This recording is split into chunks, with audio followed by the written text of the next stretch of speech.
Our story begins with a seasoned mercenary who introduces himself as Mormont Carl.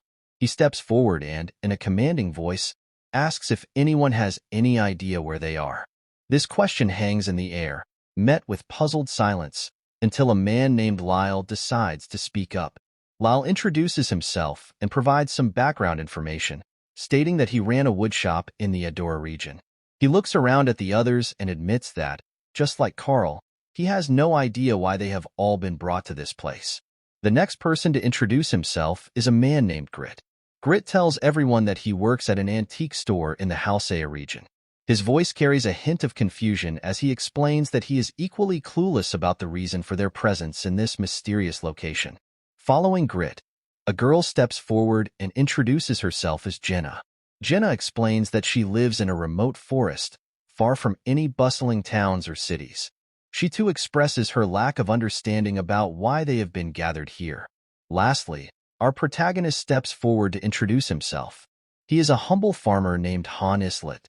With Han's introduction, it becomes clear that there are a total of 11 people present in this unknown place.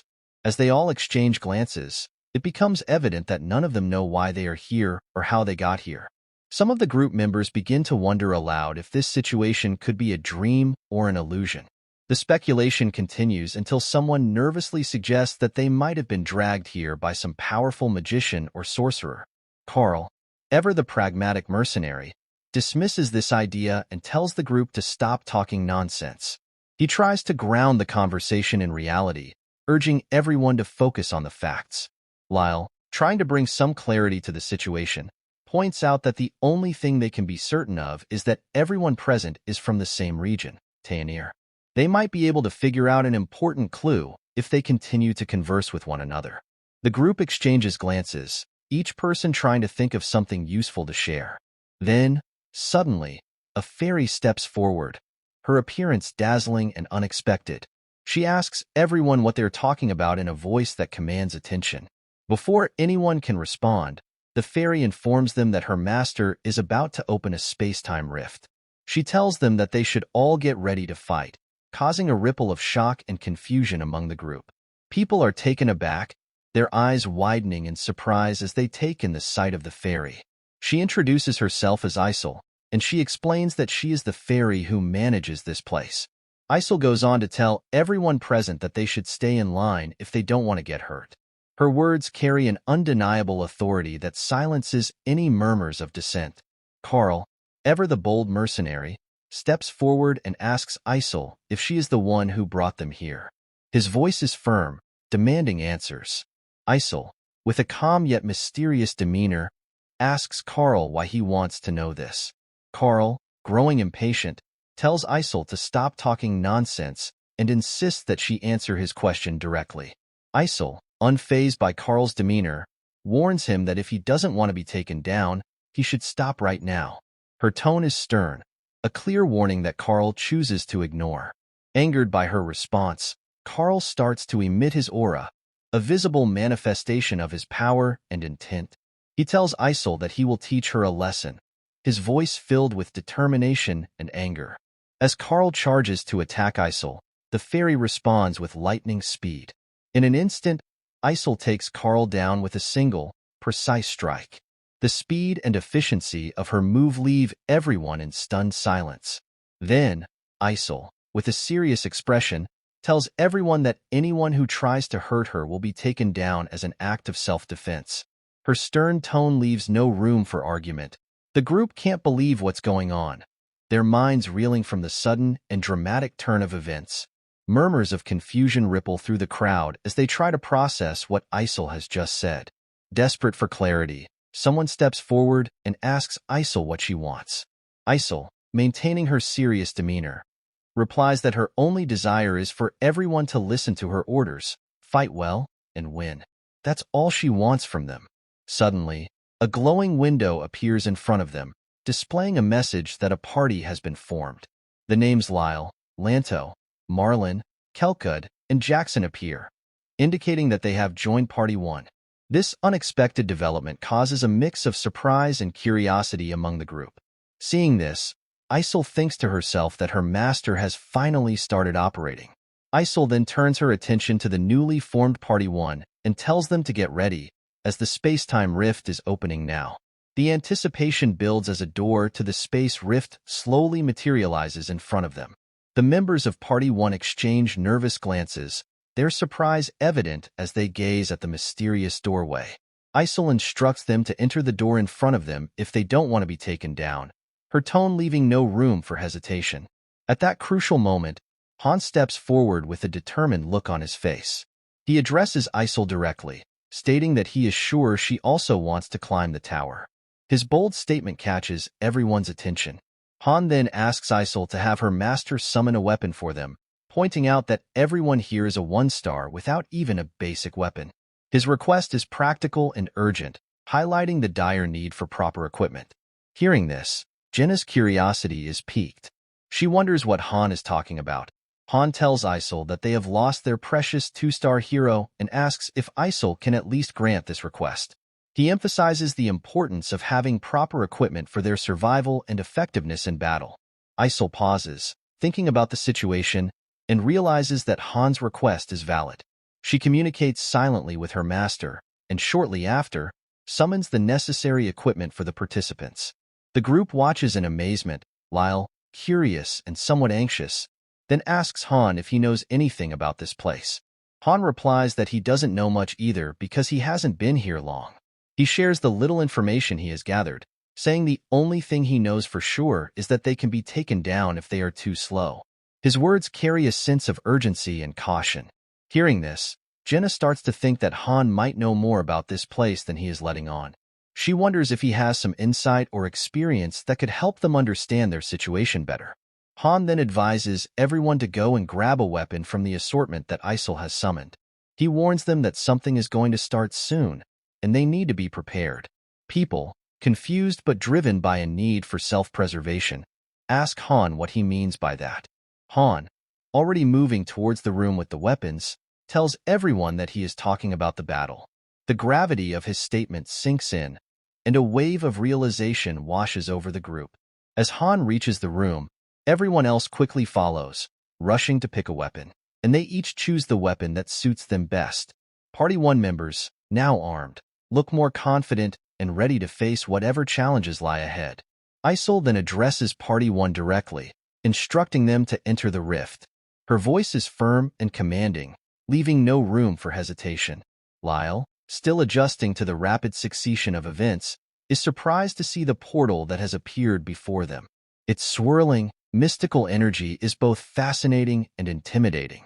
Isol, noticing the delay and growing increasingly frustrated, tells Party 1 to stop wasting time and just enter the rift. Her impatience is evident, and she emphasizes the urgency of their mission. On the other hand, we see that Han has picked up a shield. As Jenna observes Han, she wonders why he is examining a shield in the midst of all this chaos. She thinks to herself that she should have taken that shield for herself, especially since she brought a bow and arrow, which might not be as effective in close combat. The shield seems to offer a sense of security and defense that she now wishes she had. Jenna, feeling a mix of curiosity and frustration, approaches Han and asks him if he knows what's going to happen next. She also wants to know why they need weapons, where they are, and what's the deal with the ferry.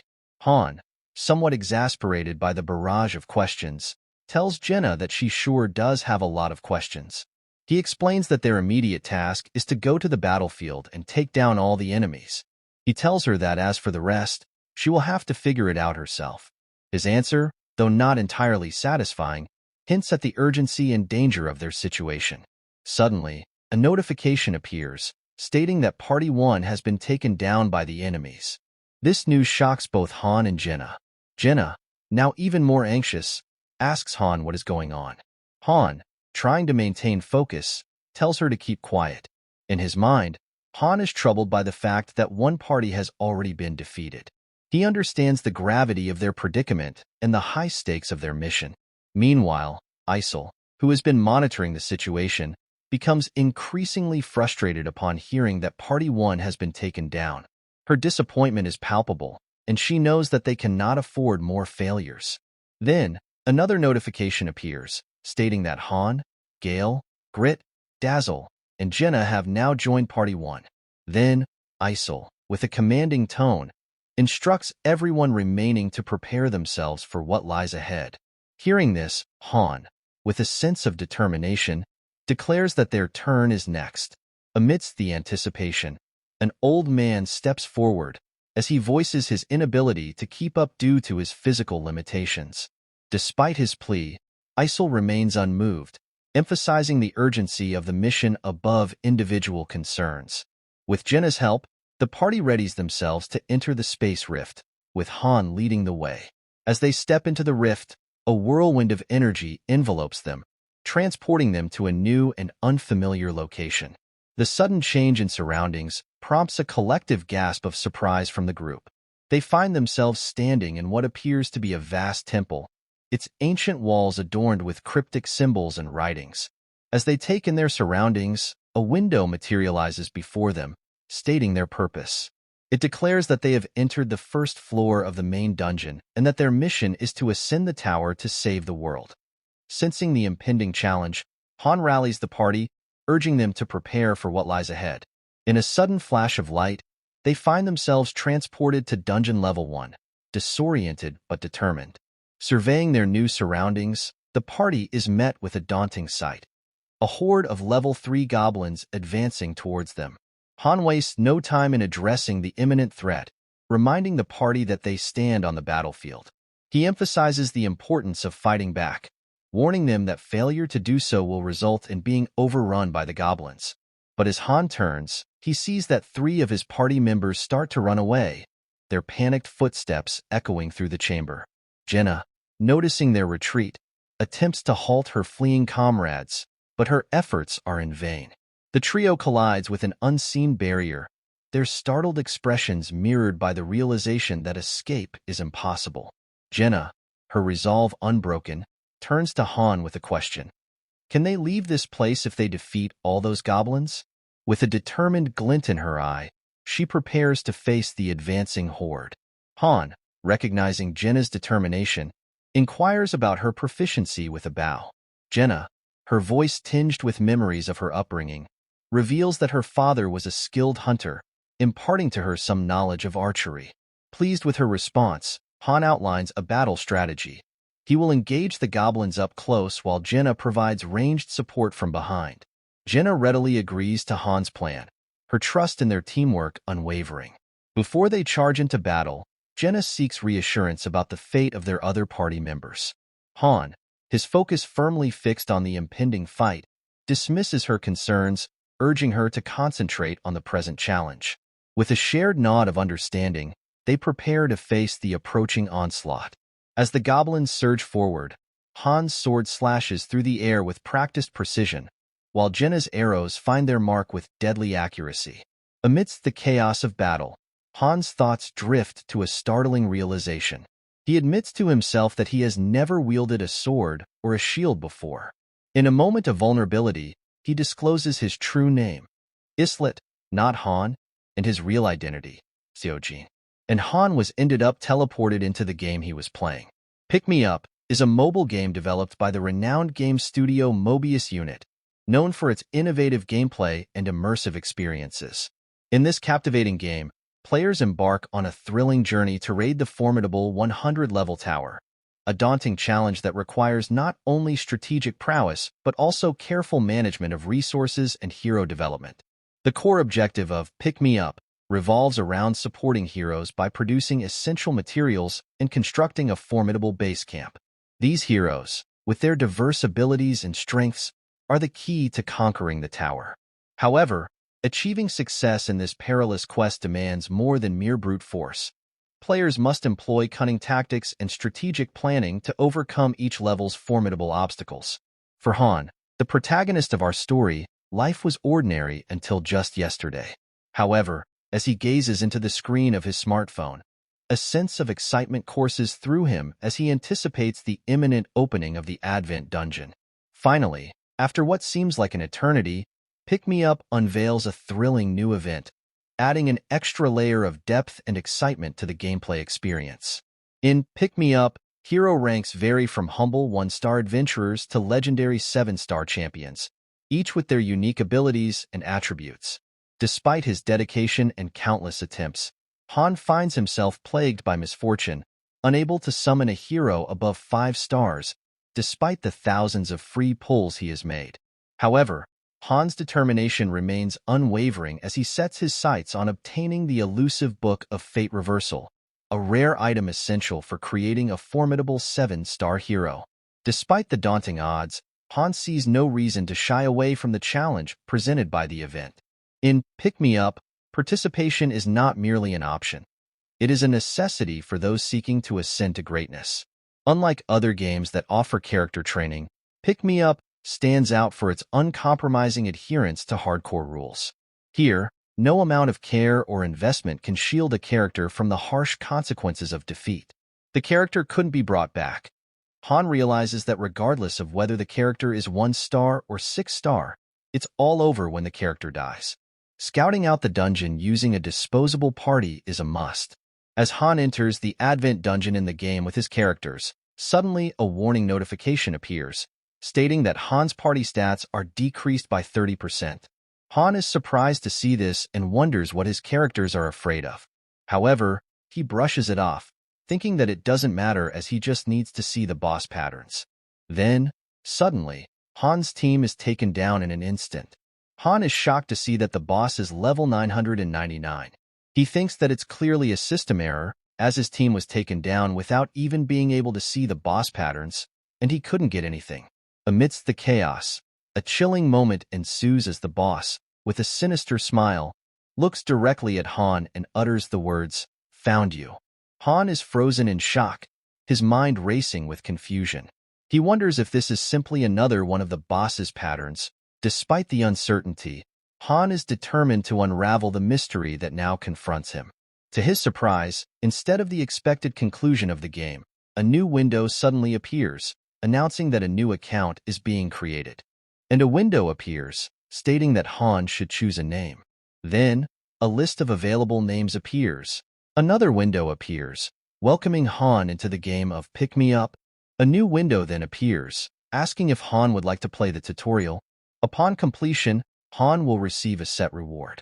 Suddenly, Han wakes up in the middle of a territory.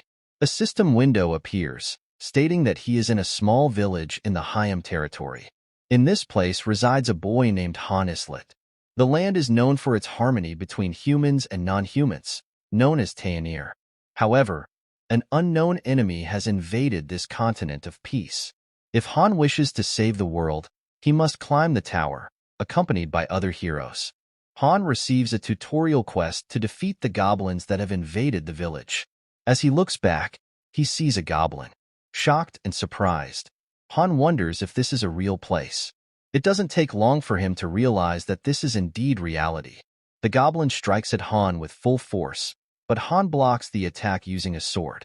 But Han was able to push back the goblin and take it down with a single strike. Then, a window appears, stating that Han has cleared the stage. Additionally, Han has leveled up and received rewards. On the other hand, Han doesn't understand what is going on here. Suddenly, he is stunned to see the familiar scenery of the game. Pick Me Up. Then, another window appears, instructing Han to make an ally before continuing to the next stage. Han receives a first-time special service of a premium summon, but he has no idea what is happening. Suddenly, a girl in armor is summoned in front of Han. This summon is super rare. Han wonders if he was also summoned like this, as a summoner hero for a user of Pick Me Up. The girl introduces herself as Shay Radisteri, a 4-star summon. Shay asks Han if he is the one who summoned her and inquires about his identity. Han introduces himself, and in response, Shay introduces herself as well, revealing that she is a knight. As the window appears, announcing Han and Shay's newly formed party, their master, Whatever, wastes no time and promptly dispatches them back into the dungeon to face the looming threat of monsters once more. Amidst the chaos of battle, Shay turns to Han with a curious inquiry, wondering if he's a novice in the realm of combat. Han's admission that it's his first time embarking on such an adventure contrasts sharply with Shay's seasoned expertise. While Han grapples with the unfamiliar weight of a sword, Shay effortlessly dispatches 5 goblins in the blink of an eye, showcasing her prowess as a 4-star hero. Following their triumphant victory, Han reflects on the significant difference in skill between them, attributed to Shay's higher star rating. Despite this gap, Han harbors no resentment, instead focusing his attention on the challenges that lie ahead. Their journey takes an unexpected turn as they progress to the final stage of the tutorial, to synthesis. Guided by another window prompt, Han touches the Synthesize tab, transporting them to a new location where they encounter Isol. Isol, taken aback by Han's unexpected familiarity with her name, inquires about his knowledge. Han tells Isol that, of course, he knows this because he played Pick Me Up game a lot. Isol looks in her book and realizes that Han doesn't look like in the picture. Han explains to Isol that he is from Earth. Frustrated by this revelation, Isol sends him to another place, where Han meets Shay again. Then, the synthesis process begins, startling Han as he witnesses it starting. Synthesis strengthens by combining two heroes together, with one of them being sacrificed to enhance the other's stats. During this procedure, one of the heroes is guaranteed to be sacrificed.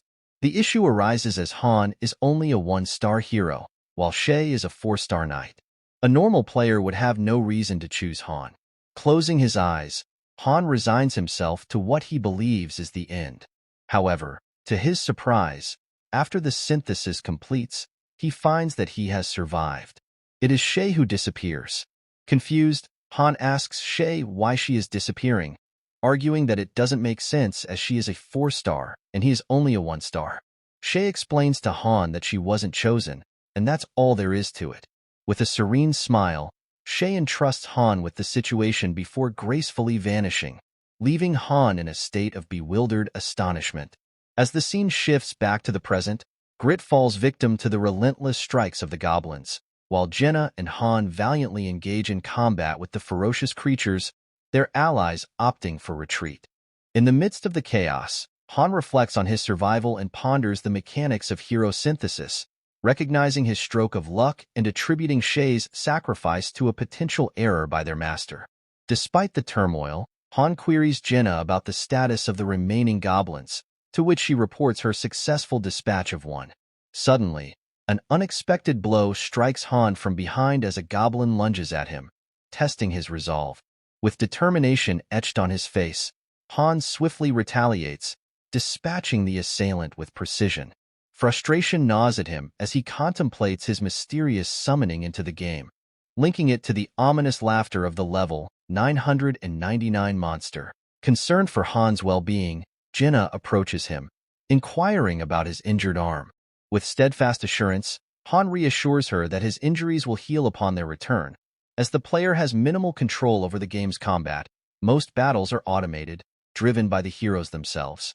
Despite this, the game boasts an impressive global player base of 100 million users. One reason for its popularity is the player's ability to observe the game world from a godlike perspective. Han gazes thoughtfully at the sky and muses, "Is it fun?" He reminisces about his own enjoyment of the pick-me-up game, crafting items, devising strategies, nurturing heroes, and uncovering hidden elements. Han considers the game's quality, noting his own significant ranking as 5th in the world. He acknowledges the watchful eye of Loki, the master of masters, as he navigates through the challenges until the end. Following their success, the stage-clear window appears, indicating Jenna's level up. Meanwhile, Han earns the MVP title for this stage, underscoring his skill and contribution. Remarkably, only Jenna and Han emerge victorious from this stage. Then, the scene transitions to the training center, where Han diligently engages in his training regimen. Amidst the exertion, Han grapples with the stark reality confronting him. He exists within the confines of the pick-me-up game, reborn and summoned as a lowly 1-star hero. Contemplating his predicament, Han discerns two perilous paths to demise for heroes: falling in combat or succumbing to combination. As Han reflects on his status as a 1-star hero, he realizes the inherent shortcomings of his classification. In pick-me-up, 1-star heroes are deemed virtually inconsequential, burdened by abysmal statistics and negligible growth prospects.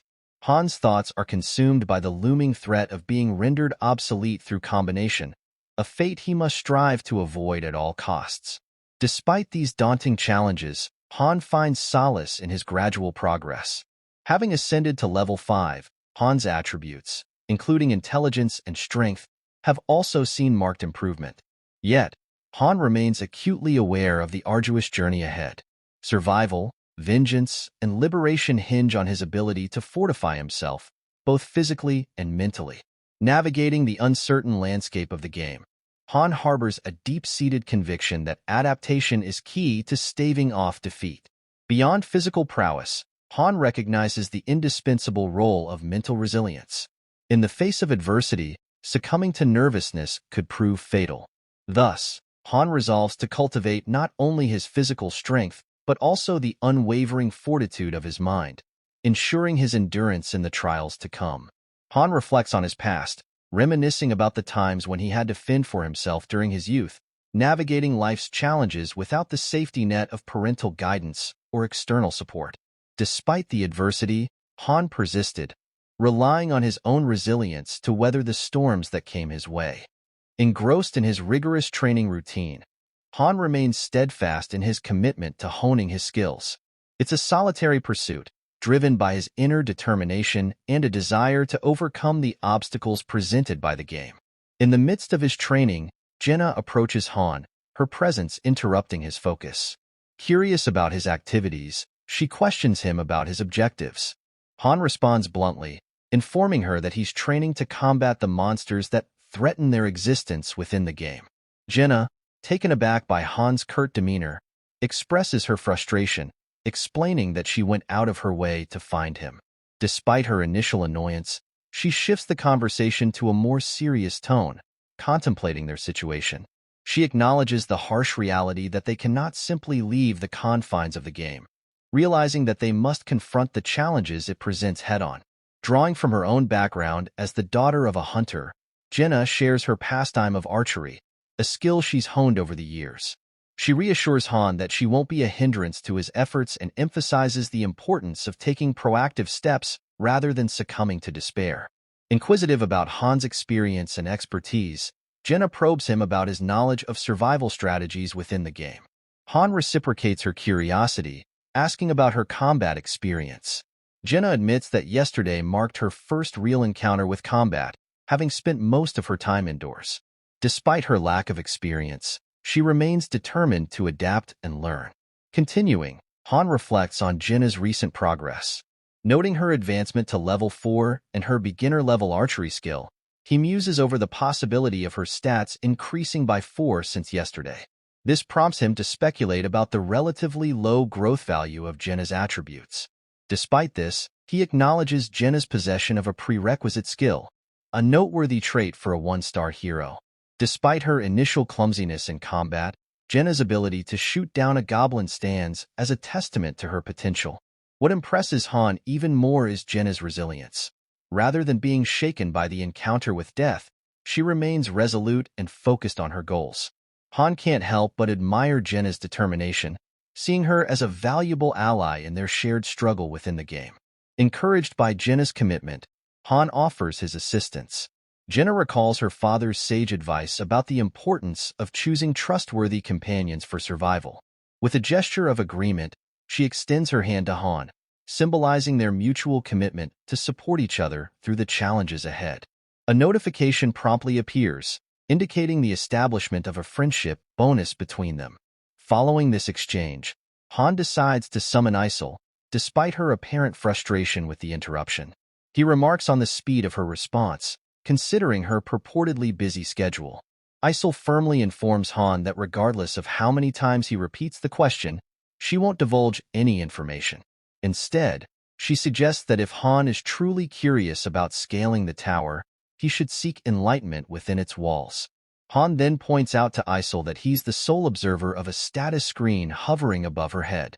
Taken aback, Isol confesses her confusion, admitting she has no clue about what Han is referring to. Undeterred, Han insists that the screen displays 257 in clear view. This revelation prompts Han to surmise that he alone possesses the ability to perceive game messages, including those from the elusive master. Inquisitive, Han presses Isol about her contingency plans in the event of the master's departure from the game. Isol's response is a resigned admission that she can only hope for the master's continued presence. Reflecting on past events, Han recalls the incident involving the attempted combination of himself and Shay by the master, whatever. This wasn't a mere mishap.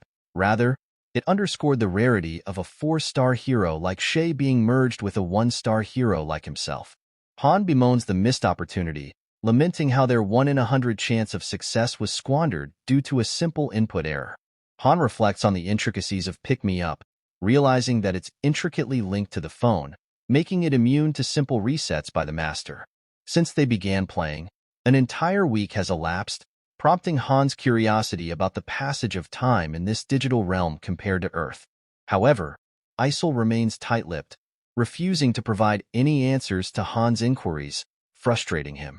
Despite her silence, Han deduces that time might indeed flow differently here, drawing on Isol's reluctance as a clue.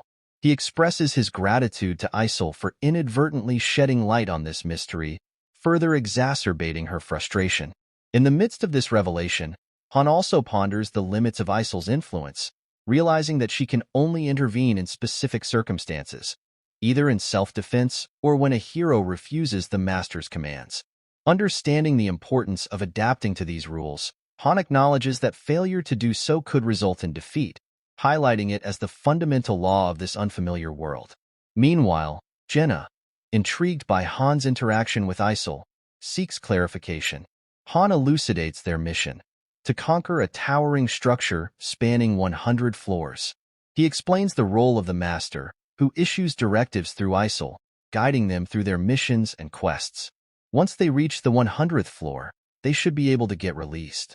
Jenna asks Han if that means they'll have to continuously fight monsters. Han tells Jenna that's why they have to train to become stronger. Jenna then questions whether it's possible with just the two of them. Han responds by explaining that the master can use money to summon people like them, and they are going to summon a lot of people. He emphasizes that their choices from this point on will decide their lives, but ultimately, their lives depend on the master's choices. After training for a whole day, Han discovers a fascinating rule in this world. The necessities and food are refilled the next day. Furthermore, if Han thinks about the things he wants, they appear the next day in a drawer or in the closet. However, weapons don't appear, and there are different rules when it comes to getting results from training. Han reflects on how things he didn't understand when he used to play Pick Me Up now make sense, particularly regarding the differing combat abilities of heroes of the same rank. There was a notable commonality among them: a dedication to training. They weren't complacent when it came to honing their skills. Although training didn't directly augment their stats or levels, it played a crucial role in developing their abilities and refining their techniques.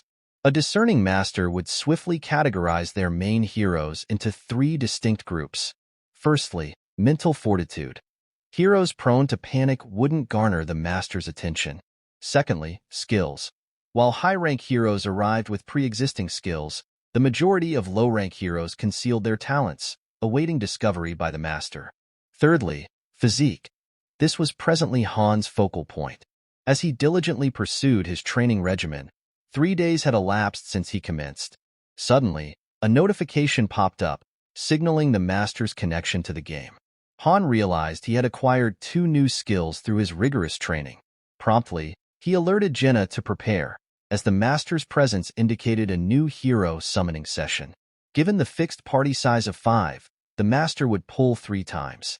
Then, a window appeared, illuminating the screen with the announcement that Master Whatever had acquired 3 new heroes: Aaron, Toby, and Yelson. Confusion and surprise clouded the expressions of these freshly summoned individuals. Jenna stepped forward, offering reassurance to the bewildered trio, assuring them that she and Han would guide them through this unfamiliar terrain safely. Amidst the uncertainty, Yelson interjected, alerting everyone to the opening of the Space Rift Gate. Despite their induction into Party 1, Aaron, Toby, and Yelson remained perplexed by their sudden arrival. Han swiftly directed Jenna to retrieve her weapon, emphasizing the urgency of their impending battle preparations. In the wake of this preparation, a window materialized on the screen, outlining the protocol for equipping heroes. It indicated that those without designated equipment would enter battle armed with old swords, while any weapons deposited in the armory would be allocated accordingly. Han deduced the necessity for this policy shift, recalling how their previous defeat had stemmed from their reliance on weaponry. Amidst the ensuing chaos, Eren and Toby clamored for Yeltsin to facilitate their return, prompting Jenna to intervene in an effort to diffuse the tension. Iselson directed his inquiry toward Jenna and Han, questioning their allegiance to the fairy and their potential involvement in the summoning of himself and the others. Jenna explains to Yeltsin that she couldn't have orchestrated their summoning, as she herself was also unexpectedly pulled into this situation. Han echoes Jenna's sentiment, cautioning Yeltsin against creating unnecessary commotion, assuring him that the truth would soon come to light. However, despite their attempts at reasoning, Eren, Toby, and Yeltsin persist in their futile argument with Isel. Concerned, Jenna queries Han about potential repercussions from Isel's frustration. In a surprising turn of events, Isel decides to swiftly resolve the dispute by flinging the trio into the space rift, bidding them an ambiguous farewell. As they materialize on the second floor of the tower, tasked with confronting a new wave of adversaries, Iselson and his companions find themselves in a state of shock. Meanwhile, Han and Jenna brace themselves for the impending battle, albeit with the added challenge of facing level 4 wolves alongside the goblins. Jenna's apprehension is palpable, evidenced by the 30% reduction in her stats. Sensing her unease, Han inquires about her well-being, inadvertently startling her in the process, prompting Jenna to express her frustration. Han reassures Jenna, assigning tasks for their impending confrontation. He'll confront the wolves while Jenna tackles the two goblins. A notification then pops up, signaling Jenna's newfound composure. Witnessing this change in Jenna's demeanor, Han experiences a sense of relief. It seems apparent to Han that the newcomers won't offer much assistance, as he had anticipated. As the monsters advance towards them, Han springs into action, confronting the wolf head-on. With a swift and decisive strike, Han successfully vanquishes the menacing creature. Then the second wolf comes from behind and strikes at Han, but he skillfully blocks the wolf's attack using his shield. As Han attempts to counterattack, the wolf retreats upon seeing his bold move. Without hesitation, Han charges forward and swiftly takes down the wolf. Afterward, he scans the area for the goblins and discovers that Jenna has already dispatched them. With the stage cleared, Han and Jenna both receive level advancements, with Han earning the prestigious MVP title. Additionally, they are rewarded for their efforts before being teleported back. Suddenly, a sense of pressure envelopes them. Han reassures Jenna that it's a normal sensation, similar to what they experienced when ascending to the second floor. They realize they're being transported to the third floor. Han reflects that if they had an impulsive master, they might have been thrust directly into the third floor, which could have been perilous at their current level. However, to their relief, the master logs out, alleviating the tension. Upon Isel mentioning her fatigue, Han questions why she feels tired when they are the ones engaged in battle on the battlefield. Han ponders whether each floor represents one day, and if time in the pick-me-up game moves 3 times slower than in the waiting room, then the master should log in again in 3 days. Observing his stats, he notices that his intelligence has decreased by 1 point, but his strength has increased by 2. Despite this, his overall stat growth remains at 4 points, suggesting that his leveling efficiency has improved, possibly indicating that his physical condition is getting better. Han concludes that the master isn't progressing hastily either. Had he remained at his initial state on the first floor, it would have posed a danger to everyone. Yeltsin and Toby express frustration, questioning Jenna about their whereabouts and the nature of the monsters they encountered. Han reflects that 1-stars are essentially ordinary individuals who have led lives far removed from battlefields. Now, he understands why 1-stars are derogatorily labeled as trash. Reflecting on the 2-star Mormont's declaration of being a mercenary, Han wonders if professions geared towards combat garner higher star levels. After all, high-ranking mercenaries remain composed even in the face of danger. He muses on the consequences of throwing freshly summoned 1-star mercenaries into battle, and they will go into a fear or panic status 100% of the time. But that's not the case with 3 stars and up. They will jump straight into battle.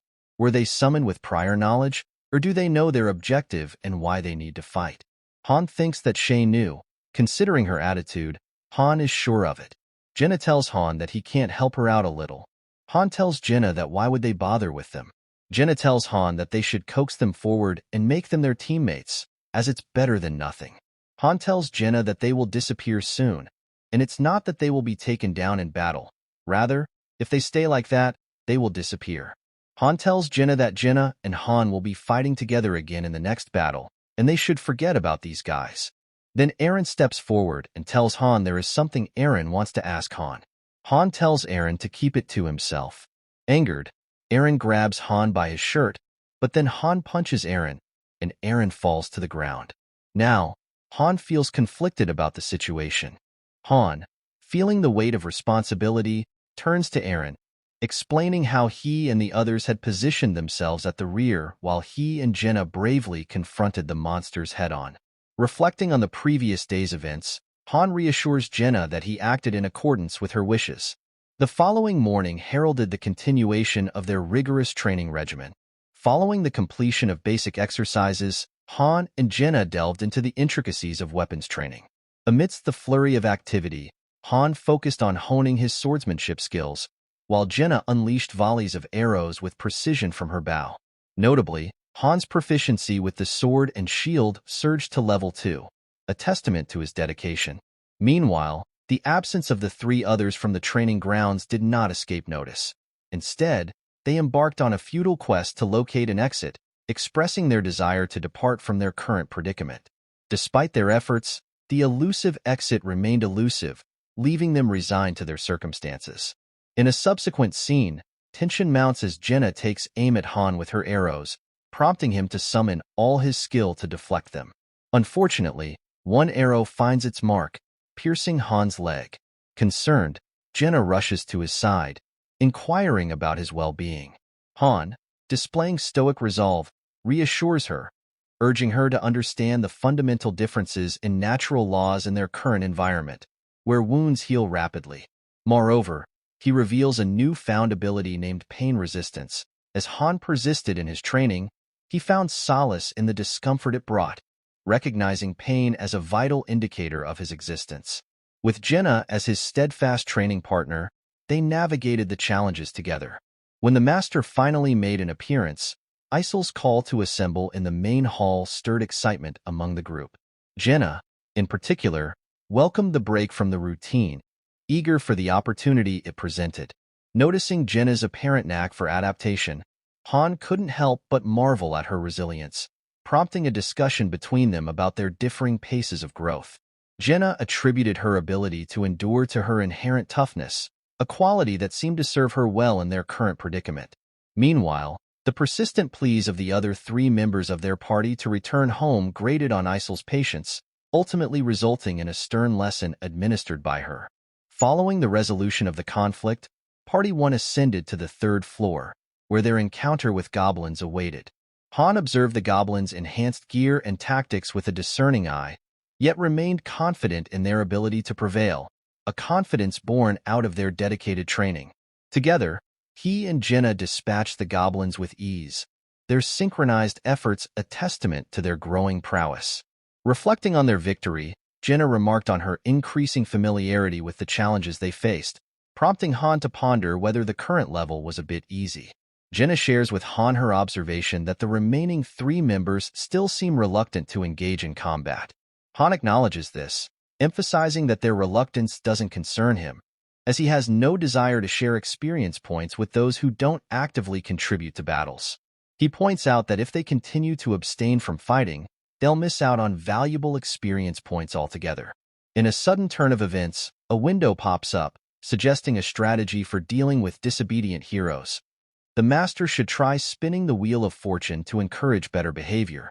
Without delay, the master decides to challenge the 1st floor once again. Noticing the window, Han informs Jenna of the master's intention to spin the wheel of fortune. Moments later, the party finds themselves teleported back to the 1st floor. Reflecting on the situation, Han speculates that the master's decision to revisit the 1st floor indicates a preference for its relative safety. Upon encountering familiar goblins, Han remarks on their unchanged appearance from their previous encounter on the same floor. Jenna skillfully dispatches the goblins, earning recognition as the MVP for this round. However, the master's decision to challenge the first floor once more catches their attention. Han interprets this as a sign that the master won't allow them to rest so easily if they continue to clear the floor with such apparent ease. Following Jenna's decisive handling of the first stage goblins, Han took charge against the formidable third-floor monsters. Their relentless battles left both Jenna and Han drained and fatigued. Sensing Jenna's uncertainty about the master's future actions, Han could only respond with a shrug, unsure of what to expect. Concerned about the ongoing burden of accommodating the three reluctant members, Jenna voiced her frustration to Han. Despite his attempts to reassure her, Jenna remained skeptical, questioning the likelihood of the trio changing their ways. Han speculated aloud about the master's financial situation, suggesting that they might not be as financially secure as assumed if they could afford to retain unproductive players. As the synthesis stage approached, the gate opened, presenting a perplexed Eren and his companions with a new opportunity. Han silently criticized their inability to recognize and capitalize on such chances when presented. The scene transitioned to reveal the complex layout of the facility, encompassing various essential areas. These included the training ground, dormitory, battle facility housing the armory, the synthesis chamber, plaza hosting the space rift gates, and the alchemy facility, which doubled as the summoning room. Han reflects on the numerous opportunities that have been presented, recognizing that despite the absence of minor details on screen, the master should possess a comprehensive understanding of the situation. They ought to discern who actively engages in combat on the front lines and who shirks their responsibilities. Notably, Han and Jenna find themselves added to the master's list of favorites. Isol instructs Yeltsin and Jenna to proceed to the synthesizing room. Confused, Jenna turns to Han for clarification. Han reassures her, urging her not to worry as nothing untoward will befall her. Yeltsin queries Han about the consequences of entering the chamber for Isol. Han responds, suggesting that Yeltsin will likely be judged based on their actions. Frustrated, Yeltsin insists they've done nothing wrong, having been involuntarily brought to this place. In a surprising moment of agreement, Isol acknowledges their shared perspective as they both enter the synthesis chamber. Subsequently, Jenna experiences a level up and acquires a new skill, Hawkeye. Bewildered by Yeltsin's sudden disappearance, Jenna seeks clarification on the events that transpired. Han explains to Jenna that in this place, those who are deemed useless will be removed. Now, it's Han's turn to enter the synthesis chamber, and he wonders who will accompany him. Subsequently, we see Han paired with Toby. As Han progresses, he levels up and acquires a new skill, composure. Passing by Eren, Han casually remarks that Eren's success was merely luck.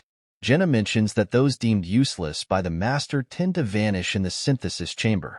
Han inquires why Jenna appears saddened by this, considering she was the one who didn't want to be left behind. Jenna expresses concern that she too might face a similar fate if she ever becomes useless. Han reassures Jenna, explaining that as they ascend, they'll encounter increasingly formidable opponents, either succumbing to them or facing elimination in the synthesis chamber. Observing Han's seemingly extensive knowledge, Jenna remarks on his awareness of various aspects. Han advises Jenna to heed her father's advice, to align herself with those who possess strength if she wishes to survive. The scene transitions to the second day at the training center, where Jenna earnestly implores Han to take good care of her. Sensing her seriousness, Han queries if something has occurred to prompt her request. Jenna elaborates, recalling Han's earlier advice to align herself with the strong, hence her desire to seek his protection. She emphasizes her plea for Han to watch over her closely. In response, Han reassures Jenna, affirming that her diligence will safeguard her from being taken down. He encourages her not to dwell excessively on worry. Adding to the sentiment, Eren steps forward, echoing Jenna's request for Han's care and guidance. Expressing remorse for his prior lack of involvement in battles, Eren vows to amend his ways. Han, understandably skeptical, questions how he can trust Eren's newfound commitment. Eren earnestly pledges to do whatever it takes to earn Han's trust. Observing Eren's determination, Jenna remarks on his apparent newfound resolve. Han, inquisitive as ever, probes Eren's past experience with monster battles, to which Eren admits none. Han shares his own journey, disclosing that he, too, had no prior experience before arriving at this place. As a gesture of trust, he tosses a weapon to Eren. Eren admires Han's skill in combating monsters, prompting Han to attribute his success to a difference in determination, the resolve to win and survive. Observing the spear in Eren's possession, he notes its simplicity for beginners. Encouraged, Han suggests Eren try using it, querying his knowledge of close, mid, and spear-ranged combat basics. He emphasizes the importance of efficiency, particularly with their small party size, and urges Eren to ready himself for the impending fight. In response to Eren's surprise at the lack of formal instruction, Han wastes no time in demonstrating, charging at Eren with full force. Despite initial astonishment, Eren manages to block Han's strike. Attempting a counterattack, Eren's inexperience is evident as he closes his eyes.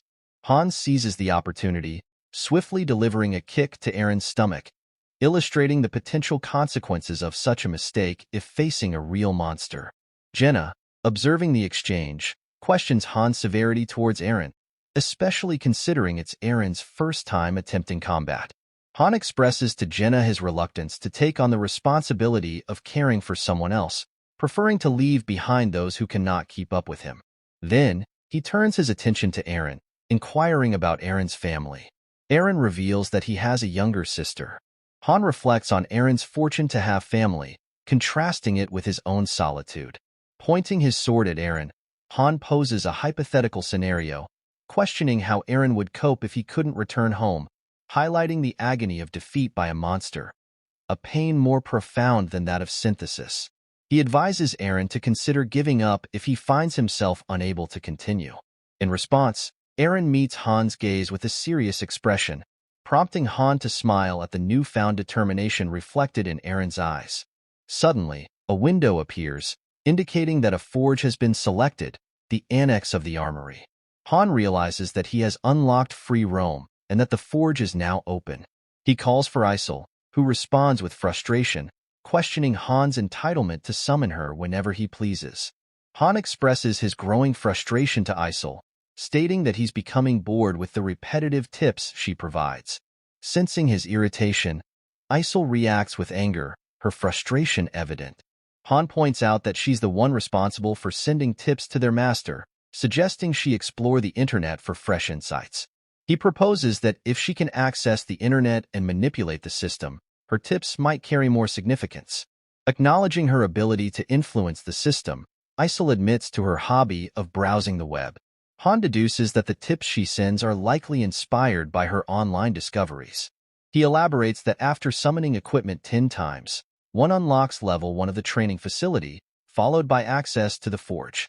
Taken aback, Isol questions how Han acquired this information. Han casually mentions it's a popular post on the Pick Me Up site, particularly one authored by Loki. Isol is intrigued and asks if Han knows Loki, to which Han confirms, revealing that he's also an active user of Pick Me Up. Isol enlightens Han about Loki's legendary status as the god of Pick Me Up, suggesting he would reign supreme if he achieved a 7-star rating. Intrigued by Isol's admiration for Loki, Han delves deeper into the discussion. He learns that Loki is revered for accomplishing the seemingly impossible, earning admiration for his remarkable achievements. Isol expresses her surprise that Han, despite being a pick-me-up user, was unaware of Loki's profound influence.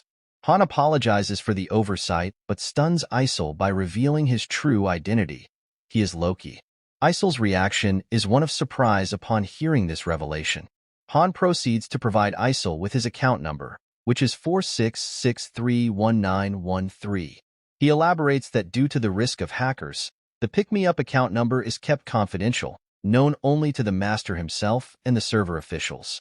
Encouraging Isol to verify this information, Han suggests she check it out for herself.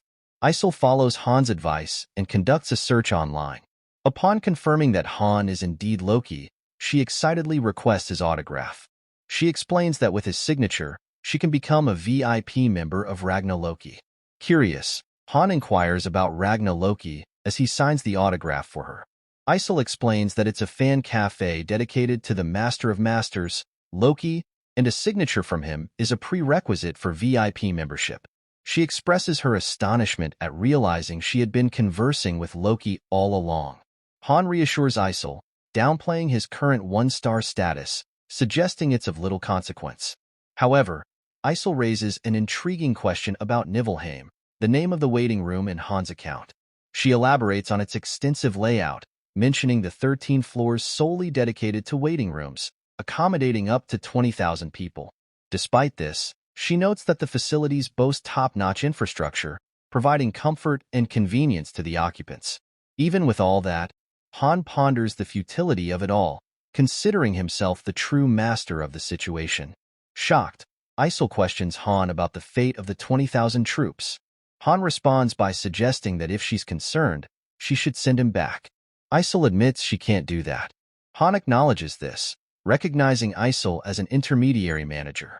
Curious, Han inquires about the owner of the waiting room, named Whatever, wondering if they're a human from Earth and if the summoned heroes are also human. Isol confirms this, explaining that while the affiliated world is slightly different, its inhabitants are indeed people. Han deduces that the master of the room, Whatever, likely doesn't realize the characters are human and simply enjoys playing pick-me-up. Han then asks Isol if he can return to Earth by climbing the tower to the 100th floor. Isol admits she doesn't know. Moving on, Han queries if Isol knows who brought him here. Isol declines to answer. Han accepts this, noting that Isol previously mentioned he would find out as he climbed the tower. Then Han poses the next question to Isol, inquiring about the extent of the Master's authority she can access. Isol responds, stating that currently she can give advice, manage facility operations, and assist with various activities.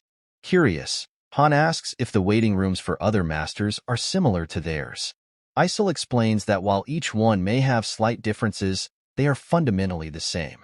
Reflecting on this information, Han wonders if there are 100 million of these worlds in existence. He recalls Mobius Summon, the system supposedly capable of creating limitless heroes through the combination of thousands of patterns, and realizes it was a fabrication. He contemplates quantum AI, recognizing the heroes he once thought were artificial intelligence as real individuals. Additionally, he considers roguelike, realizing that the system generating limitless content likely also encompasses 100 million unique worlds. Han contemplates the significance of this revelation, realizing that each of the diverse worlds within the game exists as a reality in another dimension. He acknowledges that his careless decisions could potentially lead to a hero's demise. Addressing Isol, he emphasizes the importance of listening attentively if she wishes to ascend the tower alongside him. Since Han will allow Isol to climb the tower, Isol becomes excited upon hearing this news. The scene then shifts to the training center, where Han reflects on Jenna's remarkable progress. He considers her a genius, noting that her growth speed surpasses that of a one-star player. Despite never having handled daggers before, Jenna quickly grasps their usage. In contrast, Aaron's progress is sluggish, leading Han to worry that Aaron will eventually be defeated. After training, Jenna approaches Han and reveals that she faced Aaron while holding back, yet Aaron still couldn't defeat her. Han admonishes Jenna for her arrogance and instructs her to follow his lead. Jenna then asks Han if he will teach his number 1 subordinate today. Before Han can respond, Isol interjects, proclaiming herself as Han's number 1 subordinate. This sparks an argument between Isol and Jenna. Han attempts to intervene, reminding Isol of her responsibilities, but she disregards his words and continues arguing with Jenna. Observing the conflict, Han wonders if he should have refrained from revealing his identity as Loki to Isol. Despite this, he instructs Isol to open the warehouse. As they enter the warehouse, the scene transitions. Han retrieved iron, or leather, and wooden planks from the warehouse. He then informs Isol that this time she will be tasked with opening the forge. Jenna queries Han about his plans, to which he explains that she can't rely on her current iron weapon indefinitely, so he intends to craft a new one. Reflecting on his conversation with Isol, Han realizes that he embodies a unique existence, being part master and part hero. He concludes that this duality allows him to undertake processes like territorial invasion, typically reserved for masters. Isol inquires about Han's choice between Levitine and Bryanak. Han responds by stating that in a place like this, At this point, a window pops up, indicating insufficient facilities and penalties for various deficiencies, such as the absence of an artisan or blueprints. Despite these challenges, a synthesis window opens, and Han opts for manual production. Another window prompts him to select a puzzle difficulty, with greater difficulty promising greater rewards. Han chooses the ultra difficulty setting.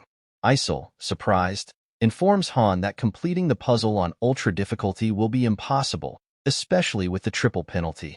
Han dismisses her concerns, asserting that she should just watch, as this minigame is a favorite among masters despite its rarity.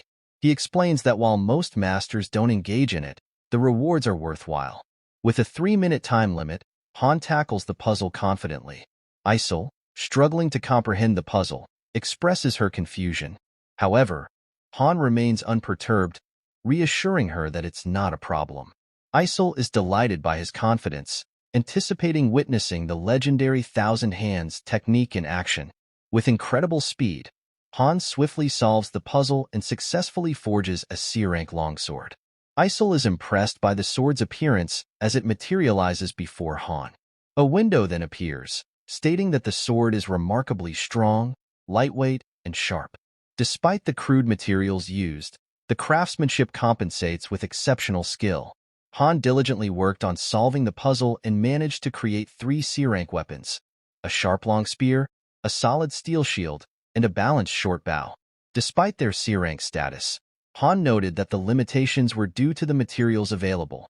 Isol then inquired whether Han would make more weapons, to which Han replied that producing any more would attract too much attention.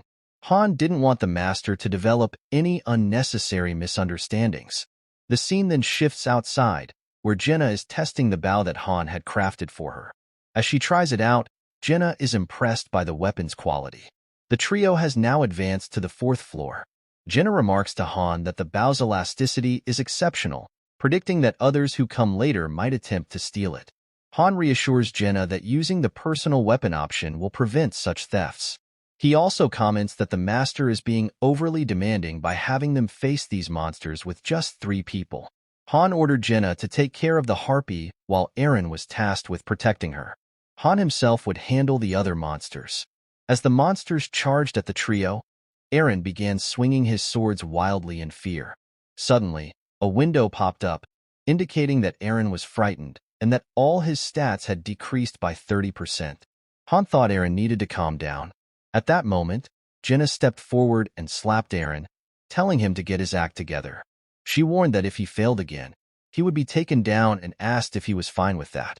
As Han charged forward at the monsters, he told Eren to stop freaking out. Eren responded that he would try his best.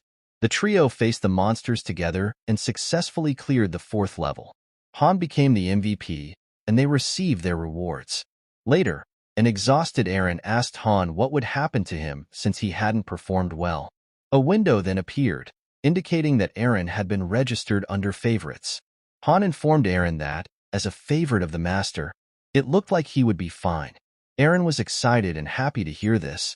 Jenna then told Han that subordinate number 1 was a success, and now it was time for subordinate number 2. Hearing this, Han didn't say anything and went to the weapons room. He thought to himself that technically, his number 1 subordinate would be Niflheimer's series. In Pick Me Up, there are 5 members per party, 6 stars, and level 99 characters who have personally created 5 divine skills and other ultimate abilities. Han realized he might run into them somewhere in the tower. He thought about how it's an AFK game, so the Vice Master series would take care of Niflheimer, and there was Yurnith too.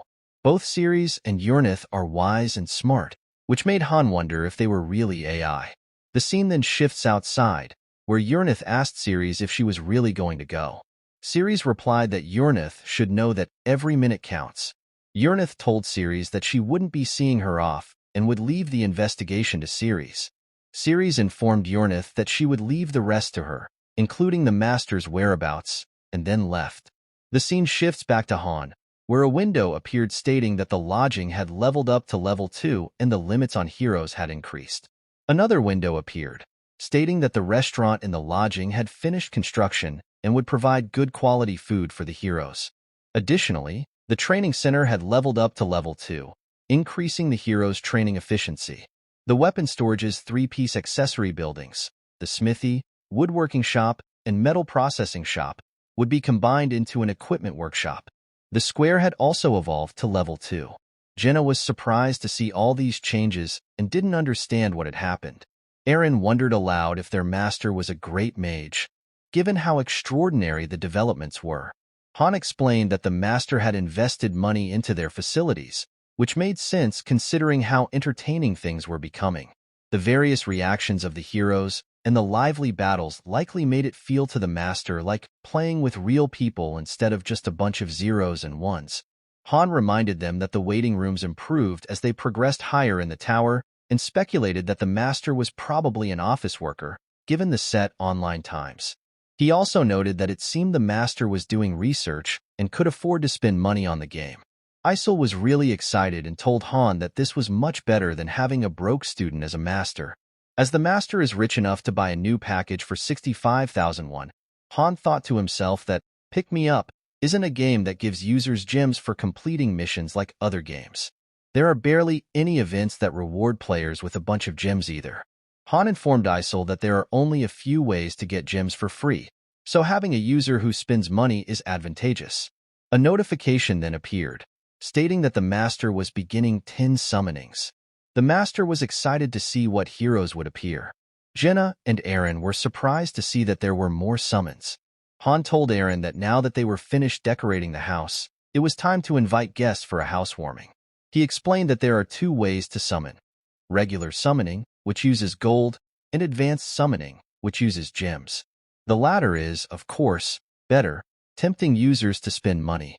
10 people were summoned, and they appeared confused, not understanding where they were. Han pointed his sword toward one of the summons to quiet them down, indicating that he wasn't going to explain things to everyone right now. Survive on their own, and Han will explain everything to those who make it through. At that moment, Isol asked if anyone among them was a carpenter, instructing those who were to go to the other side. Next, she called for blacksmiths and cooks. The summoned people, confused and seeking explanations, tried to ask Isol what was happening. However, she firmly told everyone to stop talking and listen to her. Surprised, Jenna asked Han what Isol was doing. Han explained that Isol was assigning roles since there were new facilities and that the lounge system would now change. A window then appeared, indicating the formation of a party of heroes. 2 parties were named: Jid, Hansa, John, and Teddy. Han thought to himself that if the summons didn't have any stars, they would have to work or train. Useless individuals would be a waste to keep, so the master would start separating the useful ones and thinning out the fresh 1-stars by sending them into the dungeon. The scene shifted as a portal opened, and Isol instructed the members of Party 2 to enter the space rift. Han reflected that if the summons couldn't adapt to the situation, they would die from natural selection, which was probably just stage 1. Then Han saw a window stating that John had died. Jenna asked Han if they should have explained things better. Han replied that there was no need to explain to people who couldn't survive the lowest stage. 2 people had been taken down, but 2 had survived. Another party was then formed, consisting of Daika, Descartes, Sigler, and Chloe. All 4 were shocked to see that they were given swords and had to fight monsters. Aaron stepped forward, offering to fight with them, but Isol informed him that this wasn't his fight and he should step back. Jenna asked Han if Aaron had always been like this. Han then told Isol to let Aaron join the party, explaining that Aaron also lacked real combat skills, so it wasn't a bad idea. A window appeared, stating that Aaron would join the party. As Aaron was leaving, Han told him that it was good he was helping the summons, but advised him not to set a precedent like Han. Aaron replied that he understood. Jenna then started to yawn, stating that she wanted to go back and eat, as the master had only given her potatoes so far. Seeing Jenna like this, Han thought to himself that he wasn't sure if Jenna had any tact. Jenna then told Han that the sky was bright and seemed to be looking at them, like how a god looks down upon the world.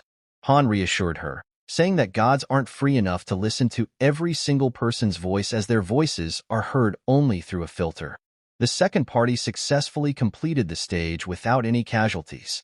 Han told them to head back, and Jenna excitedly stated that they were finally escaping the monotonous diet of potatoes. They entered the lodge and were thrilled to see that the building had significantly improved, now featuring a dining room. They wondered if they could now enjoy expensive food, as long as the master didn't consider them useless.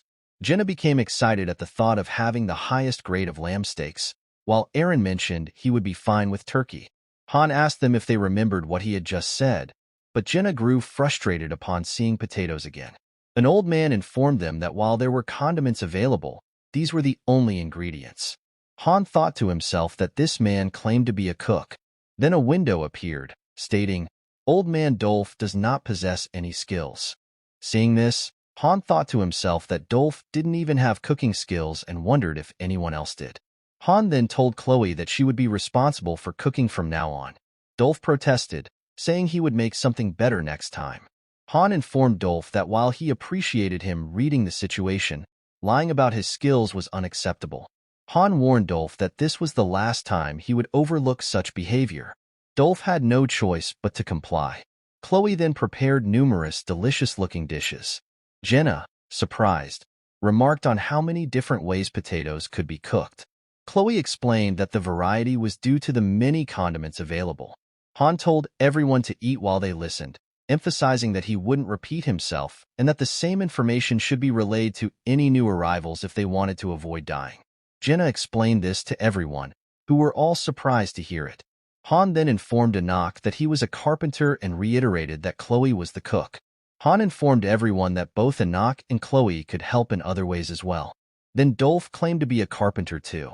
Han replied sternly that if Dolph lied again, he might recommend him for the first synthesis, which he thought would be great. Han further explained to everyone that non-combat jobs had higher chances of survival, but they shouldn't become complacent. Spots are limited, so if a better skilled person is summoned, they might end up with a combat job instead. From the second day onward, their simple life began to change. Jid, Hansen, and Daika expressed a desire to join the training. Seeing this, Jenna remarked that it seemed everyone else was scared and looking for a place to hide. Han agreed, saying he was getting bored of sparring with Aaron and was ready to change things up a bit. Han thought that Aaron had been a bad influence since the others had started calling him Young Nim. He noted the significant stat difference between the newcomers and himself, likening it to the gap between a child and an adult. He reflected that such rapid growth wouldn't have been possible on Earth. Jenna's low-rank archery skill had already reached level 5, and her low-rank dagger skill had also reached level 2. On the other hand, Aaron's spear skill had reached level 2 but had not progressed further. Despite being the first to arrive for training and the last to leave, Aaron had yet to acquire a useful skill.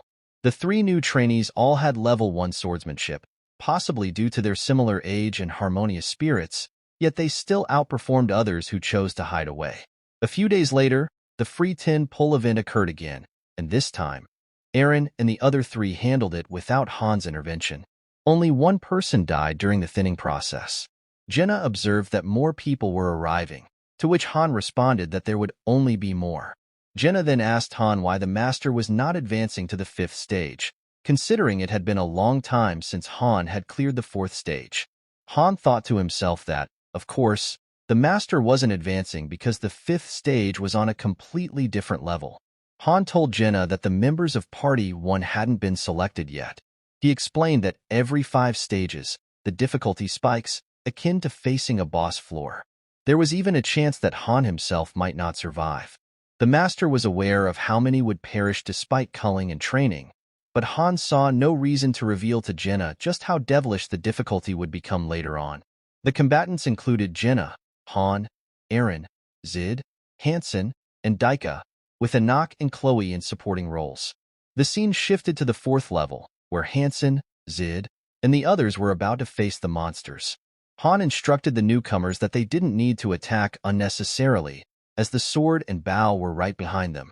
As they faced the monsters together, Han instructed them from behind, emphasizing that the weak have their own way of fighting through formation, using the strength of the group rather than individual prowess. Han thought to himself that he didn't join the battle because he could clear this stage by himself, but by abstaining, others could practice their formations. They successfully cleared the stage and received their rewards, with Jenna earning the MVP title. Hansen and Zid celebrated their first victory together. Han reflected that they didn't yet know what quests awaited on floor 5, some of which he might not handle alone. As they returned home, Daika asked Hansen and Zid how it was. Zid replied that it was easy. Seeing this, Jenna remarked that it didn't look bad at all, a sentiment with which Han agreed. The master had noticeably been logging in more frequently. During the second tin poll, the master obtained a blacksmith and a tanner, activating the equipment workshop. The blacksmith, tanner, and carpenter collaborated to create equipment, primarily producing earrank swords and shields. These were distributed to the newly summoned heroes, significantly enhancing their survivability. The main party received relatively higher-ranked equipment. Those who didn't perform well were dealt with through synthesis, including 3 who never appeared on the training grounds and spent their days trying to find an exit. Among them was Dolph, who had lied about his class. The scene shifted to a few days later, where Zid asked if they were going to the 4th floor as well, expressing eagerness to move to the next floor. Han asked Isel if they would proceed to the 5th floor. Isel replied that they probably would. Han informed everyone that things would be a little different this time. He cautioned them to stay alert, as being too relaxed could lead to their downfall against the monsters. Everyone assured him that they would keep that in mind. As they entered the 5th level, they encountered abandoned buildings all around them. Hansen asked Han why there were no monsters present. Han replied that they would first reach the center of the city to assess the situation and instructed everyone to get into formation. As they prepared, Han thought to himself that not only were there no monsters to be seen, but there were also no civilians, indicating that this wasn't a typical subjugation scenario. Zid was shocked to discover a skeleton and called out to Han. Eren, equally startled, wondered aloud about the eerie emptiness of the place with its buildings, but no people. Jenna commented that this level was completely different from any quests they had encountered before. Han explained that the earlier levels had merely been warm-ups. Han then directed Jenna to climb a bell tower. As Jenna ascended, Han asked her what she could see. After a moment, Jenna reported back to Han, surprised by what she had found. Eren eagerly asked Jenna what she had seen, and she asked for a moment to collect her thoughts. When Jenna informed Han that there were a bunch of goblins outside the city and they seemed to be approaching, Han immediately inquired about the number of goblins they were facing. Jenna informed Han that there were thousands of goblins present. It became evident that Floor 5 was a survival quest, requiring the heroes to endure against these overwhelming odds. Shocked by this revelation, Eren asked Jenna if she was certain about what she had seen. Jenna assured him that she was reporting exactly what she had observed. Han instructed Jenna to descend from the bell tower, and Eren voiced his concern that something might be wrong. Han reassured Eren not to be afraid, explaining that their mission this time wasn't about subjugation but survival. They needed to endure the goblin onslaught for a set amount of time. Attempting to enter a nearby building, Han found that they were barred from entry. He directed everyone to keep moving for the time being. Eren asked Han how long they needed to survive. Han replied that they just needed to hold out for 10 minutes after engaging the enemy, which seemed feasible. However, to their surprise, they learned they had to survive for 30 minutes. Han reflected that the chances of a party surviving a survival quest on lower floors were only 9%, making such quests notorious as hero grinders, although they were less daunting on higher floors. Han instructed everyone to move off the main road, leading them into an alleyway.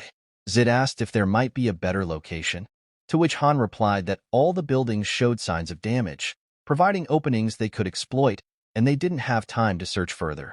They decided to make their stand there. Han reasoned that since the alley was narrow, they could confront the goblins one by one, despite their overwhelming numbers. Zid and Hansen pledged to do their best upon hearing this plan. Han assigned himself to guard the left entrance, while Eren would cover the right. Zid and Hansen were tasked with securing the back entrance. Han emphasized the importance of fighting strategically, avoiding unnecessary risks and taking breaks to recover. Turning to Jenna, Han positioned her at the center of their defensive formation and instructed her to conserve her arrows until he gave the signal. She agreed without hesitation. Han then directed the newcomers to construct barricades before the goblins arrived, cautioning them that if the goblins breached their defenses at any point, it could mean disaster for them all. As Zid began building the barricades, Han assisted, silently contemplating the daunting challenge of surviving for 30 minutes under these dire circumstances. Since this wasn't the waiting room, the time in the stage would be synced with Earth's time, and the timer would only start upon their contact with the goblins. At that moment, a goblin appeared before Han and immediately charged at him, triggering the start of the 30-minute countdown. Han was surprised to see the barricade still unfinished, but managed to swiftly defeat the goblin. However, soon all the other goblins rushed at them simultaneously. As they confronted the goblins, Han systematically took down each one that approached him. From behind, Jenna instructed Han to alert her when he started to tire. Meanwhile, Han strategized to block and counter in a circular pattern against the relentless charge. Eren asked Han if they only needed to endure this for 10 minutes. Han retorted, questioning if he had ever lied before, and noted that 4 minutes had already passed. The goblins continued their relentless strikes without pause. As they continued to fend off the goblins, Han instructed Zid to switch with Hansen. Zid insisted he could still handle more, but Han sharply told him to switch immediately. Han realized he was running low on stamina. Not only were these adversaries low-level, but they were also unskilled and prone to exhaustion due to excessive movement. Raising his voice, Han emphasized the importance of efficiency. Each strike must count, using minimal stamina. Block, stab, block again. This was their strategy against the swarm of weak goblins from the first floor, despite their overwhelming numbers. Han then directed Zid to swap positions with Hansen again, considering this the most perilous moment. Turning to Jenna, Han assigned her to assist Zid and instructed her to retrieve her arrows promptly after each shot. Jenna eagerly complied, stating she had been waiting for this moment. Han emphasized that Jenna needed to focus on the goblins approaching their opening. Eren interrupted, recalling Han's earlier statement about holding off the goblins for 10 minutes. Han clarified that only 5 minutes had elapsed. Jenna diligently targeted the goblins at the opening, but Zid soon sustained an injury. Han quickly instructed Hansen to take Zid's place in the defensive formation. Han instructed the newcomers not to hesitate and to switch positions to hold off the goblins. He reassured Zid to stop worrying, noting that he would be healed once they returned. A notification appeared, indicating Zid's fear had reduced his stats by 30%. Despite this setback, Han continued to fend off the approaching goblins. Han urged Zid to regain his composure and then ordered Jenna to attend to Zid's injuries. Stressing the urgency, Han reminded Zid that Hansen's life depended on him switching positions. Just then, a goblin attempted to attack Han from behind, but he swiftly countered and defeated it. More goblins converged on Han's position. Hansen reported to Han that his sword was malfunctioning. Han inquired if Zid could switch with Hansen, to which Zid affirmed his readiness to continue fighting. As they swapped places, Han instructed Hansen to inspect his sword. Reflecting to himself, Han acknowledged it was an improvement from the old F-rank iron sword, though still ordinary. He encouraged Hansen, explaining that even without a sharp blade, he could still strike effectively against the goblins. Hansen's sword malfunctioned, so he opted to use a shield instead. Han then instructed Jenna to switch with Eren, but Eren insisted he could still fight. Jenna urged Eren to rest while he had the chance, advising against stubbornness. Han informed everyone they had 3 minutes left and needed to endure a bit longer. In his thoughts, Han pondered how these 30 minutes felt so prolonged. Han directed Jenna to swap with Eren. Jenna expressed surprise, asserting she could continue fighting. Eren reassured Jenna that even a brief 10-second rest would suffice. Meanwhile, Hansen switched with Zid. Han then directed Jenna to shoot arrows and support Hansen, but Jenna mentioned having only a few arrows left. Han insisted Jenna use the remaining arrows to avoid endangering everyone. Jenna aimed and fired at the goblins, but one resilient goblin managed to evade the arrows and struck at Hansen. Hansen dodged the blow, but it hit Zid instead, causing him to collapse to the ground. Jenna was visibly shocked by the turn of events. Then Han instructed Hansen to switch with him, but Hansen asked about Zid's whereabouts. Han informed Hansen that Zid was resting and urged Hansen to move immediately. As Han continued to fend off goblins from his side, he directed Jenna to step up and assist in taking them down. Using his shield, Han blocked the oncoming goblins. A notification window appeared, indicating a skill awakening for Jenna.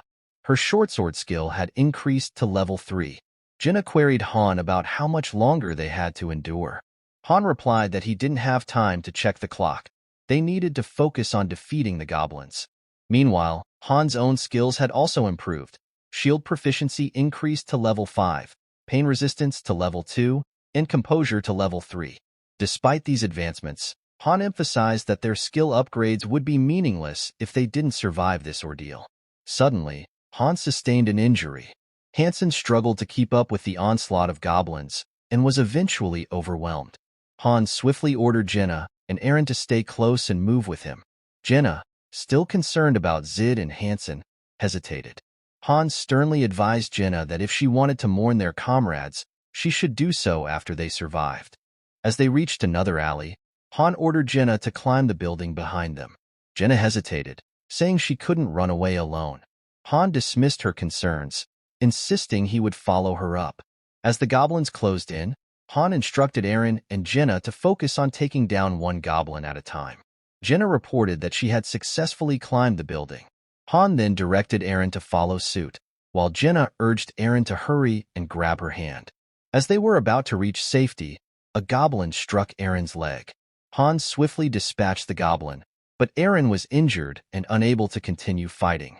Han directed Jenna to use Eren's spear to fend off any approaching goblins.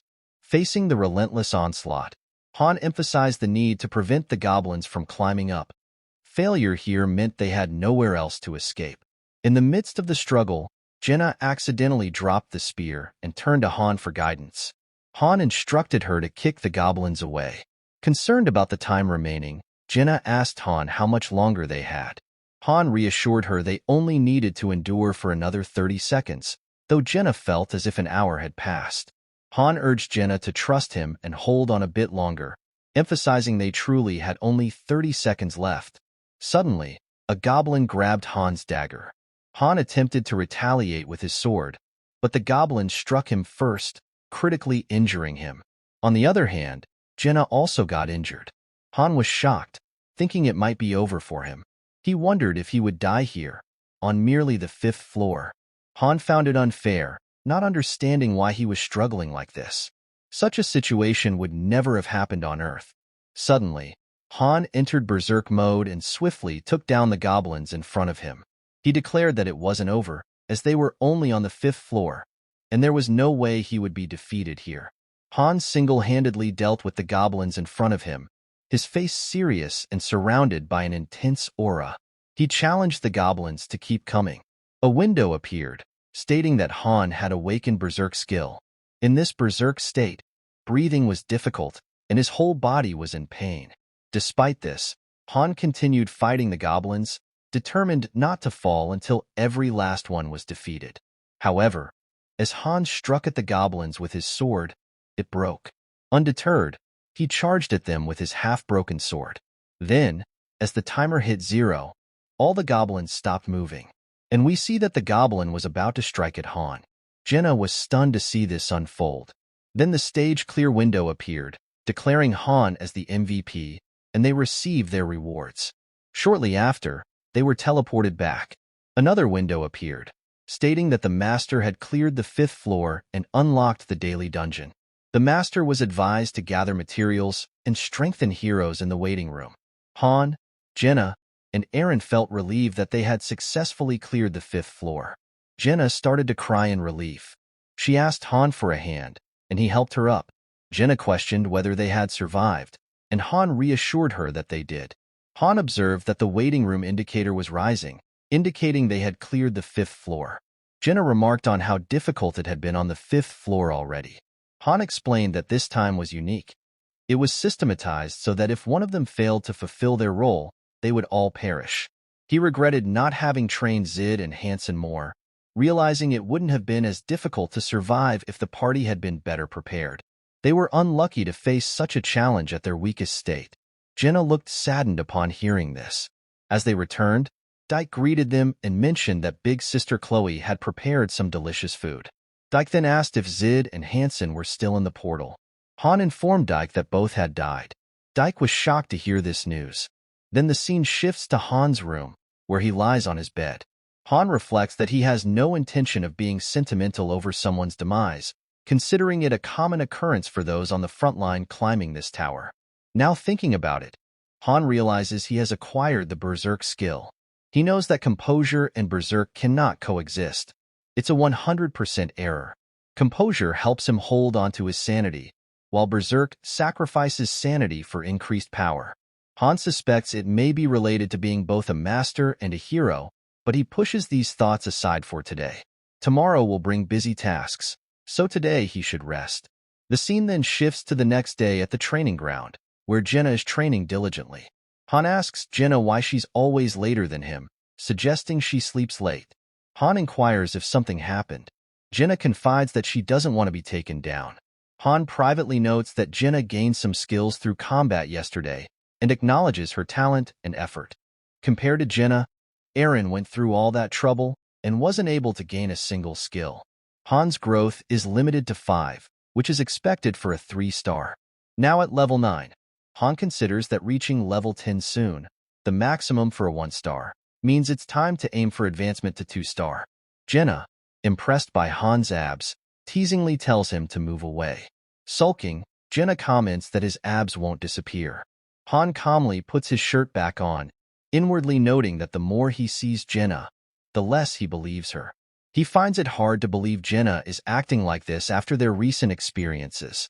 Jenna speculates that Eren may not be coming today. Han advises Jenna to leave Eren alone, guessing he's sulking in his room after losing his close friends. Jenna reflects on the importance of waking up early to train. Han agrees, mentioning that Daika was the same, passionate about training unlike those who only half-heartedly swing their swords to avoid being synthesized when the master logs on. Han tells Jenna that Aide and Hansen also had potential, and they would have been useful if he had helped them train a little more. He reflects that those who train half-heartedly should have been the ones taken down yesterday. Jenna agrees to resume their training. Eren enters and apologizes for being late. Jenna notices his expression and asks what's wrong. Eren regrets not being stronger, feeling responsible for Zid and Hansen's deaths. Han bluntly tells Eren that their deaths were due to their weakness. End of story. It's been a month since Han arrived in this world, which translates to just over 10 days in Earth time. During this period, Han observed the Master's login patterns. He deduced that the time dilation between the waiting room and Earth is about a factor of 3. The Master logs in 3 times a day, morning, noon, and afternoon. Han notes that during combat stages, time flows at real-time speed. If the time dilation also applied there, what felt like 30 minutes would actually be an hour and a half. Isol encourages everyone to strive to be as excellent as Han. As expected of the Master of Masters, succeeding in a survival mission on the 5th floor using only low-rank weapons is quite an accomplishment. Jenna asks Han why Isol is acting that way, but Han cryptically tells her it's a trade secret. Isol admonishes the others for lounging around while Isol works hard, threatening not to let anyone go. Han intervenes, telling Isol to let them be, as they respond when called upon. Soon after, a new party is formed consisting of Han, Jenna, Lewis, Jeffrey, and Owen. Isol announces that this party will enter the space-time rift. Jenna expresses uncertainty about the unfamiliar members, but Han reassures her that this time won't be too difficult. A portal unlocks, revealing the daily dungeon named Kenout Forest. Han anticipates the forest opening as expected. A man steps forward and informs Han that they will be fighting together. Han asks for his name, and the man introduces himself as Owen. Owen expresses doubts about being helpful due to Han's strength, but Han assures him that the newcomers won't be fighting. As they enter the forest, a window appears stating that the party will return after collecting some materials. Jenna asks Han where the enemies are, wondering if it's a special quest like the 5th floor. Han explains to Jenna that this is a daily dungeon, a place specifically for collecting materials. Han picks up a rock and demonstrates his dimension storage to Owen, explaining that it's where they can collect materials like tree branches, which will accumulate in their storehouse. These materials will later be used to craft items. Jenna questions if their task is solely gathering without fighting, and Han replies affirmatively, but adds that Jenna, being different, will hunt with him. Jenna expresses disappointment, thinking she might have an easy time for once. As they proceed, Jenna asks if they can hunt animals like deer and rabbits, excited about the prospect of finally eating meat. They soon encounter a deer. Jenna gets excited upon seeing it, and with a single arrow, she takes down the deer. Han instructs Jenna to gather the materials and put them into the dimensional gate without missing any. Jenna asks Han where he's going, and he replies that he's also going to hunt because he's tired of eating only potatoes. Han ventures deeper into the forest and arrives near a lake, realizing there's only 30 minutes left before everyone is automatically summoned back. He spots the Queen of the Forest, a rare monster that appears on Forest Dungeon days, known for its low-grade attribute stone used for advancements. Han charges forward and swiftly takes down other deer nearby. Witnessing this, the Queen of the Forest becomes enraged and confronts Han. With a determined look, Han challenges the Queen to come at him. Additionally, there are 3 daily dungeons: Mines of Israelta from Monday to Tuesday, Cannout Forest from Wednesday to Thursday, and Cimmeral Plateau from Friday to Saturday. On Sundays, all dungeons are open. Then the scene shifts back to the camp, where the rest of the party members are shocked to see a monster. They quickly realize it's Han. Frustrated, Han asks them if they can't recognize him.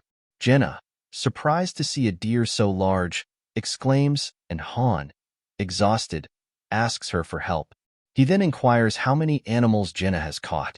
Jenna replies that she has caught 2 deer and a boar, assuring that everyone in the waiting room will be able to eat as much as they want. Jenna then asks why Han brought the deer's head. Han explains that he couldn't cut its horn off. Jenna points out that the deer has horns even though it's a female, noting that they can tell the deer's gender by looking at its head. At that moment, Jenna awakens another skill, Hunter of the Forest. Seeing this, Han thinks that Jenna's advancement will go smoothly.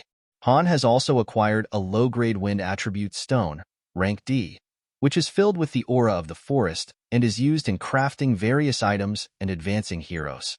The scene then shifts back to the house, where everyone enjoys eating meat. Then Jenna tells Han that everyone seems excited since they already ate 1 deer. Han responds that if she is done eating, she should follow him. He explains that the daily dungeon is a system where the location of the dungeon changes depending on the day of the week. Today, it is the Cimmeral Plateau, a dungeon where Han can acquire other attribute stones. As both Jenna and Han enter the Cimmeral Plateau, Jenna, surprised, asks Han if she can really get stronger by gathering materials. Han replies that if Jenna wants to get stronger, she needs something called an attribute stone, and they are there to gather those stones. As they move forward, Jenna is impressed by the view in front of her and enjoys the pleasant wind. At that moment, Han sees a plant of life. He recalls seeing these plants in a drawing, noting that they are the main ingredients for making recovery potions, and intends to pick them later. As they both proceed, they take down a giant wolf together. Jenna is happy and states that they had no trouble dealing with the wolf. Then Han tells Jenna to hurry up as other wolves might come. We see Han has acquired another low-grade wind attribute stone, rank D. Jenna comments that it is peaceful here and wishes it could always be like this, hunting, gathering plants, and having good food and a place to sleep. She adds that it would be a paradise if the master wasn't there. Surprised, Han reflects that he was a former master as well. Jenna expresses her hope that the master never returns.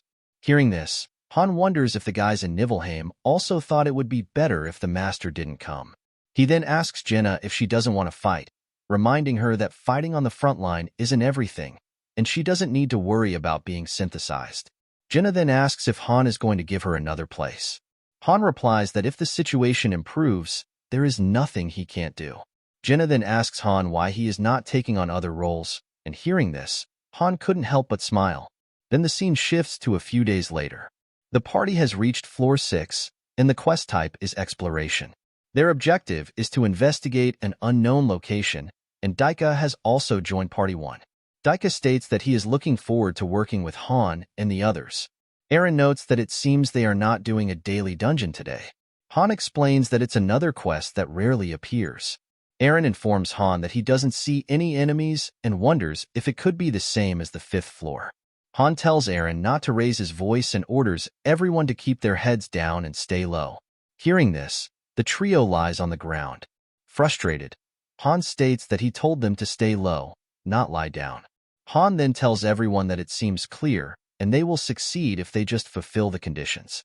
They see 3 goblins together, and Eren asks Han if they should kill them. Han points out that one of the goblins has a blowhorn, which means they have allies they can call for help. Jenna goes up to a tree and tries to look around. Han inquires if she can see anything. Jenna replies that there seems to be a goblin village. As she comes down, she states that about 100 goblins are gathered there. Han states that it seems like a trap, as the goblins will ambush them if they engage in battle without proper reconnaissance.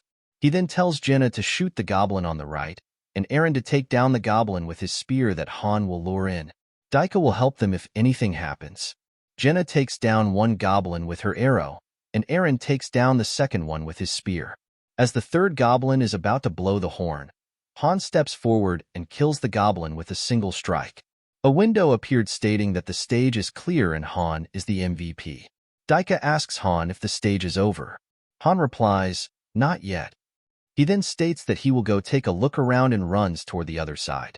Han thinks to himself that it's because of the hint given for the next stage. Now that exploration is available, he knows this can't be just a simple mission. Although this is a random team, it doesn't mean they can't guess what will happen. Han reaches the goblin village and thinks that this goblin habitat is large. Suddenly, one of the goblins notices someone behind a tree, but Han vanishes from there. After they get teleported back, Jenna asks Han why he ran away by himself just now. Han states that he was just taking a look around. He thinks to himself that hints appearing this frequently in the main dungeons means that linked quests, starting with exploration, are known as streams. Analyzing streams depends on how competent the master is. Han wonders if the master saw what he saw, finding this frustrating. Han thinks that this isn't the time for streams to appear. This is happening faster than he expected. Then, Chloe comes running to Han, stating that there is big trouble. Chloe tells Han that some strange people have arrived. Han responds that strange people come all the time.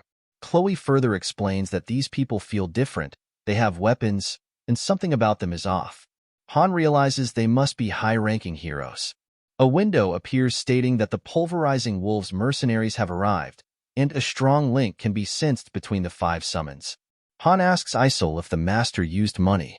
Isol happily replies yes. The master bought the newbie potent package, which costs 50,000 won. Han thinks that the master must have gotten 2,500 gems and 50,000 gold. He reflects that if he were the master, he would have summoned the high ranks and put them into the party before challenging the 5th floor. Han tells Chloe to go back to the residence, assuring her that the high-ranking summons won't do anything to her. They're just a little special. Han states that the party will be dismissed here, and that nothing changes just because some unique newbies are here. The scene shifts to a house where a woman with black hair is standing alone. Jenna approaches her and says hello. Jenna introduces herself and asks the black-haired girl for her name. She responds that her name is Adis Callan. Jenna then introduces Han, mentioning that while he might appear indifferent, he is warm-hearted. Han tells Jenna to stop talking nonsense.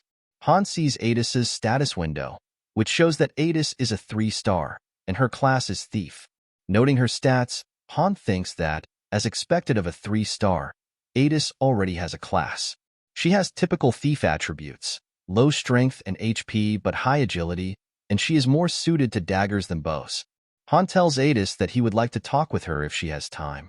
As they sit together, Adis asks Han if he knows about this place. Han replies that there are things he knows and things he doesn't. He asks Adis how much she knows and if she remembers how she ended up here. Adis replies that she doesn't know how she ended up here, only that she has been summoned to fight. Her head starts to hurt whenever she tries to remember more. Han inquires if Adis knows about synthesis. Adis responds that synthesis is about becoming stronger by taking down others. Han thinks to himself that there is indeed a gap in the information they know, depending on their summon rank. He comments that judging by Adis's clothes, she was probably a mercenary before. Adis confirms that she was part of the pulverizing wolves mercenaries. Jenna remarks that the name sounds pretty cool. Adis states that she remembers working as a mercenary in Halcyon but woke up here. Han thinks that Adis is not just a 3-star summon. She also seems to be highly skilled among the mercenaries, more so than Malmont, who was a 2-star. Then Isol calls for Avant, Jakin, Wave, Benign, and Adis, as the master has summoned them.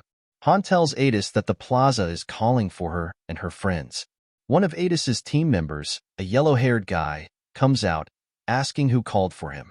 Adis informs the guy that it seems the master called for them and that they need to go to the plaza.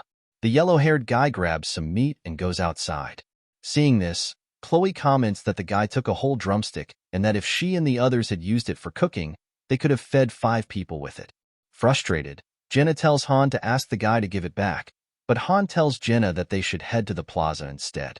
Party 5, named Pulverizing Wolves, is formed with members Avant, Jakin, Wave, Bane, and Adis, all 3 stars. Avant is chosen as the team leader. One guy mentions that something about the new members seems strange since they already have weapons. Han replies that he has a weapon too, and adds that those people don't seem like good people. The guy agrees, and Han thinks to himself that although these guys don't seem like good people, they are strong. Isol then tells Party 5 to go into the space rift as the master is waiting. Han asks Jenna what she thinks about the new group. Jenna replies that Adis seems kind, but she is uncertain about the rest. Han then asks the guy what he wants Han to do, specifically if he should protect them. The guy responds that it would be great if Han could do that. Han questions why he should provide protection for free. The guy tells Han that he is strong and capable of protecting them.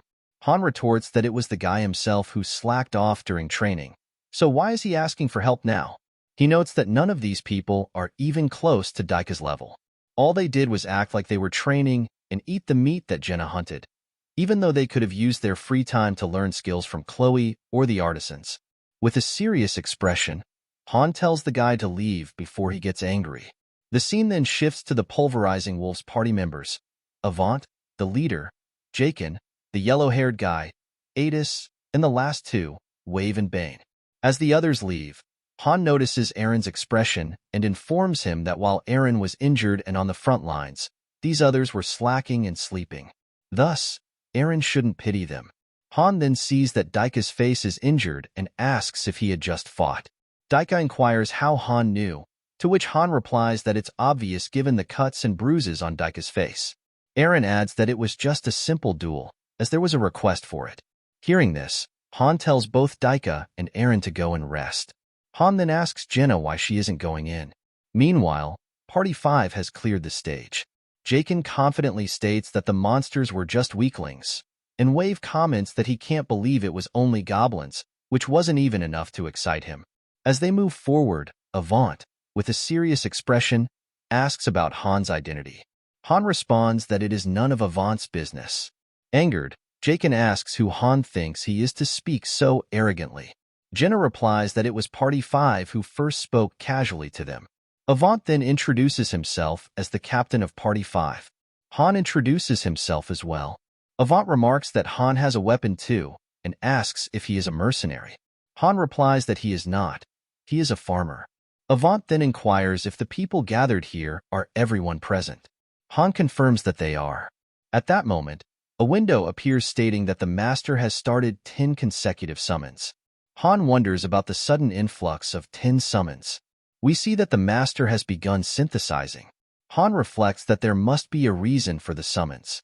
As new people enter the plaza, Isol expresses frustration that the master has summoned more useless individuals.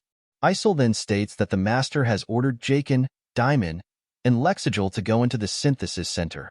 The new arrivals are confused and don't understand what is happening. Jakin grabs the 2 others and takes them to the synthesis center with him. Seeing this, Jenna tells Han that it's wrong. At the very least, the new people should be given a chance. Han thinks to himself that the master is making a significant mistake. While some one-star heroes may be talented, most are generally useless. However, the master is using 1-star heroes for synthesis without any form of examination. Jakin then emerges from the synthesis process, having leveled up. Other people are also being synthesized with Party 5 members. Avant orders his team to prevent anyone from escaping and asks Adis why she isn't moving, as she is also a member of Party 5. At that moment, Han tells Isol to send a tip to the master, stating that the master won't know which 1-star heroes are useful without evaluating them beforehand. Isol sends this tip to the master. Han reflects on the many experiences he has had since entering the game, noting that so much has happened that it could change people. Frustrated, Jaken demands to know who Han is to interfere.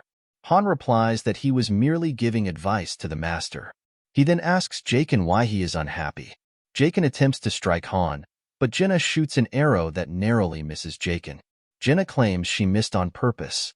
Seeing this, Avant questions whether they have raised their weapons against Party 5. Adis tells Avant that they should stop for today, as it is already late. Avant does not listen and points his sword at Han, asking if Han knows who they are. Han replies that he does know. They are trash.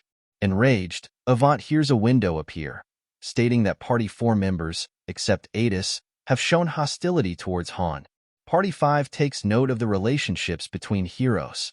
Isol steps forward and tells them to stop, as it is forbidden for heroes to fight among each other, or they risk punishment from the master. Han then tells Isol that he does not think it is actually forbidden. Isol acknowledges that it is true, but adds that they should adhere to the rules. Han tells Avant to be honest. They are not mercenaries. Avant replies that Han is talking nonsense, as Party 5 members are mercenaries who only act if there is a commission. With a serious expression, Han tells Avant to stop talking nonsense, as they are a thief troop. Angered, Avant states that he is being nice, yet Han is crossing the line. Han informs Isol that members like those in Party 5 will get in their way, and notes that sometimes heroes with poor personalities are summoned regardless of their rank. Han asserts that Party 5 members will be the culprits of causing chaos in the waiting room and reducing efficiency, which means they are trash that needs to be removed. Isol is shocked to hear this. Han then calls for an open duel. A window appears, stating that Han is requesting a duel with Avant. Avant responds that Han must be crazy and questions what Party 5 members did to Han. Han tells Avant that Avant thinks this is crazy because he knows how Party 5 members behave. Han suspects that Avant asked if everyone in the plaza was present to assess them, as it would be troublesome if someone strong were among them.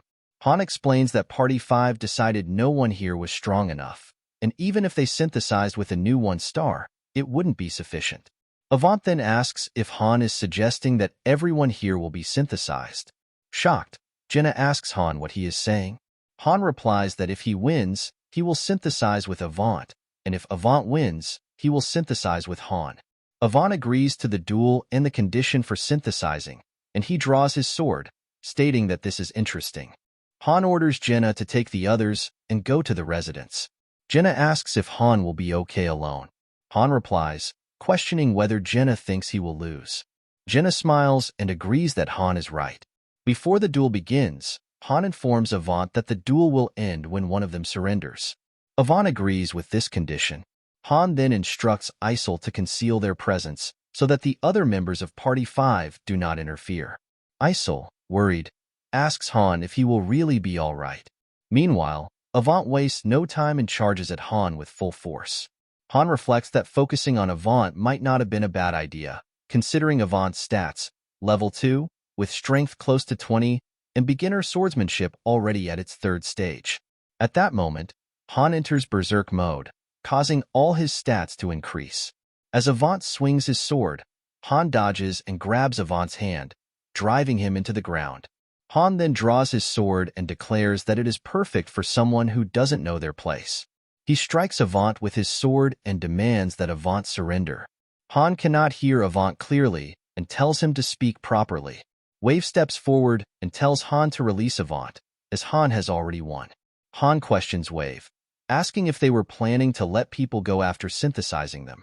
Wave responds that it has nothing to do with this situation. Han insists that if he says it's relevant, then it is. He argues that since it is a duel agreed upon by both parties, Wave should not interfere. The duel ends when the loser admits defeat, and Han asserts that Avant is his prey. Han instructs Wave not to worry about whether Avant live or die, and tells him to go get some sleep. Bainin questions whether Han thinks he will be fine after this, and whether he knows who Party 5 members are. Han replies that their party was known as the Wolf Mercenaries. He then asks Adis if she is sure they are still the Wolf Mercenaries. Adis confirms that was their name in the past but acknowledges that now, Han refers to them as a bunch of bandits. Han then asks Adis why she is associating with these individuals. Adis replies that she was honoring her father's request. Han informs Adis to think carefully about whether she will stay with these individuals or join his side. Adis is shocked by the question. Jaken, angered, warns Adis not to dare betray them. Han encourages Adis to join his side, noting that it would be beneficial for both parties. Jaken shouts that Adis should be aware of the consequences of betrayal. However, Adis makes up her mind and agrees to join Han. Han remarks that Adis must follow the right people, and Adis acknowledges that she has no reason to stay with Party 5. Enraged, the trio attacks Han together. Isol intervenes, reminding them that the duel hasn't ended, so they cannot interfere. Despite Isol's warning, the trio continues their strikes, aiming to take down Han. Han realizes that he has them and bids them farewell. Isol then takes down the trio with a single strike, similar to Malmont's style. Avant, seeing the situation, declares his surrender. At that moment, Han releases his berserk mode and reflects on the severe headache he has, considering it might be a side effect of going berserk. Han thinks he will need to refrain from using berserk mode unless it's a real fight. A window appears, stating that Han has defeated Avant in the duel and that Avant will be synthesized. Isol informs Han that the Master keeps touching the screen. Han replies that if the Master wanted to cancel the synthesis, they shouldn't have allowed the duel in the first place. It seems the Master might not even be aware that the dueling system existed. Han levels up, and his beginner sword and shield skills, as well as his pain-resistant skill, increase.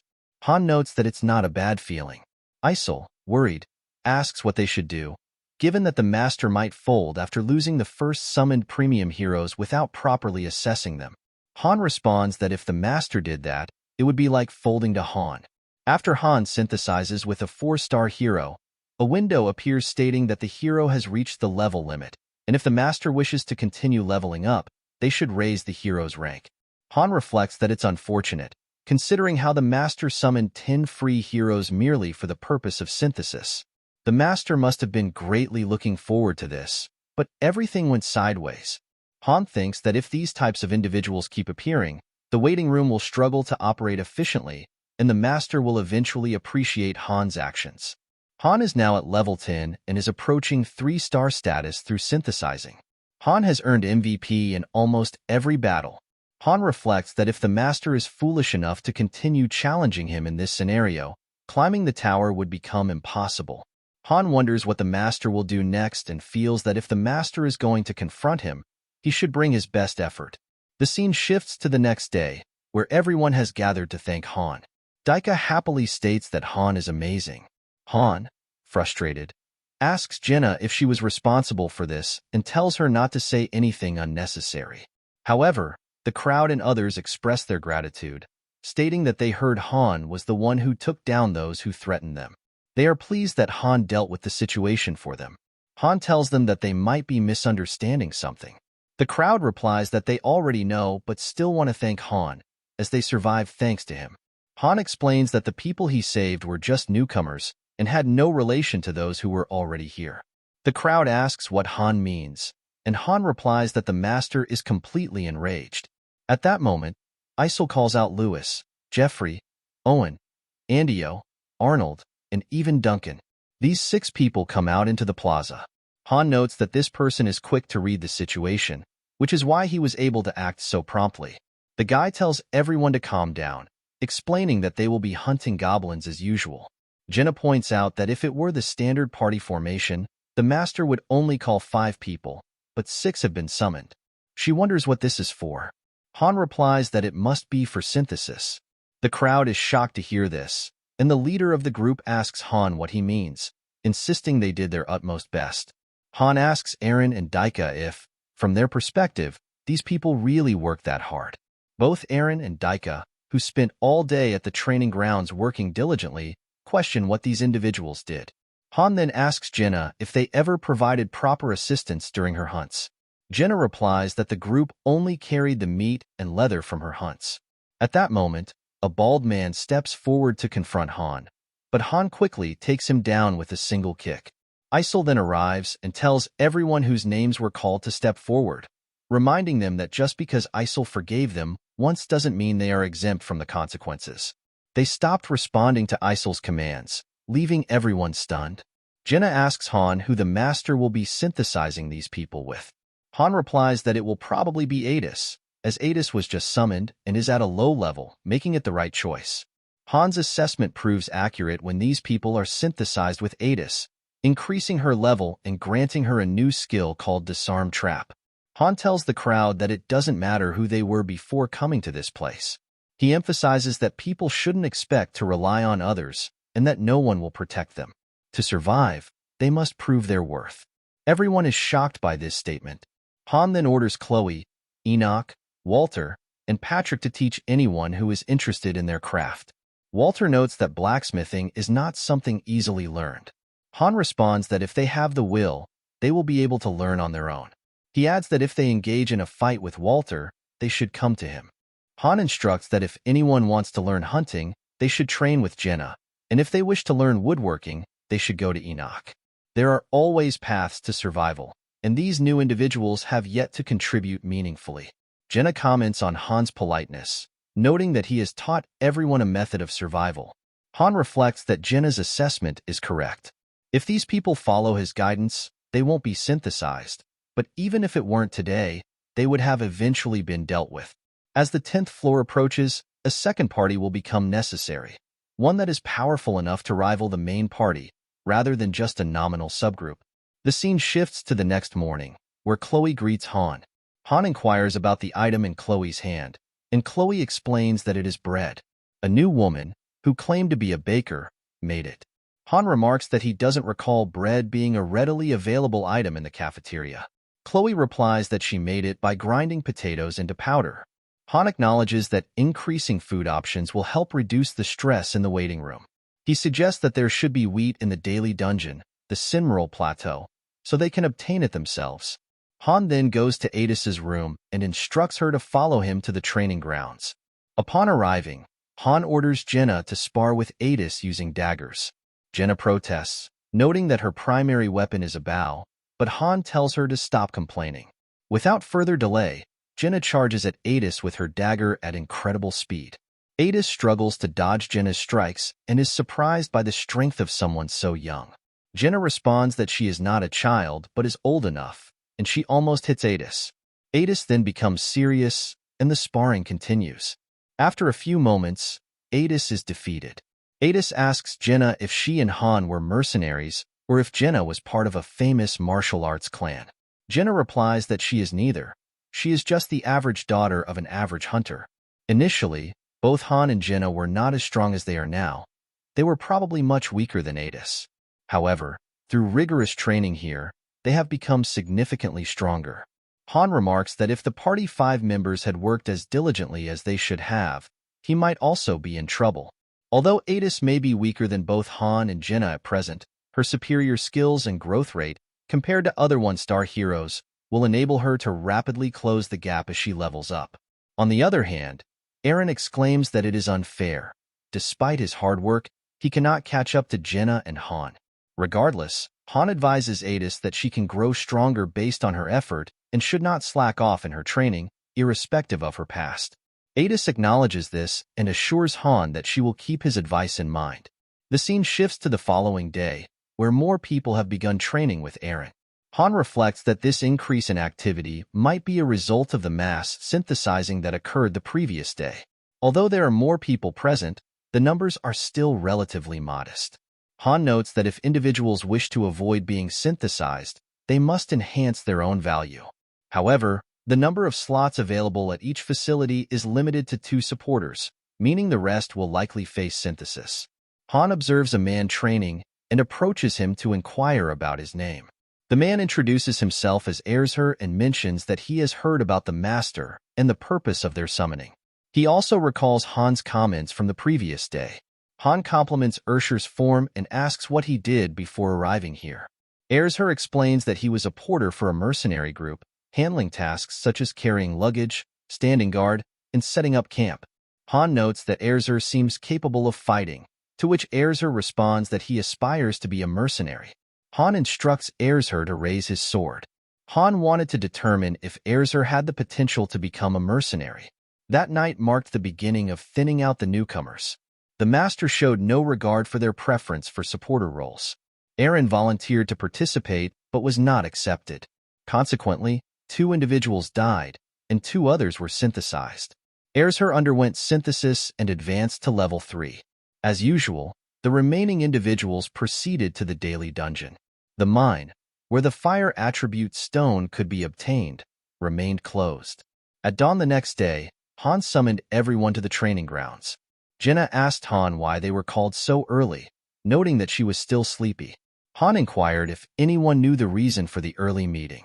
After a moment of thought, Daika suggested it was to select party members. Jenna questioned whether it wasn't the master who made these decisions. Han replied that while the master ultimately makes the choices, Han could at least offer suggestions, which even the master would have difficulty refusing. Han announced that they would determine the party composition by drawing lots, as there were 6 of them and thus 2 parties of 3. Daika appeared concerned upon hearing this. Han told Daika to relax, assuring him that it didn't mean he would abandon anyone. He further explained that there would be 2 leaders, himself and Adis. This surprised Adis, who wondered about Jenna's role. Frustrated, Jenna asked why she couldn't be a leader as well, emphasizing her capabilities. Han stated firmly that Jenna would not be a leader. Adis then asked why they needed to divide into 2 parties, noting that it would be risky if one party were defeated or if all the strong members were concentrated in one party. Han explained that the master would handle such concerns.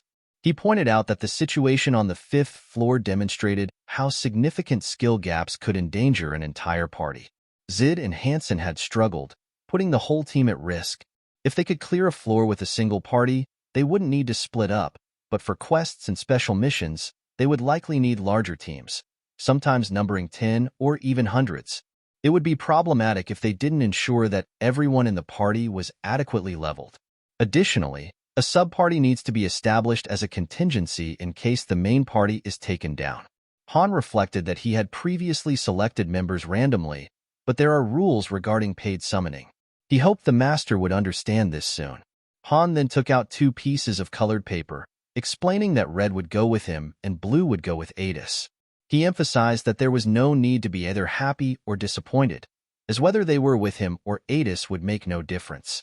Han instructed everyone to draw a paper. Aaron and Jenna drew red papers, meaning they would be on Han's team, so there was no need to check the remaining papers. Noticing Daika and Ershur's expressions, Adis commented that it seemed they didn't fully trust her. Daika responded that it wasn't the case, and Adis reassured him that, as she had only recently arrived and had limited battle experience, she understood their concerns. Han thought to himself that, objectively, the power difference was significant, but it couldn't be helped. He warned Adis that if she couldn't keep up with his team, she would be left behind. Adis agreed with a simple acknowledgement. As she observed people being synthesized yesterday, Adis was determined not to lose. The teams were then organized into Party 1 and Party 2. The scene shifts to Floor 7, where Party 1 is tasked with eliminating all goblins. Aaron expresses relief, noting that the task seems manageable. Han instructs Aaron and Jenna to stay behind and watch, as he will handle all the goblins himself. As the goblins charge at Han, he enters berserk mode and methodically takes them down one by one. With only 1 goblin remaining, Jenna asks if she should finish it off. Han considers that this quest might be part of a chain quest and decides they should not clear it immediately.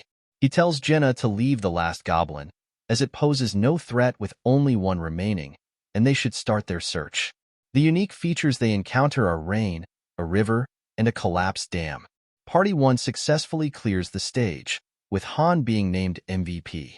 As they return, Jenna asks Han if they can rest now that the day's work is complete. Han replies that Jenna can do whatever she wants and then asks Aaron about his plans. Aaron mentions he was considering going to the training grounds. Han advises Aaron not to overdo it, as he might injure himself.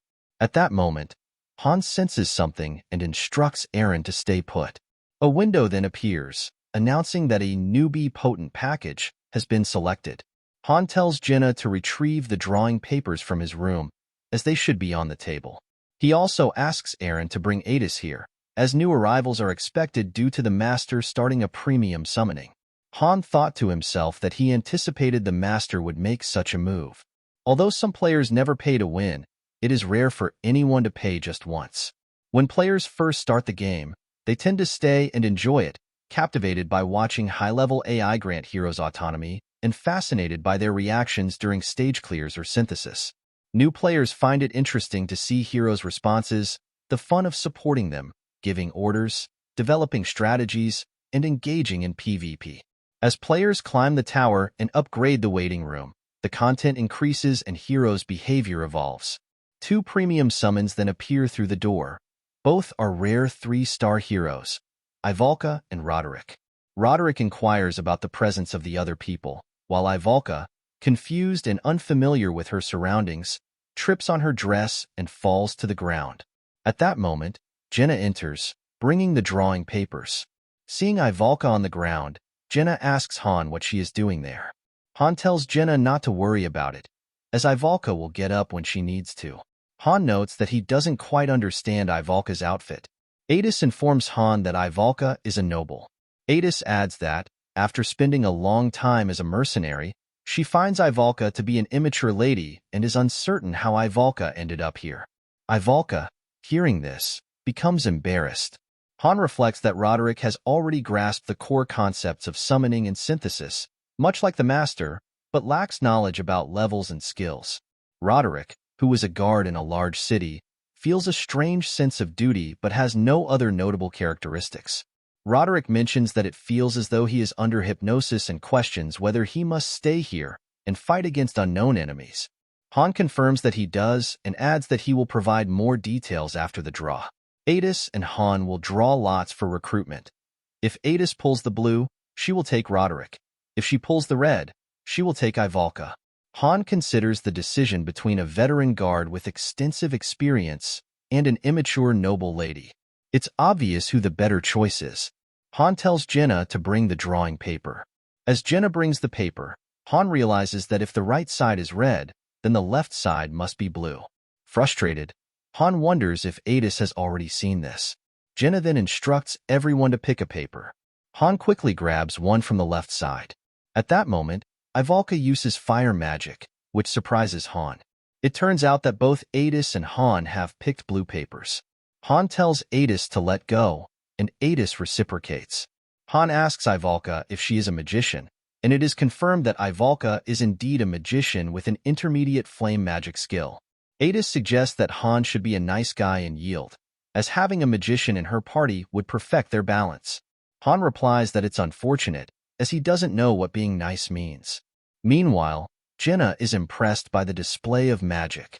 Han reflects that while warriors and thieves in Pick Me Up can be advanced to 1 star through proper training, magicians are different. They are rare individuals who can only be acquired through paid summons, and their chances of appearing are significantly lower. Confused, Ivalka asks what both Han and Isel are doing, expressing her dislike for the situation. Jenna then realizes that both Han and Adis peeked at the papers, which she considers cheating. Jenna steps forward and states that they need to pick the papers based on luck, as is proper in such situations. Ivalka asks Han what is happening now. Han explains that they are deciding which party Ivalka will join. He further comments that, compared to Roderick, Ivalka is slower to grasp the situation. Jenna tells both Han and Adis that they cannot cheat this time and must pick fairly and squarely, relying solely on luck. Han instructs Adis that regardless of what they pick, there should be no resentment. Adis agrees. As both Han and Adis pick their papers, it is revealed that Han has drawn the red paper, meaning Ivalka will join Han's party. Meanwhile, Isel is seen taking someone for the synthesis process. The man asks Han if he didn't say that hard work would prevent synthesis. Isel tells Ivalka to come over as well. Han responds that those who couldn't even learn support skills are at risk of synthesis. Ivalka is synthesized and levels up. As she emerges, Han warns her that if she falls behind, she will face synthesis as well, emphasizing that there is no way to avoid it. To survive, they must all try harder. Han then tells Roderick that he is next. Roderick is subsequently synthesized and levels up. The space rift opens, and Han notes that the Master is likely assessing the new members. Party 2 prepares to enter the rift. Adis instructs Roderick to follow her, as he will play a key role in this battle. As Party 2 enters the rift, Han asks Ivalka which spells she can use. Ivalka responds, questioning why Han is asking this. Han insists that she answer the question, stressing that if Ivalka does not want to fight, she must still provide the information. Ivalka is confused about why she has to fight in an unknown place, and without understanding the purpose. Han informs Ivalka that a reason is not necessary. If she does not fight, she risks being synthesized. With a serious expression, Han reiterates his question. How many spells can Ivalka use? Ivalka replies that she can use fire magic, with her highest ability being third circle magic. Han acknowledges this and then asks if Ivalka can cast any other spells, such as teleportation or other support-type magic. Ivalka responds that the kind of magic Han is referring to is typically learned by third circle mages, like herself. Han then suggests that this implies she can use other types of magic as well. Irritated, Ivalka asks if Han has a complaint. With confidence, she tells Han that he will be surprised by her fire magic, to the point where he might even fall over. Observing Ivalka's attitude, Han thinks it's unfortunate that her skills may not match her arrogance. He considers that a defense system is more versatile than an attack system, and explains that he asked Ivalka because, even though she doesn't have a skill window, there's still a possibility she might awaken new abilities. However, it doesn't seem likely at the moment. Regardless, a mage is still a mage. Han then reminds Ivalka that from now on, she will be joining his party and fighting monsters alongside them. Ivalka replies that she understands, although she doesn't like it. Meanwhile, Adis's party returns after completing their level. Seeing them, Han wonders if they entered a low-tiered floor for a test demonstration, as Adis's expression suggests that Roderick was stronger than she expected. Han then tells his team that it's now their turn, so they should prepare. A notification appears, indicating that Party 1 will now enter the space raft. With a serious expression, Han tells his party, "Let's go." As they enter, Han thinks they will likely proceed to the 4th floor. He suspects the stage on the next floor is probably locked, but the 4th floor, with its mix of harpies and goblins, should be sufficient to test Ivalka's magic. Han needs to determine what type of mage Ivalka is. He then instructs the rest of the team to stand down when the fight begins, as they need to assess Ivalka's magical abilities. Irritated, Ivalka asks Han what nonsense he is talking about. Han then adds that the 4th floor could be conquered by any one of the 3 of them alone, and asks if Ivalka is perhaps lacking confidence due to her low level. Since Ivalka claimed that Han would be surprised and might fall over after seeing her magic, she responds confidently that it's true because she is special. Ivalka then tells Han to get ready to be amazed. As the door opens, Isol urges them to proceed. Upon entering, Han is shocked to find that they are on the 8th floor of the main dungeon. Han immediately tells his party that they are on the 8th floor and instructs everyone to focus and draw their weapons. Jenna, confused, asks Han if he didn't say that the 3 of them would stand down and let Ivalka fight the enemies. Han firmly tells Jenna to stop talking nonsense and stay focused. Han then thinks to himself that whatever is controlling the situation must be upset about what happened last time, and that the master might have deliberately put their party in a difficult position. He also considers that the master might find using the 4th floor as a test too boring. Just then, Jenna notices a building and says that she has seen it before. At that moment, Han quickly instructs everyone to dodge. Ivalka doesn't understand what's happening as arrows come straight toward her, but Han saves her just in time. Han is shocked to see nearly 30 goblin raiders, almost the size of a cavalry. He quickly tells Jenna to shoot an arrow and take one of the goblins down. Meanwhile, Han notices that the terrain is uneven and instructs Aaron to move to the side and attack when the goblins charge. Aaron agrees to do his best. As Han is about to say something to Ivalka, the goblins attack. Han uses his shield to block their strikes, but another goblin approaches from behind and attempts to attack him. Han dodges the strike and takes down several goblins with his sword before moving to engage more on the other side. He then notices that Aaron is struggling to deal with the goblins, who are charging at him in unison. Han rushes forward, blocks the goblin's strikes, and commands Ivalka to start casting her spell, surprising her. Han reminds Ivalka that she said she's a mage and should be able to take down these goblins. Ivalka tells Han that she needs time. He asks how long she needs, and Ivalka replies that she only needs 1 minute. Han instructs her to start casting, while he continues to deal with the goblins. Ivalka begins casting her spell as Han tells Eren to block the arrows being shot at Jenna, allowing her to focus on shooting. Eren responds, "Got it," and starts intercepting the arrows, leaving Ivalka alone. Seeing an opportunity, the goblins rush toward Ivalka to strike, but Han quickly steps in to block them. Han realizes that the goblin's primary target is the mage. He knows he can buy some time, but blocking all these goblins will be difficult, and he might need to use shield magic to block a few arrows as well. Han asks Ivalka if she can hit the incoming goblins, but she is too focused on casting her spell to respond. Jenna then warns Han not to stay in place, as he might get caught up in the attack. Shocked, Han realizes he forgot about the barrier and that Ivalka can't even use mobile casting. Meanwhile, the goblins have surrounded Ivalka and are about to strike. Han quickly rushes over, grabs Ivalka, and runs away with her. Ivalka asks what he's doing, and Han replies, asking why she's casting out in the open without any protective measures. Ivalka explains that she was converting all that mana into fire. As they regroup with Eren and Jenna, Han instructs them to head into the forest ahead. Jenna questions whether they might get blocked like last time, but Han tells her they'll deal with that when they get there. He then informs Ivalka to start casting as soon as they enter the forest and to aim at the spot where they were just standing. Ivalka acknowledges, saying she understands. Jenna informs Han that they can enter the forest, and Han realizes that this is a connected area between the forest and the plains. He orders Ivalka to go into the forest. Frustrated, Ivalka asks why he's treating her this way, but Han, knowing the urgency of the situation, kicks her into the forest, stating that she can't be treated nicely if she dies here.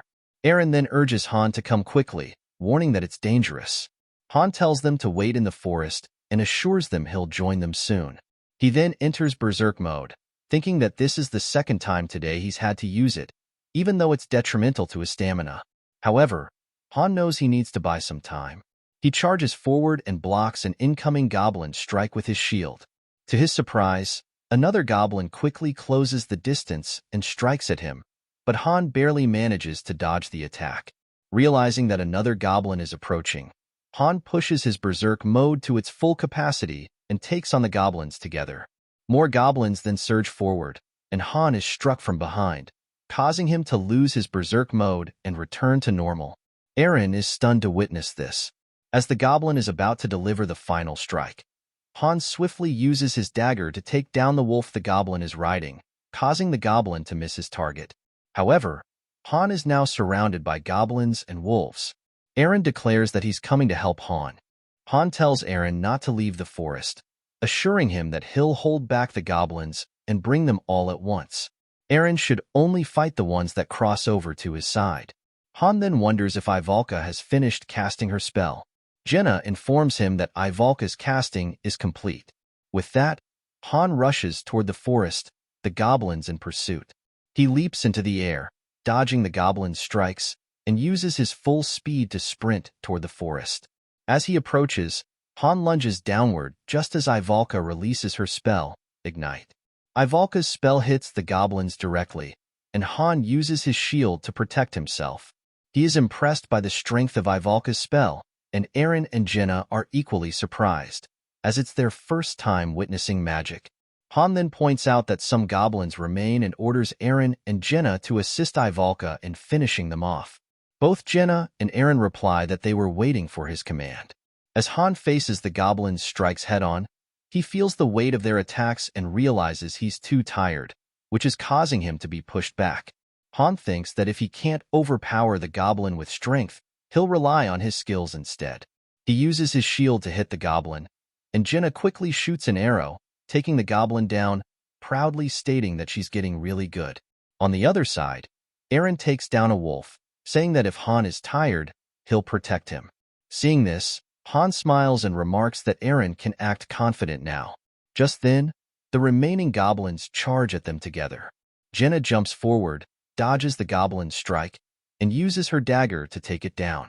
However, even as the goblin is defeated, the wolf continues charging straight toward Ivalka. Jenna quickly shoots an arrow, taking down the wolf. She then tells Ivalka to wake up and run, but notices that Ivalka is still casting her spell.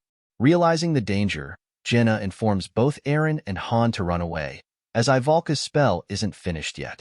As Han and Eren rush towards the forest, Ivalka completes her spell, creating a circle around the goblins and using her ignite spell, which causes a massive explosion, taking down the goblins.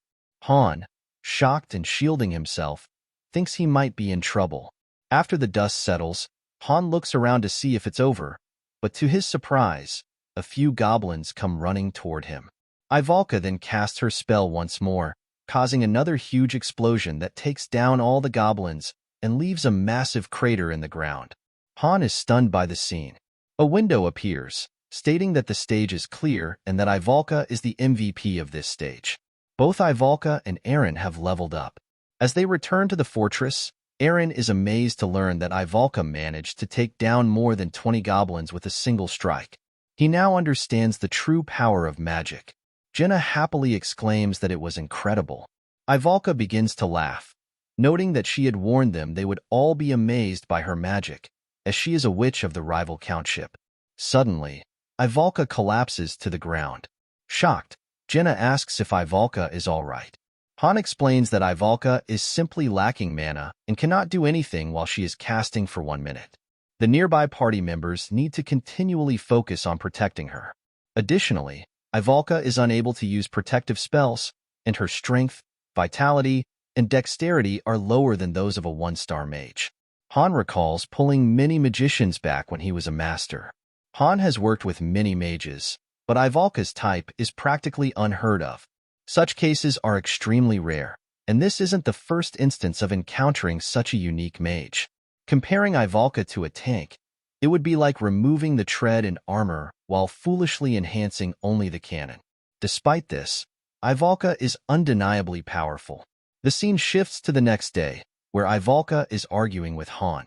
Han tells Ivalka that even if she needs to decrease the strength of her magic, she must increase her casting speed and reduce mana consumption. Frustrated, Ivalka asks how Han can say something so insulting. With a serious expression, Han asks if she doesn't want to improve. Irritated, Ivalka agrees to follow Han's advice and starts her training. Han reflects that Ivalka's current magic class is Class 3 Fire Magic. Class 1 involves ignition, Class 2 is a burning explosive fire, and Class 3 focuses on directing the explosion upwards and modifying it. The higher the class, the more mana is consumed.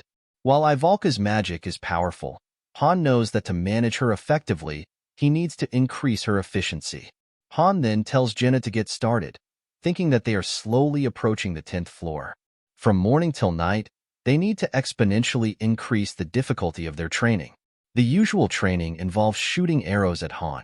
As Han defends against the attacks, he discards his shield and gradually increases the training conditions. Jenna comments that she thinks Han is getting stronger, but Han responds that they are in the middle of training and he doesn't need compliments. As Han swings his sword and breaks an arrow, a window appears, indicating that Han has awakened a new skill, projective defense, and that his sword shield technique has increased to level 6. Han is pleased to have awakened new skills. Seeing an opportunity, Jenna closes the distance between them and strikes at Han with her dagger. Although Han quickly dodges the strike, Jenna is unable to do so. In an instant, Jenna switches tactics and prepares to shoot an arrow.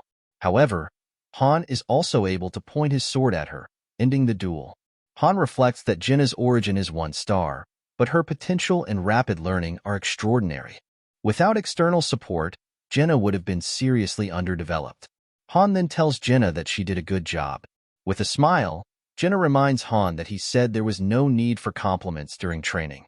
Annoyed, Han decides to teach Jenna a lesson. Meanwhile, Eren is what Han would consider a typical 1 star. Although Eren's basic swordsmanship level is 3, that is his only skill. He hasn't been attending the training hall recently because he has been sequestered in his room, trying to learn pain resistance. Ivalka is likely training as Han instructed in the Magic Hall's exclusive training room. Even if she decreases her power, her magic remains formidable. Under normal circumstances, it is best to let Ivalka use Class 1 magic. In the training hall, there are random 1 stars training in the corners, but none are particularly useful. Han struggles to assemble even one complete team, let alone both Party 1 and Party 2 with a maximum of 5 members each. It seems the Master is either unwilling to undertake any synthesis or is perhaps planning to add level 1.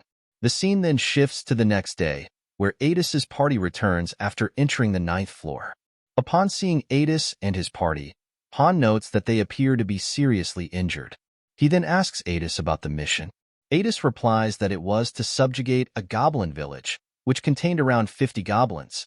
Han further inquires if there was anything unusual about the location or any other peculiarities Adis noticed. Adis explains that the ground was muddy, as if it had rained heavily. When Han asks if there was anything else, Adis states that she is unaware of any other anomalies. It is now Han's party's turn. Ivalka single-handedly defeated the challenges on Floor 4 and was also named MVP. Han reflects that it seems his party can no longer use the 4th floor for practice. Currently, Han is at level 10, Jenna at level 8, Aaron at level 6, and Ivalka at level 4. Han thinks that with the current number of floors, this is the limit to their levels, and they need to level up as much as possible. Meanwhile, the equipment factory is operational, so all of the party's equipment has been improved. The E-rank flimsy leather armor has now been upgraded to D-rank iron plating. Additionally, Aaron and Han have acquired daggers as support weapons. Shern and Macon, the 2 new members at the training hall, have joined Party 1 and Party 2 respectively. Although these 2 do not match the party's experience points, stats, and skills, there was little else they could do as they soon prepared to enter the 10th floor. Isol asks Han how things are going and if he has been able to predict the next mission or solve any difficult problems. Han responds that if he could do that, he would be a god. He wonders why Isol came to ask such trivial questions. Isol insists that Han is a god, to which Han replies that if he were, he would have already completed the 100th floor a long time ago. As a Master of Masters, Han was indeed the highest-ranking user in Pick Me Up, but it still took him 2 years to climb to the 88th floor. Moreover, dozens of his parties were defeated due to the unpredictable random patterns and traps. A pick-me-up master grows through their failures, but currently, the master has not experienced failure. At this rate, the only time their parties will fail is when Han dies. The scene shifts to the plaza, where everyone has gathered. Ivalka comments that the plaza is crowded and expresses confusion over what is happening, noting that Isol still has not called them. Han reassures Ivalka that Isol will call them soon, so there is no need to be suspicious.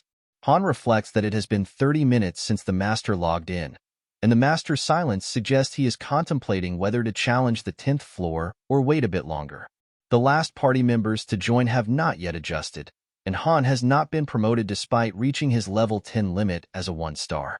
This indicates that there is still an incomplete aspect to address.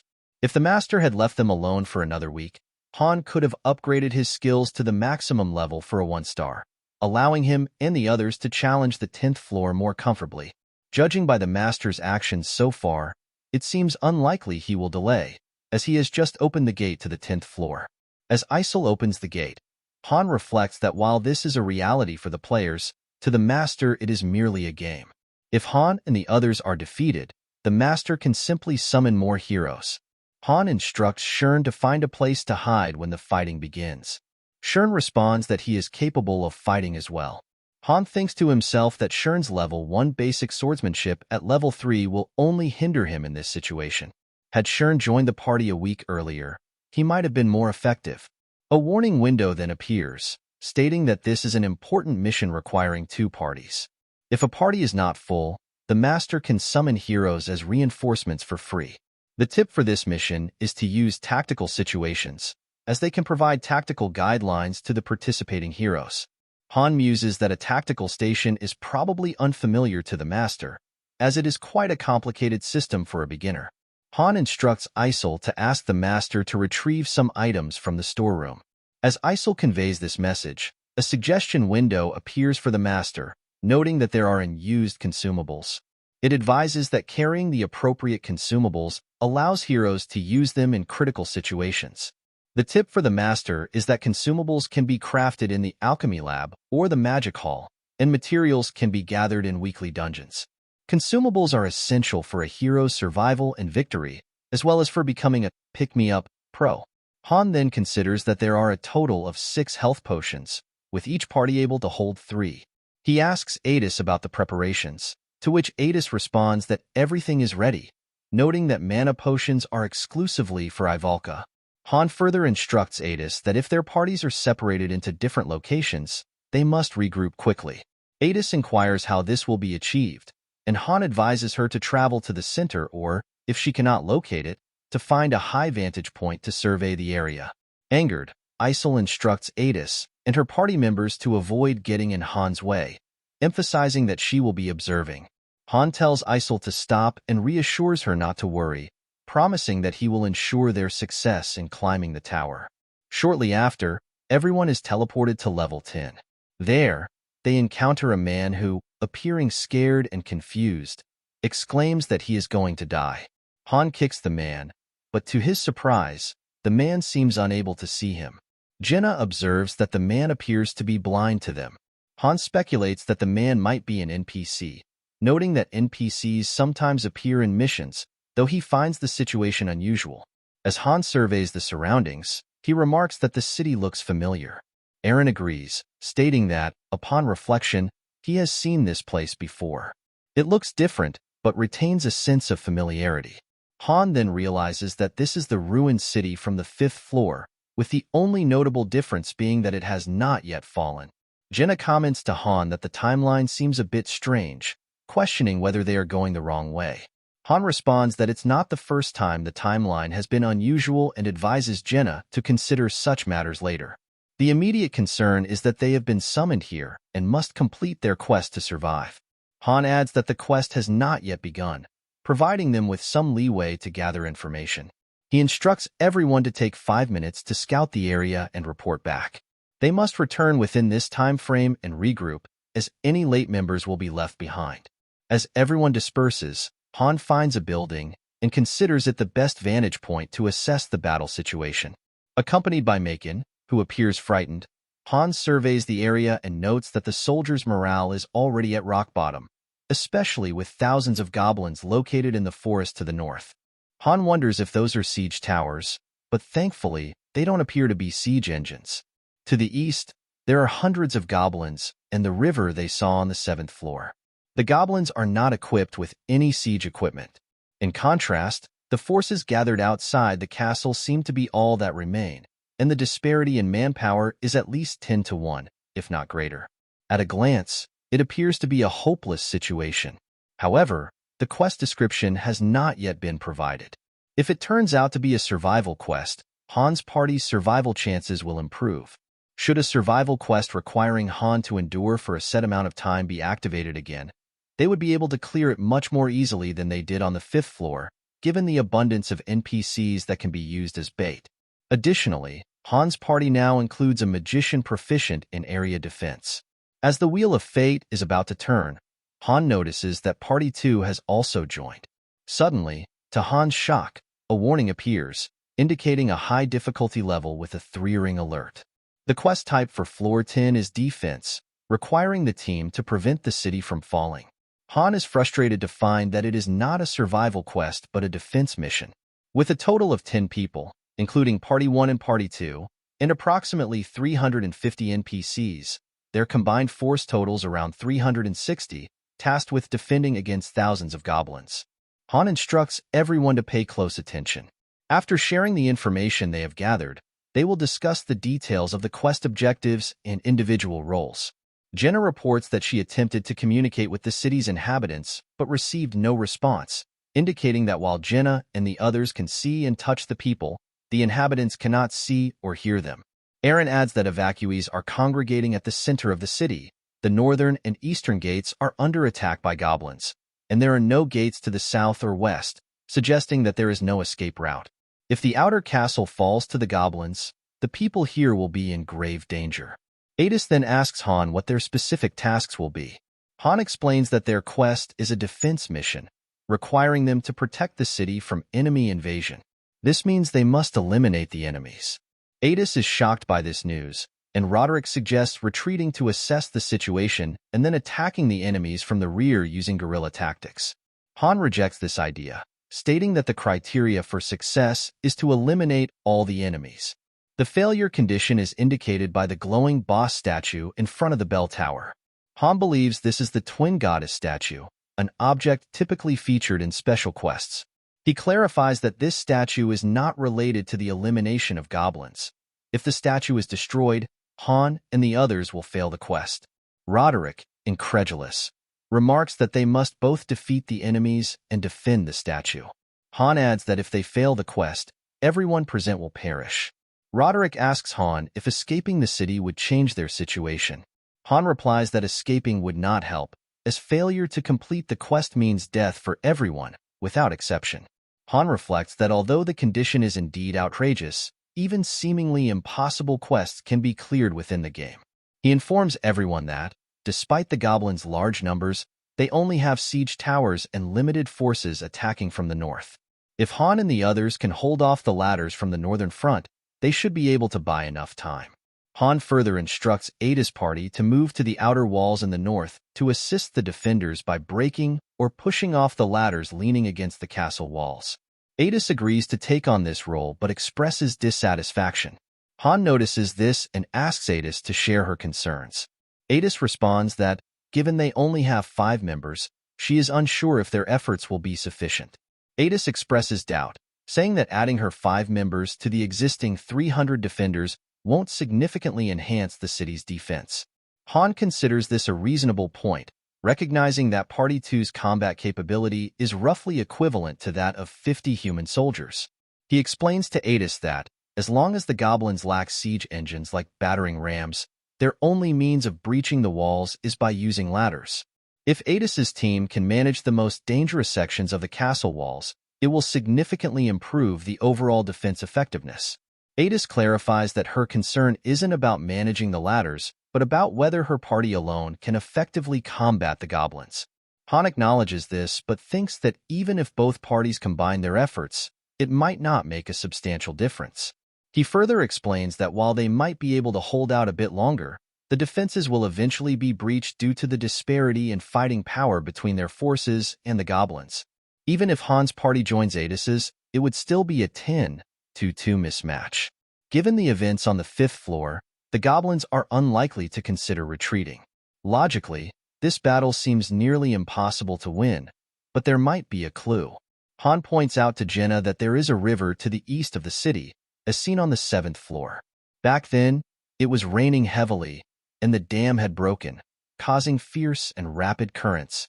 All the units from the 5th to the 9th floors have been indicating the dam to the east, suggesting there is a reason the game is directing him there.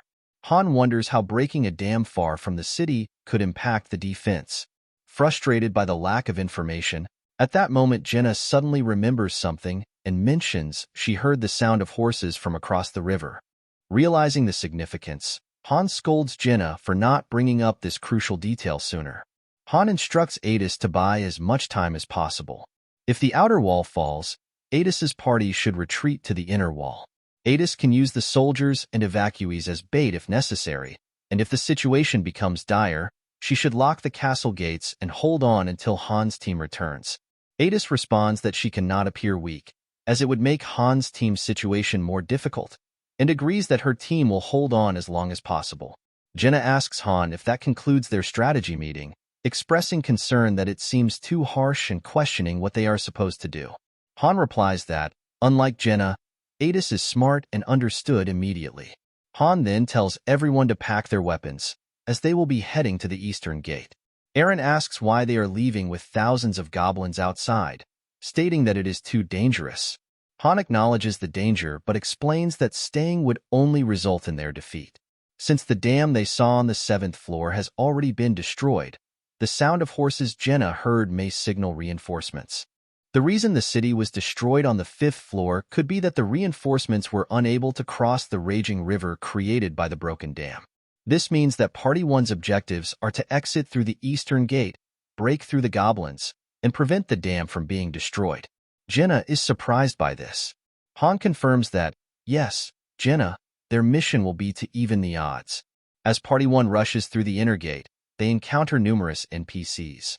Han instructs Ivalka to stay focused, reminding her that they have only just made it through the inner wall and that the real challenge lies ahead at the main gate, which leads outside. Han then tells Jenna to climb on top of the wall to assess the situation and directs Eren to prepare to open the gate. Ivalka is to begin casting her spell, ready to use Stage 2 flames as soon as the gate opens.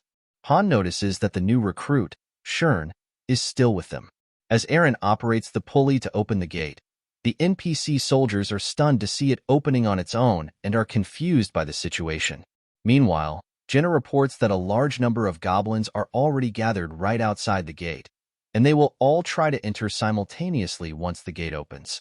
Han instructs Jenna to get down, stating that it doesn't matter, as Ivalka will clear a path with her magic. He also tells Jenna to prevent the soldiers from interfering. On the other hand, the soldiers are confused about what is happening.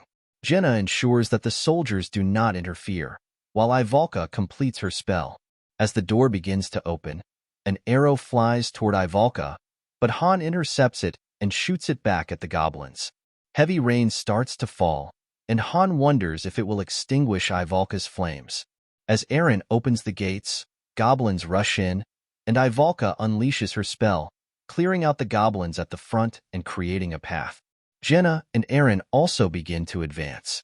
Han instructs Ivalka to drink a potion each time she uses her magic, to which Ivalka responds that she is aware. Han asks if Ivalka can handle this, given that they have barely begun, and Ivalka confidently replies that she can, asserting that she can use magic 100 more times. As Party 1 moves outside the gates, Shern is taken aback by the sheer number of goblins. Han asks Shern if he still intends to join them. Han instructs Shern to go to Adis, who will tell him what to do. If Shern survives the fight, Han will acknowledge him. Shern responds that he understands and rushes inside the gate. Han reflects that the gate is closing again, effectively blocking Party 1's escape route. The only option now is to press forward, and Han is determined to take down any goblins that come their way. Han then orders everyone to take their positions and tells Ivalka to start casting her Stage 1 spell. He notes that it's acceptable if her firepower is weak and advises her to spread the flames to cover as many areas as possible. Ivalka acknowledges the order. The rain intensifies, and Han anticipates that the goblins will pass through the fire to attack them. With 20 seconds remaining until Ivalka completes her spell, Han, Jenna, and Eren position themselves around Ivalka. The countdown begins. 20, 19, 18, 17, 16, 15, 14, 13, 12, 11, 10, 9, 8, 7, 6, 5, 4, 3, 2, and then Han tells Jenna and Eren to change positions. Finally, at 1, Ivalka unleashes her spell, taking down the goblins in front of them and opening up a path. Han instructs everyone to run through. Although the heat from the flames is passing through their leather armor, it is somewhat bearable. Party 1 is fortunate to have Ivalka on their side, but the rain is rapidly extinguishing the fire barricade. The goblins launch another attack. Han orders Ivalka to cast her spell again and directs Eren to support their right flank while he takes care of the front. The trio works tirelessly to hold off the goblins for 20 seconds. Once more, Ivalka's spell clears the path, and Han commands everyone to advance, using the remaining fire as a shield. They will continue this strategy until they reach the river. Eventually, Party 1 finds themselves surrounded by goblins, including a goblin leader among them. The goblin leader orders the goblins to continue their charge as Ivalka uses her spell to take down the advancing goblins. Despite the fire, the goblins persist in pushing through. Han manages to handle the immediate threat but realizes that the goblins' attack pattern has abruptly changed. Despite the ongoing fire magic, the goblins are charging forward with increased ferocity. Han observes that the goblins have a leader who is strategically directing their actions. The leader has exploited a delay in Ivalka's casting, causing the goblins to attack relentlessly. It becomes evident that the goblin commander is intelligent and has seen through their strategy. Although Eren and Jenna are holding their own for now, their situation is precarious. They are surrounded by fire and have limited oxygen, and while fire resistance improves their tolerance, it does not grant immunity.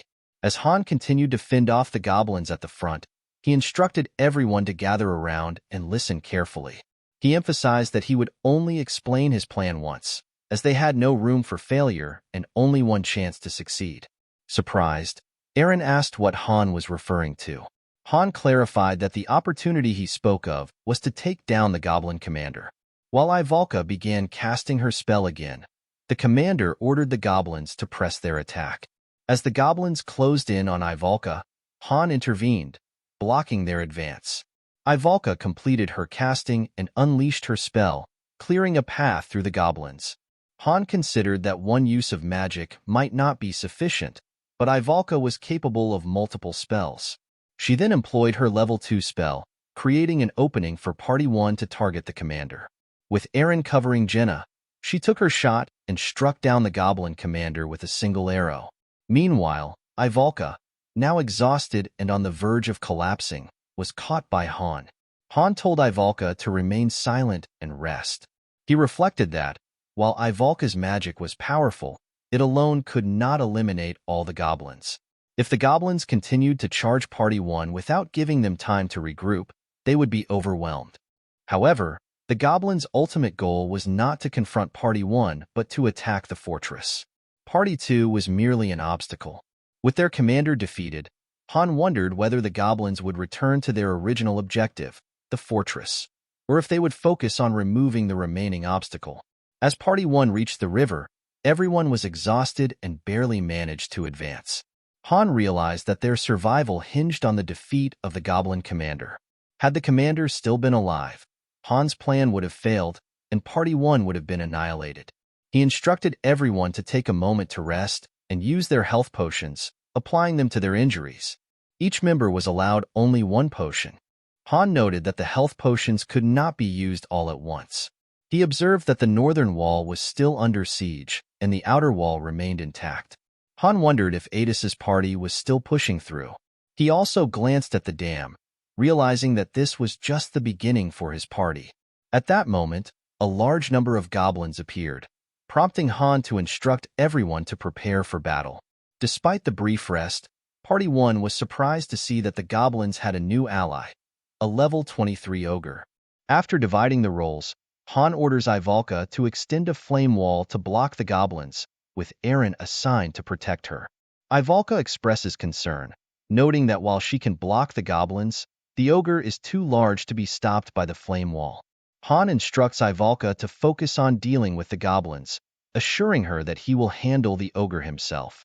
As the ogre strikes at Han with its hammer, Han quickly dodges the blow.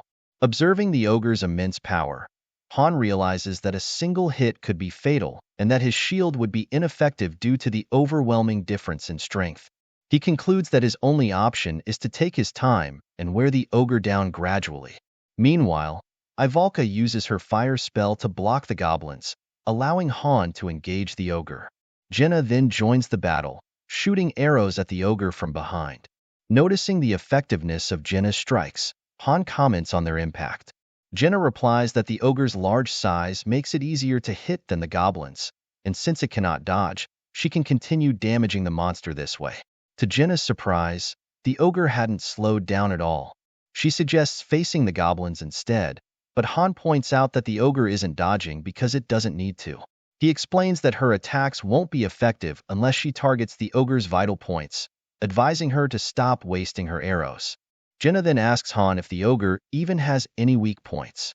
At that moment, Jenna notices another ogre rushing toward them and urgently informs Han. Shocked by this development, Han realizes they are at a disadvantage. Aaron's side was already struggling to hold off the goblins, and now a second ogre threatens to tip the balance even further. Determined to take the risk, Han rushes in and blocks the ogre's strike with his shield. He continues to press forward, aiming for the ogre's vital points. Enraged, the ogre swings its hammer at Han, but he swiftly leaps back to avoid the blow. Seizing an opening, Han jumps into the air and strikes at the ogre's head, but the creature withstands the attack. Undeterred, Han uses his shield to push forward and drives his sword into the ogre's vital points. Han successfully takes down one of the ogres and then shifts his focus to the other. Aaron informs him that the boss ogre is heading their way and wonders if it's targeting Ivalka. Eren then suggests that Jenna lure the ogre with her arrows. As Jenna strikes the ogre, it continues advancing and nearly hits Eren. To Han's surprise, just as the ogre is about to strike Ivalka, it unexpectedly walks past her. Realizing something, Han recalls a doubt he had earlier about the destroyed dam on the 7th floor. The dam was shattered into pieces, as if something had crushed it, and there were dents in the dirt. The goblins didn't have the strength or tools to break through the castle walls and buildings. Han quickly tells everyone that the ogre's target isn't Ivalka but the dam. In response, Jenna quickly steps forward and strikes the ogre with her arrow. Han then lunges forward and injures the ogre's legs, preventing it from moving toward the dam.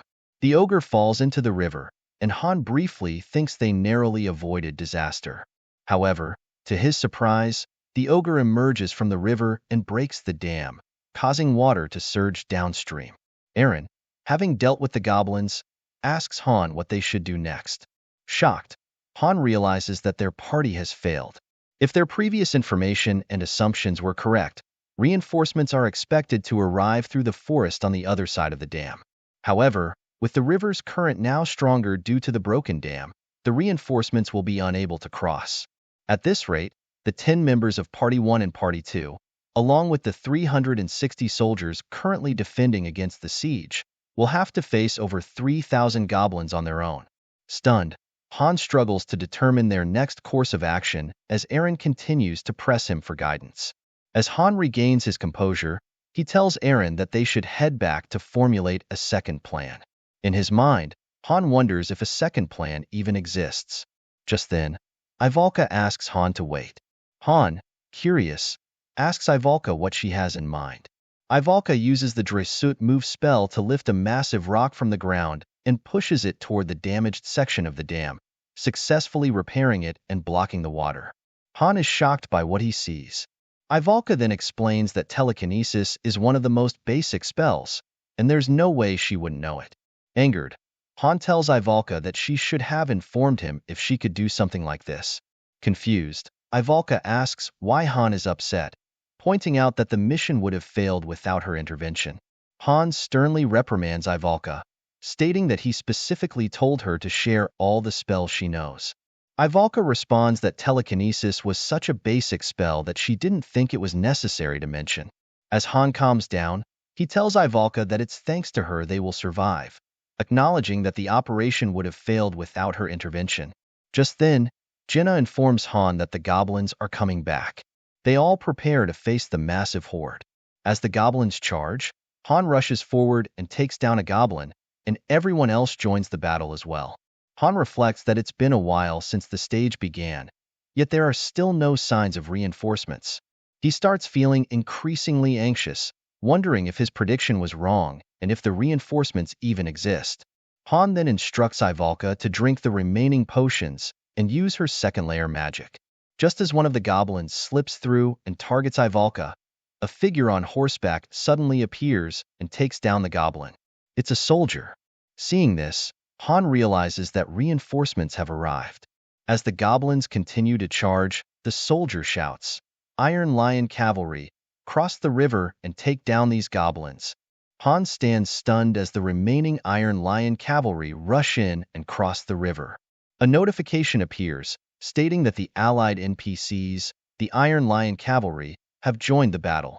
Han quickly tells Jenna and Eren not to just stand there, and instructs them to regroup around Ivalka. As they gather around her, the Lion Cavalry charges forward, cutting down the goblins. Observing this, Han estimates that there are approximately 500 soldiers in the cavalry force. Although they are still outnumbered, the Lion Cavalry seems much stronger than the city guards. Jenna remarks that the reinforcements are pushing the goblins back hard.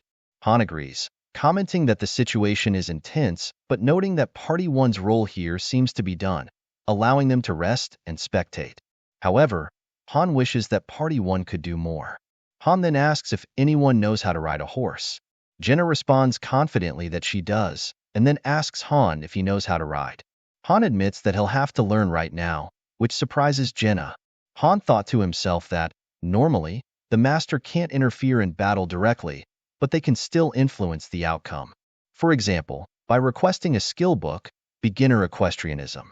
A notification appears, stating that Han requested a skill book and that the master has agreed.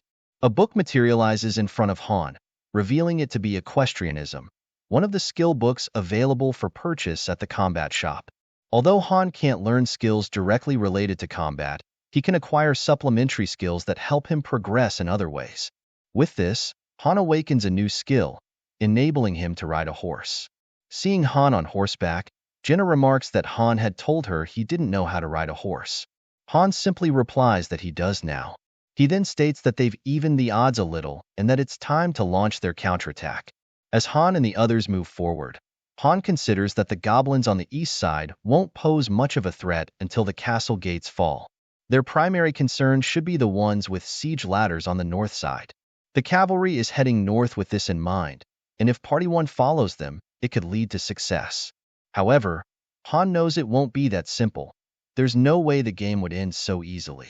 Han then instructs his party to move to the side, away from the battlefield. Surprised, Eren asks Han if they shouldn't be protecting the northern gates. Han counters by asking if Eren really believes this level will end that easily. Han then tells Jenna to move out of the range of the goblins' arrows, as they will be heading toward the northern forest. As they advance toward the northern forest, Han notices that the rain has stopped completely. As Party 1 approaches the forest, Han spots goblin riders preparing an ambush from within the trees. Han states that if Party 1 can block the goblins' path with Ivalka's magic, they can stop the ambush. They also notice that there are ogres in the forest. Han points them out to Eren, explaining that it would be problematic if these goblin riders joined the main forces from here. The cavalry alone wouldn't be sufficient to hold them back without support. Han then asks Ivalka if she has enough magic left. Ivalka responds that she can cast a spell, but it won't be very powerful. Han advises Ivalka to focus more on covering a larger area rather than maximizing power, as they will be moving through the northern forest. He instructs her to use her magic to burn down the entire forest. The scene then shifts to Party 2, where Daika is battling goblins. Exhausted and on the verge of collapse, Daika is about to fall when Adis steps in and takes down the goblins in front of her, shocking Daika. Grateful, Daika thanks Adis for her help. Adis encourages Daika to stay focused and keep fighting. At that moment, Adis notices the lion cavalry charging forward and cutting down the goblins in their path. Adis realizes that Han has succeeded. Adis instructs her party to hold on, as victory is imminent. Meanwhile, in Party 1, Ivalka uses her spell to burn down the entire forest, taking out the goblin riders and ogres as well. However, Han observes that Ivalka will experience mana overflow if she uses any more magic, so her role in this battle ends here. As they move on, Han reflects on the city's defense. About 100 soldiers remain fighting on the northern walls, having suffered many casualties before the cavalry could join them. Half of the cavalry was lost in an ogre ambush, and a battle between the cavalry and the remaining goblin riders ensued shortly after. If Han had not dealt with the goblin riders in the northern forest, the entire cavalry force would have been overwhelmed. Despite the overwhelming numerical disadvantage, the cavalry proved their strength. Their skill made up for the deficit. With that, the mission was over, and the party was relieved to have survived. Han and his team approached the main gate, reflecting on the fact that both Party 1 and Party 2 had managed to avoid casualties, a stark contrast to their experience on the 5th floor. Jenna then asked why they weren't returning yet, as they had completed their mission. At that moment, Han realized something. Despite having dealt with all the monsters, the stage-clear message had not yet appeared. He wondered why the message was absent, as there seemed to be nothing else left to do. Suddenly, a notification window appeared, stating that enemies were restoring, a server error had occurred, and players had been disconnected. Han, shocked, was confused by the sudden halt in activity. As he turned around, he saw a boss monster at level 999. Han remembered that this boss monster was the reason he ended up trapped inside the game. Angered, he faced the formidable creature before him. Han reflects on his achievements, noting that with a party of max level 6-star heroes selected from many, he was the first in Korea to break through the 88th floor. Using heroes who were not inferior to anyone else's, Han rose to 5th place on the global rankings. In Pick Me Up, Hero pulls, skills, and battles were all based on luck, and battles were conducted automatically by the heroes. While Han could give general instructions, the heroes decided when and how to use their skills. For unknown reasons, actions that are typically impossible during battles were permitted. Despite this, if the game were truly governed only by stars and luck, Han would not have reached the rank he achieved. The main attraction of Pick Me Up for Han was the opportunity to overcome luck with skill. However, facing this boss monster, a level 999 entity with a 7-star hero limit, was absurd. As Han assesses the situation, he notices a dark mage accompanying the boss monster. The dark mage ominously states that he will be waiting for Han. Han is shocked by the scene. As the dark mage departs, everything returns to normal and the server reconnects. Han finds himself back in the present. Jenna, noticing Han's worried expression, asks what is happening. Han urgently instructs Jenna to quickly ride the horse into the castle. Concerned, Eren asks Han for an explanation. Han informs them that the mission is not over yet. The Dark Mage is a creature that has never been reported on the lower floors and specializes in necromancy. At that moment, all the defeated monsters rise as undead and begin to attack. Eren is astonished to see the monsters being revived. Han directs Eren and Jenna to ignore the undead and return to their original location. He explains that necromancy is a unique spell capable of turning monsters into undead, which will continue to attack until the Dark Mage, who controls them, is defeated. Adis instructs one of her party members to go and open the main gate. Han realizes that the Dark Mage is definitely not a monster that should appear on the early floors of the tower. As the main door opens, Jenna and Eren enter first, but Han stays outside. He informs them that he will leave Ivalka in Jenna's care and instructs Jenna and the others to regroup with Adis inside the castle and protect the goddess statue. They should be able to hold their ground by locking the gate and maintaining their position until Han returns. Both Jenna and Eren express their concern, telling Han that he shouldn't go alone. Han challenges them to wake up and asks if they will return alive with him or die here. Eren responds that he will return with Han. Jenna, still worried, urges Han to come back safely.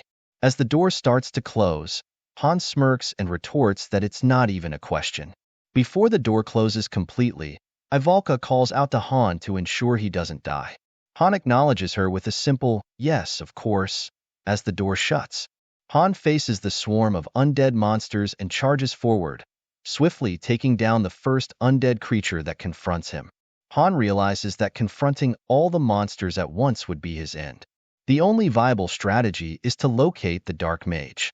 He notices that even the ogre has been turned into an undead, and at this rate, the gates will not hold. As Han rushes toward the forest, two monsters approach from behind to attack him. However, Jenna swiftly uses her arrows to eliminate the threats, which brings a smile to Han's face. Meanwhile, the monsters have managed to breach the main gate, causing a flood of creatures to pour in. Han, shocked by the breach, understands the urgency of dealing with the Dark Mage. The mage has vanished into the burning forest, which must be where he is hiding. Han resolves to hurry and confront the Dark Mage before the situation deteriorates further. Han analyzes the monster's movements and identifies two main objectives. First, to destroy the goddess statue, and second, to eliminate the humans. The monster's combat skills and physical capabilities have significantly improved compared to when they were alive, and they exhibit a random pattern of attack designed to overwhelm the defenders. Han wishes he had a second body to manage the situation more effectively. He realizes that Adis's leadership is far more exceptional than he initially acknowledged. Even in this dire situation, she demonstrates considerable combat prowess. The protection of the goddess statue must remain Adis's top priority. Should the outer walls be breached, parties 1 and 2 will need to immediately fall back to the inner walls and barricade themselves within the castle. With Jenna and Eren's experience from the 5th floor, they will be able to hold their ground for a longer period. Han understands that the critical factor is not how long they can last, but how quickly he can deal with the Dark Mage. As Han enters the forest, he notices that his fire resistance skill has increased. Han looks around but cannot locate the Dark Mage. Reaching the edge of the map, he asserts that he knows the mage is present. A notification appears, indicating that both new party members are frightened and their condition has decreased by 30%. Additional notifications follow, showing that Adis and Daika have been injured. At that moment, the Dark Mage stealthily attacks Han with dark magic. Han manages to block the incoming strike with his shield. Han notes that while the Dark Mage's combat abilities are relatively low, its strength is considerable compared to what one would expect from lower floors. Multiple magic spears then strike at Han simultaneously. He successfully dodges several of the spears and blocks the rest with his sword. However, one spear hits him from behind, though he withstands the impact. Han realizes that without his projectile defense skill, he would have been defeated by now. The situation continues to worsen. As Han inhales the smoke and dust, he realizes he doesn't have much time left before he loses consciousness or his party is overwhelmed. He needs to deal with the Dark Mage quickly. The Dark Mage then speaks, expressing a desire to talk to Han. Han asks what the mage wants, but as he strikes towards the direction of the mage's voice, the mage is no longer there. Han enters berserk mode and charges towards the source of the magic spears. He eventually locates the Dark Mage. As Han attacks, both he and the Dark Mage strike each other simultaneously. Despite the mutual hits, Han manages to defeat the Dark Mage, though he is severely injured. Now that the Dark Mage has been defeated, Han wonders why the stage clear message hasn't appeared yet. It might not be over. Han fears he might die before the goddess statue is destroyed, but to everyone's relief, the goddess statue remains intact and floor 10 is cleared. Han, Jenna, and Ivalka from Party 1, along with everyone from Party 2, have leveled up. Han is recognized as the MVP. The scene shifts, revealing Han waking up in his room. He is relieved to find himself alive. As Han steps outside, he sees Eren sitting alone. Han asks Eren why he looks so glum. Eren responds that Han's waking up was a relief, as everyone was worried. Han, confused, inquires why everyone was concerned and what has been troubling Eren so much. Eren explains that he was reflecting on the purpose of their fight. After Han left the gate, the undead had flooded into the city. Han realizes that NPCs might have perished and guesses that Eren's stress levels have risen. Eren then mentions that he will head out first. Han asks if Eren will come out tomorrow looking the same way. Eren assures Han that he will be fine by then. The scene transitions to the dining room, where Chloe has prepared an exceptional breakfast. Jenna, pleased, asks Chloe why they are having such a fancy meal. Chloe explains that Han requested her to make the best meal possible with the available ingredients. Han then asks Jenna if she doesn't like it. Jenna responds that she loves it and appreciates the warm welcome. Han is relieved to see that Jenna is normal, Eren seems fine, and Ivalka is doing well. However, Daika appears to need some time to fully recover from his stress. A window then appears, indicating that a hero is awaiting advancement, and the hero eligible for advancement is Han. The master approves the advancement, and the advancement room is now complete. The necessary items for the advancement are used, resulting in an advancement stone. With the synthesis of materials complete, Han receives the advancement stone from Isel. Isel expresses her excitement, telling Han that this will make him a 2nd star, and encourages him to maintain the momentum to reach 7 stars and conquer the tower. Han expresses doubt about reaching 7 stars, to which Isel responds that if anyone can achieve it, it's Loki. Han reflects that if that were the case, Sirius would have already achieved 7 stars. Despite his efforts, Han has never been able to obtain a 7-star hero, and he wonders if there might be a separate condition that needs to be met. The advancement window then appears. Han realizes that the additional facility within the synthesizing room is the advancement room. Upon entering, he anticipates advancing to a 2-star hero. He notices a door that appears to be connected to the 2nd floor. As he approaches, Han considers that advancements are one of the areas the master cannot observe. After placing the hero and ingredients into the advancement room, the hero appears shortly thereafter, having advanced to the next star. The master is unable to see what happens inside. Han places the advancement stone on the circle, which then creates a magic circle. As Han begins to see memories, he is initially surprised and confused. He realizes he cannot approach the woman in the vision and wonders who she is, as he has no family of his own. The baby she is holding is not Han. It is Islet, the child who was originally supposed to come here instead of the current Han. Han is baffled by the situation and recognizes that there is no point in lingering. When Han exits, he is shocked to find that the waiting room is missing and that no facilities have been built. It did not look like the master's waiting room. At that moment, the gate opened and Isel emerged. Han noted that this Isel appeared smaller than before and seemed unable to speak. Isel pointed to another door. Han observed that it was the Advent locked dungeon. To his surprise, the Advent dungeon began to open, and suddenly, warning windows started to appear. Han felt a wave of pressure and dropped to one knee, his stats decreasing by 30%. Confused by the pressure, Han initially struggled to understand what was happening, but then went into berserk mode. After calming down, the boss monster of level 999 appeared before Han, stating that they had finally met again. Han pointed his sword at the boss monster and wondered why it was here. He acknowledged that they had indeed met, and was certain this monster was responsible for bringing him into the game world. Han wanted to confront and defeat the monster immediately, but knew he had little chance, given that the monster had defeated a high-level 5 and 6-star Diora party in under 10 seconds. The monster then tells Han that he isn't charging at him and must be feeling very resentful. Han retorts, asking the monster to stop talking nonsense and to send him back. The monster laughs and comments that Han would have died much earlier if he had no self-control. Suddenly, Han experiences a headache and asks the monster if all hero advancements are like this. The monster replies that Han knows this is not the case, as Han is a special existence. This place is a gift prepared specifically for Han, the glorious ranker of Pick Me Up. The monster then transforms into a girl who resembles Isel. Han, shocked, struggles to understand what is happening. The girl says she is unsure how to introduce herself. Han thinks Isel might look like this woman when she grows up. The woman clarifies that Han thought she looked like Isel, but it is not that she resembles Isel. Rather, Isel resembles her.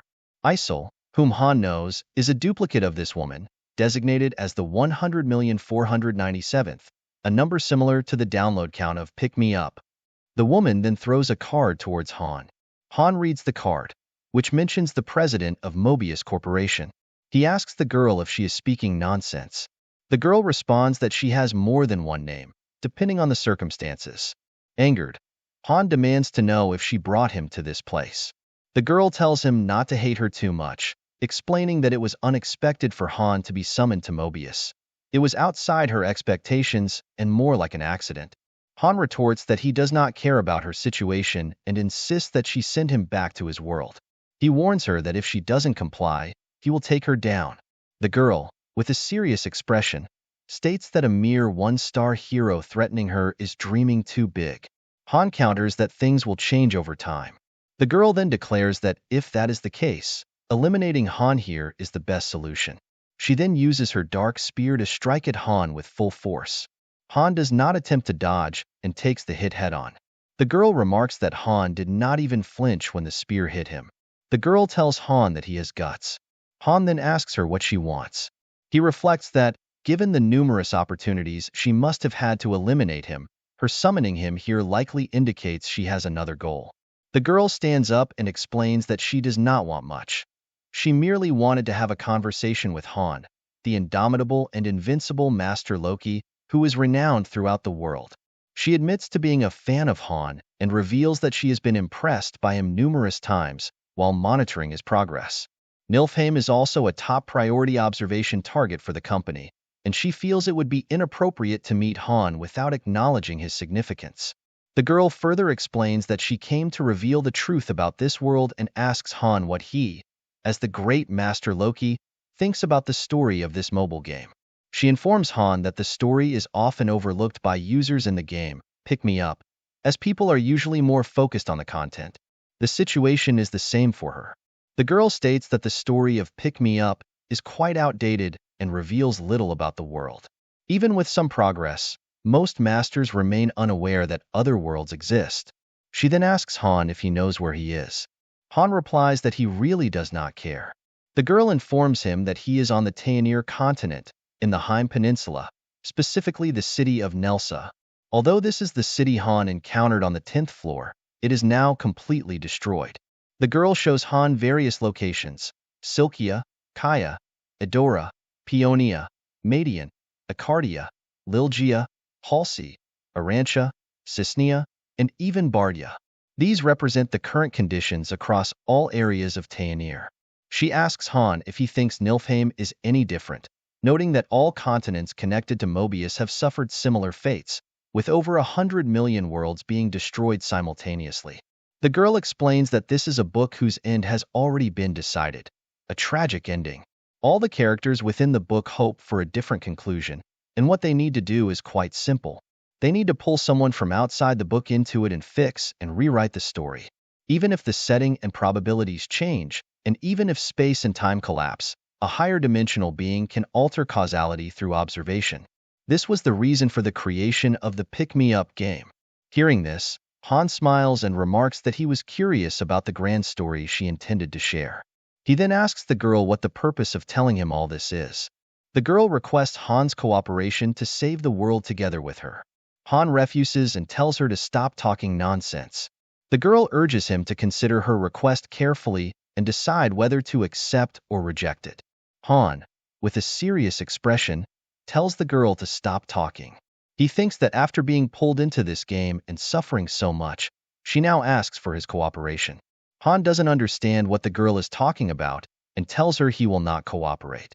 If she intends to take him down, he will do his best to crush her. The girl responds that Han is being too harsh and that she feels hurt. Han realizes that he has bluffed as much as he can, but he cannot defeat this girl at the moment, given that he is only a one-star hero with stats at level 10. He decides to challenge her once he becomes stronger. Han tells the girl that he does not want to continue the conversation and demands to be sent back. The girl responds that she has expended a great deal of effort to bring him to this place and holds him in high regard compared to other masters in Pick Me Up. She explains that even if a ranker were placed before him, they would appear as insignificant as a firefly compared to the grandeur of the moon. The girl asks Han if he knows why, and then reveals that it is because Han, also known as Loki, has achieved a unique accomplishment unmatched by any other master in the game. A notification window then appears, stating that there is a master trust bond with the heroes. The girl acknowledges that Han understands the significance of this phrase, which appeared after clearing the tutorial. She tells him that among the 100 million masters, only Han, the Loki, truly comprehends its meaning. As she speaks, the surroundings begin to change. The girl informs Han that this is the stage on the 80th floor of Nilfheim, a level Han was a master of 6 months ago. Among the 100 million users, only 4 others, in addition to Han, were granted permission to raid this exceptionally challenging stage. This is why those ranked 6th and below were left on the 79th floor. Han asks the girl why she is showing him this, and she replies that it's simple. She invites Han to watch the scene unfold together and advises him to sit down, as he will need to be comfortable for this. Isol informs Han about what it's like to see it with his own eyes, rather than from behind a screen. Isol remarks, "Isn't it a spectacle?" The 80th floor is referred to as the first conquest floor, and it doesn't even specify what the goal is. The stage, named Pick Me Up, seemed random, and the difficulty often depended on luck. However, all the rankers who attempted this floor failed miserably, leading them to nickname it the Wailing Wall.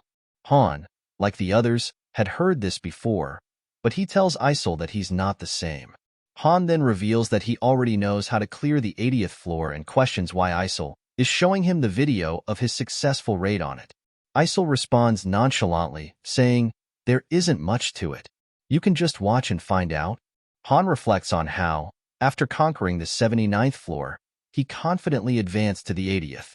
Most of his forces, except for the main party, were wiped out. Han describes the 80th floor as hell, the only way he can characterize such a place. It was a level where the living could not survive, truly a realm of death. Then, a monster called Fragments of Chaos, level 113, appears. Fragments of Despair, level 108, also appeared. Seeing these monsters, Han, frustrated, remarked that these fragments were the reason behind the hellish difficulty of the 80th floor.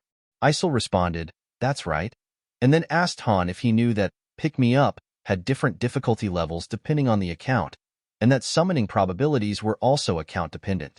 Isol then questioned Han, also known as Loki, whether he believed it was a coincidence that he was never able to summon a 5-star hero. Isol further explained that the reason Han couldn't attain a high-ranked hero wasn't due to bad luck, but because there were no heroes left in Niflheimr. The same applied to the difficulty level.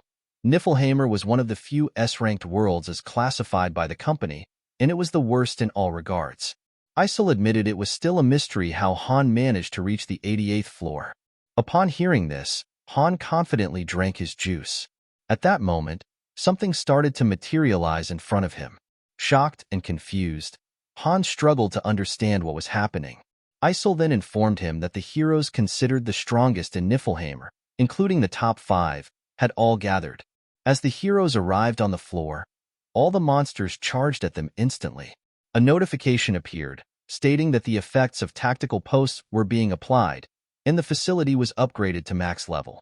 The heroes were now in possession of the stage's map, and the master could record the heroes' actions through drag and drop. Han began implementing his strategy, and the heroes were able to follow the master's instructions on how to defeat the floor. Isol commented that these were the very tactics Han had devised on the 80th floor, which Isol found quite interesting. Han had chosen to seize the supporting objects first before raiding the enemy, a process that was complex, but with a straightforward goal. Han had closely observed the monsters' actions and noted their behaviors.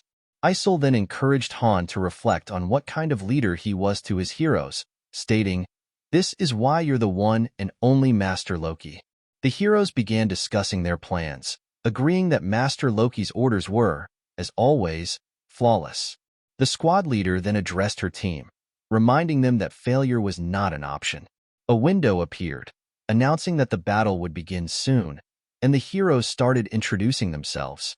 A girl stepped forward, introducing herself as the king's arrow, Nahaku Gastfell. Following her, a man stated he was the king's spear, Muden Nidelk. Then came the king's sword, Ledigian, and the king's eyes, Urnith. Lastly, the king's flames, Ceres Aganthium, introduced herself. As the mission began, the monsters attacked, and Ceres stepped forward with her sword, swiftly cutting down several enemies. Meanwhile, Han and Isol watched. Isol remarked, "Isn't it amazing? These heroes have genuinely sworn their loyalty to you." Isol further explained that all of these heroes were 6 stars, considered the strongest in the entire server. No one could defeat them except the elusive 7 stars. Isol assured Han that he had raised some truly monstrous heroes. Han, unimpressed, asked Isol what the point of it was. Isol responded by explaining that skill wasn't the most important factor. What truly mattered was how heroes perceived their masters. As they climbed higher in the tower and uncovered the truth, many fell into despair. Who would remain loyal to someone who treats them as mere game characters? Isol asked. But Han was different. He was the only one who truly dominated the lobby, known as Loki, the king of Niflheimr. Even now, Niflheimr's heroes are desperately searching for Han, knowing that he has also fallen into the pick-me-up game. Isol tells Han to think about it. What kind of heroes would search every corner of the world for months just because their master disappeared? She asks Han if he thinks the heroes of other lobbies would have done the same. Isol then states that Han's approach is not only unique, but also highly precise. She admits that she could never have devised Han's strategies, as she would never have thought of a master not using synthesis. Hearing this, Han reflects on how, in Pick Me Up, masters typically control their heroes through synthesis. If any heroes are deemed worthless or disobedient, they are eliminated, and the fear of such a fate is how masters maintain control. Even low-ranked heroes with potential often end up as prey for higher-ranked ones. However, Han, who never managed to obtain a 5-star hero and had only Ceres, a 4-star, was often told by others that his account was a failure. People told Han to quit playing, but he didn't listen. He was used to unfairness. Han then tells Isol that it's not that he didn't use synthesis. He simply used it as little as possible. Isol responds, "Other masters used synthesis 3 to 4 times a day, but you didn't. That's basically the same as not using it." She continues, noting that before Han became famous, most masters treated their heroes like game characters, discarding them when they got bored. In contrast, Han believed that even if a hero had a low rank, they shouldn't be abandoned if they showed potential. A lobby controlled by fear is bound to fail, Han reflects. He rewarded heroes who proved their worth and only punished those who were truly useless. Isol then asks Han if he realizes that all the heroes here were once human. She remarks that she doesn't know how Han figured it out, but his method would have been impossible unless he knew this. With a serious expression, Isol concludes, "That's the only conclusion I could draw." Han reflects that the heroes were so realistic, it was hard to believe they were merely characters generated by a program. Each hero reacted differently to commands, and their behavior varied in unique ways, making it difficult for Han to believe this was all artificial. Still, Han never thought they were real people. Rather, the method he used was simply the most effective strategy. Han then asks Isol, "Are you saying you liked my style?" Isol responds affirmatively, explaining that she had wanted to speak with Han just once. She adds that it's a shame she couldn't do so when Han was still on Earth. With a serious expression, Han replies, "It's a shame for me as well, because I would have taken you down if we had met on Earth." Han goes on to say that Isol has earned his resentment, and if nothing else, he will never forget this. Isol has truly angered him now. With a smile, Isol responds, "Is that so?" Han steps closer to her and firmly states, "Neither Tayanir nor Niflheim have anything to do with me. I'm from Earth, and you shouldn't force your situation onto someone else." Hearing this, Isol smiles and remarks, "Niflheim would be devastated if they heard you say that." Han replies, "Niflheim can feel devastated all they want." In his mind, Han thinks that if Isol simply wanted him to climb the tower, there would have been no need to summon him here. The Niflheim group had been steadily advancing, and they had suffered no casualties up until the 88th floor, where they encountered the demon wall. The 90th floor was nearly within Niflheim's grasp. Yet, while Han was leading that effort, he had been dragged into this game. Han then tells Isol that he will never cooperate with her, and the only thing he wants is for her to disappear from his sight before his patience runs out. He adds that Isol could become the warrior who saves Mobius, but it doesn't matter to him. Isol responds by saying she just wants Han to safely reach where she is, and for that, she can forgive him for all the insults. Han then asks, "Was it your doing when the Dark Priest appeared on the 10th floor?" Isol, with a teasing tone, replies, "What if it was?" and then tells Han to calm down. Isol informed Han that she would not interfere from the 15th floor onwards. She added that the Tayanir Han was currently in would present challenges that would shock him, even if Isol did not intervene. With a smirk, Isol stated that the difficulty level would be S rank, just like Niflheim. No matter how well Han performed, there was about a 90% chance he would quit. However, Isol mentioned that she might lend a hand in that case. Han was momentarily speechless upon hearing this. Isol then made a promise. If Han reached the top of the tower, she would return him to his original location and, additionally, transfer half of her shares in Mobius Mobile to him. This would make Han a major shareholder in a megacorporation that significantly impacts the global economy. Isol asked if Han accepted these terms. Han responded by saying that he simply did not want Isol to appear before him ever again. He wondered why she was offering to send him back and provide such a reward. Han felt he could not trust Isol. Isol then asked why Han rejected her offer and if he intended to hold a grudge against her. Han thought to himself that, as he climbed the tower, the truth that Han does not yet know will soon be revealed to him. Even without relying on Isol, he believes he can return to Earth using his own strength. Han throws an arrow at Isol, declaring that this is his answer. Isol begins to smile crazily and acknowledges that if Han did not possess such spirit, he would not have been able to climb the tower. Isol then summons a door and explains that she will show Han how to climb the tower. She informs him that this door represents the true prologue of Pick Me Up, and it might be especially significant for him. Suddenly, the door starts to shine with a purple light, revealing a land where humans and demi-humans coexist, known as Tayanir. This continent is characterized by peace and prosperity, but it is now under threat from an unknown enemy. The land is overrun with monsters ready to attack anyone in sight. Isol then asks Han if he understands why the difficulty of Pick Me Up is so high. It is because the master must overcome a battle that ended in failure. However, there remains one hope. the master. If they wish to save the world, they must climb the tower. Many heroes will accompany the master on this journey, and the future of the world rests in the master's hands. Numerous enemies will obstruct the master's path. Han, perceiving this as nonsense, remains unconvinced.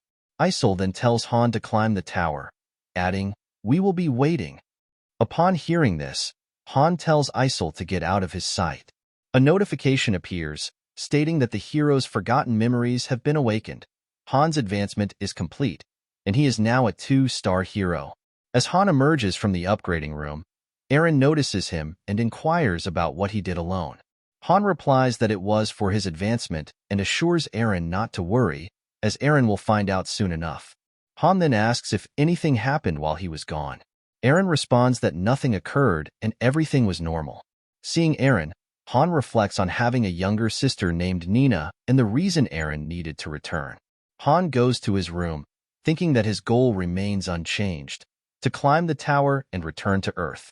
The only thing that has changed is his heightened anger.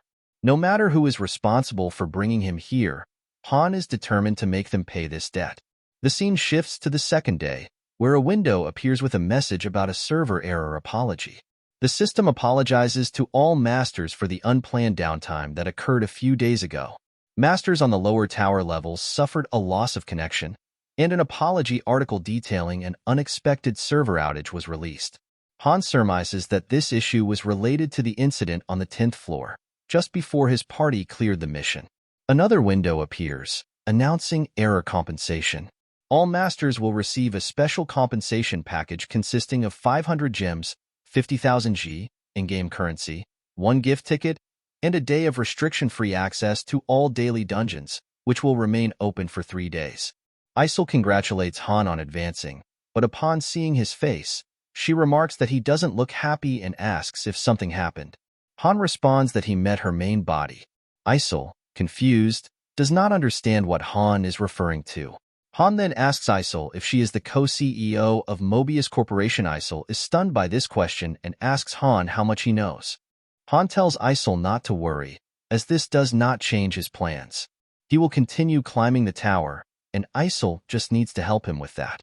Isol agrees, and then hands Han a golden ticket. This ticket is a gift, allowing Han to obtain anything he desires. Seeing this, Han asks Isol if she is giving it to him. Isol proudly responds that it is from the Master, specifying that even the Master recognizes how incredible Loki is. A gift is something that a Master can give to a hero for accomplishments or milestones.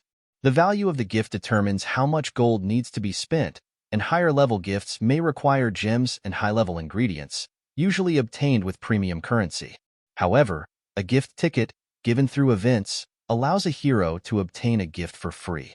Han reflects that a gift worth under 10,000 G indicates how highly the Master thinks of him.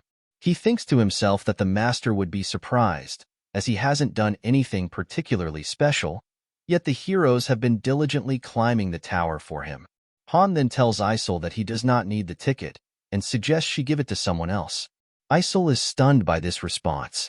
A window appears, stating that Han has rejected the gift. Shocked, Isol asks if he is sure, as he could buy anything with it. Han replies that he cannot buy everything, as any decent item in the shop would cost more than 10,000 G. Han then questions why Isol is still following him and suggests she should go get some sleep. At that moment, the Master uses the gift ticket to purchase a warhorse statue for Han. Han thinks to himself that this gesture is childish and believes that if the Master is going to give gifts, everyone should receive one. He throws the statue, breaking it, which shocks Isol. Han reflects that if the Master only gives gifts to one hero, others will grow discontent. Distributing gifts for sufficient achievements is a sign of a good Master. Depending on the hero and their personality, the desired gifts will vary. Simply giving gifts is not enough.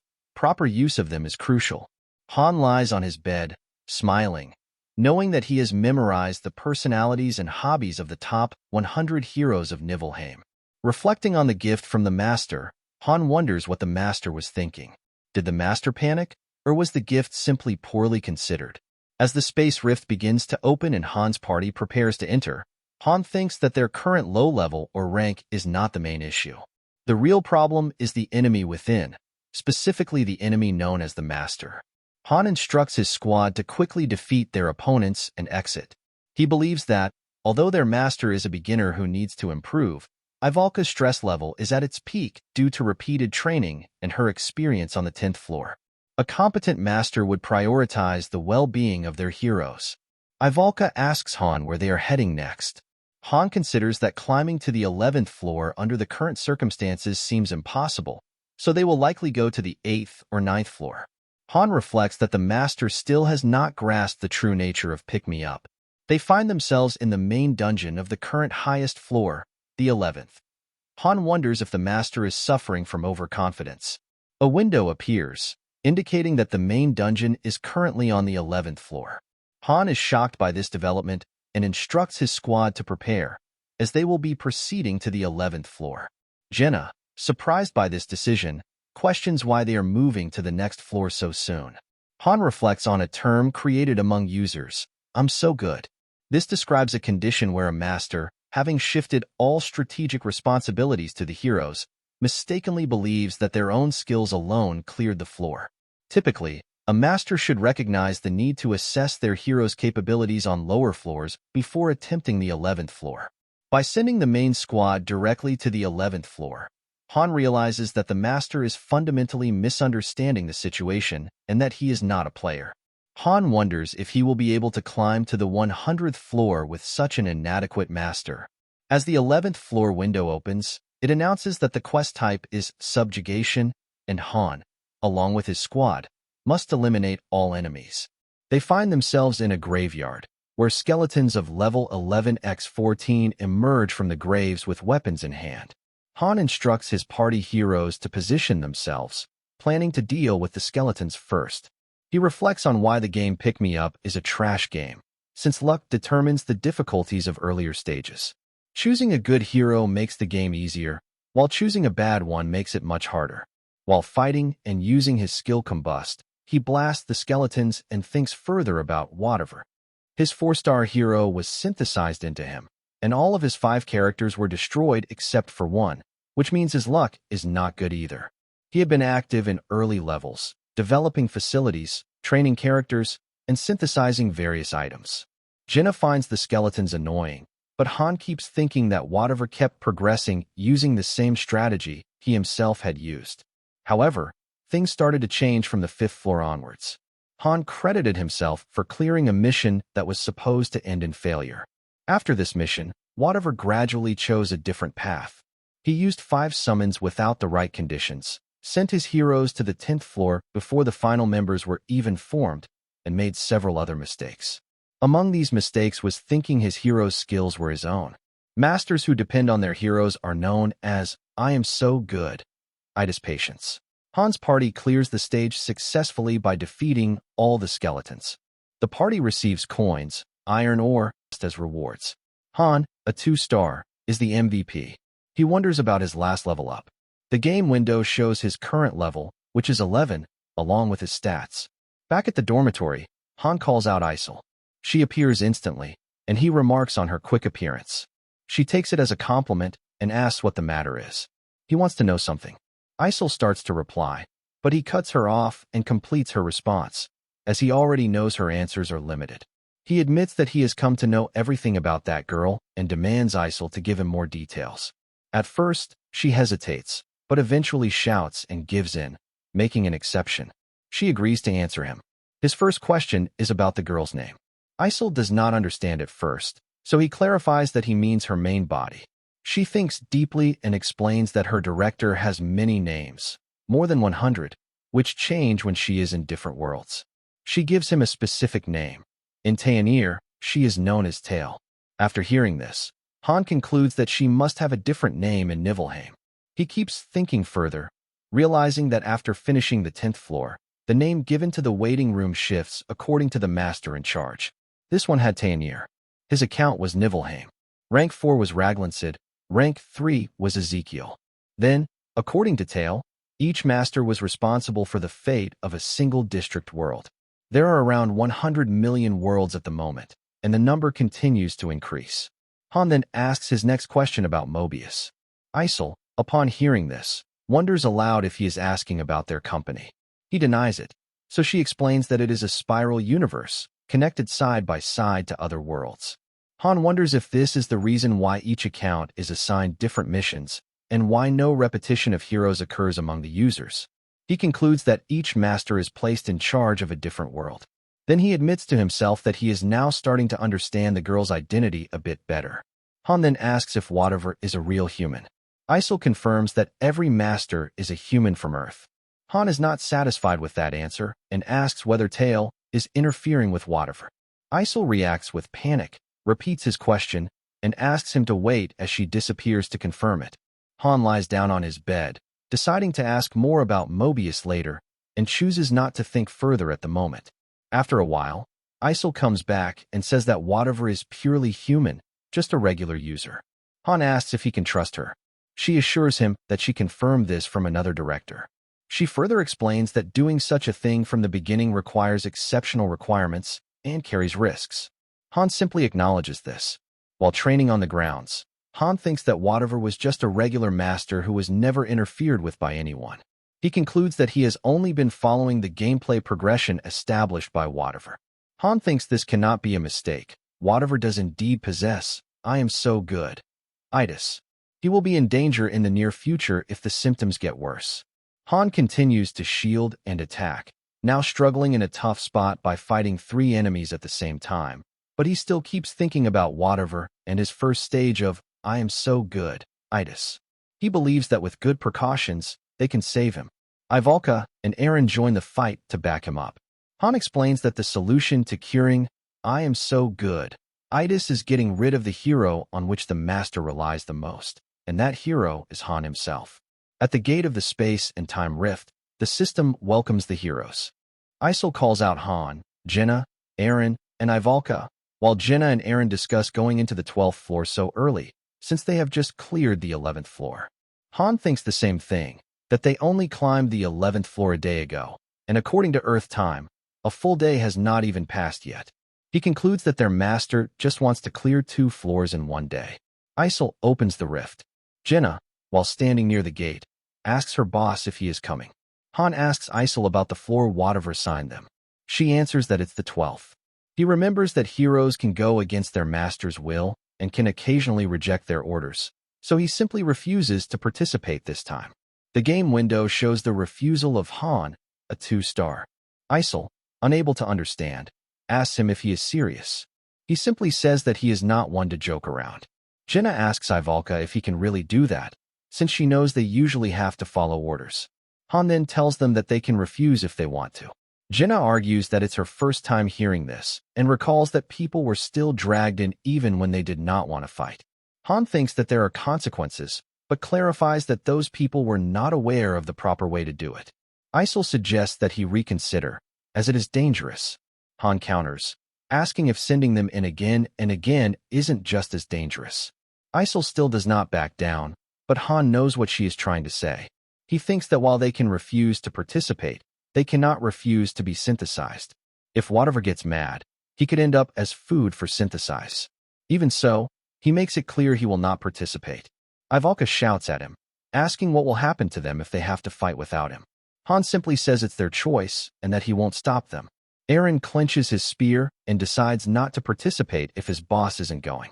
The game window shows Eren's refusal. Then Jenna also refuses, saying Han should have told them earlier about this option. With no choice left, Ivalka also refuses to participate. The game window states that Party 1 is out of control. The suggestions are either to listen to their demands or punish the leader of the party. Isol panics and admits she didn't write those tips, while Han smirks after reading about punishing the leader. Jenna asks him about the next move. After thinking, he smirks again and decides to wait and see what their master chooses. The game cards of Party 1's heroes then show that they are on strike. Whatever is quite surprised to see his party going on strike. Han thinks that if Whatever had watched their raids, then he must have expected this to happen, but he didn't, so he was not able to know this would occur. Isol calls out Edith, Roderick, Aresher, and Adis. Upon appearing, the lady wonders why they are being summoned. Han answers that they refuse to go. She is stunned upon hearing this. After a brief moment, She comes to know about the whole situation and remarks that it is dangerous. Han admits this.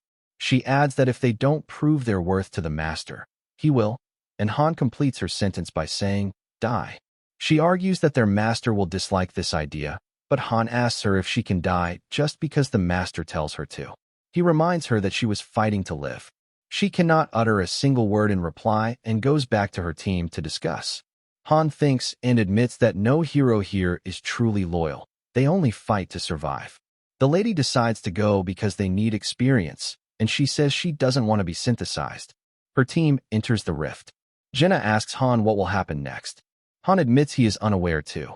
Jenna is not satisfied with his answer. Han suggests she must follow the master's orders if she wants to live. If he gets synthesized and dies. Jenna firmly believes he won't die. Eren acknowledges this, and Ivalka agrees as well. Han smiles and thinks they have grown a lot.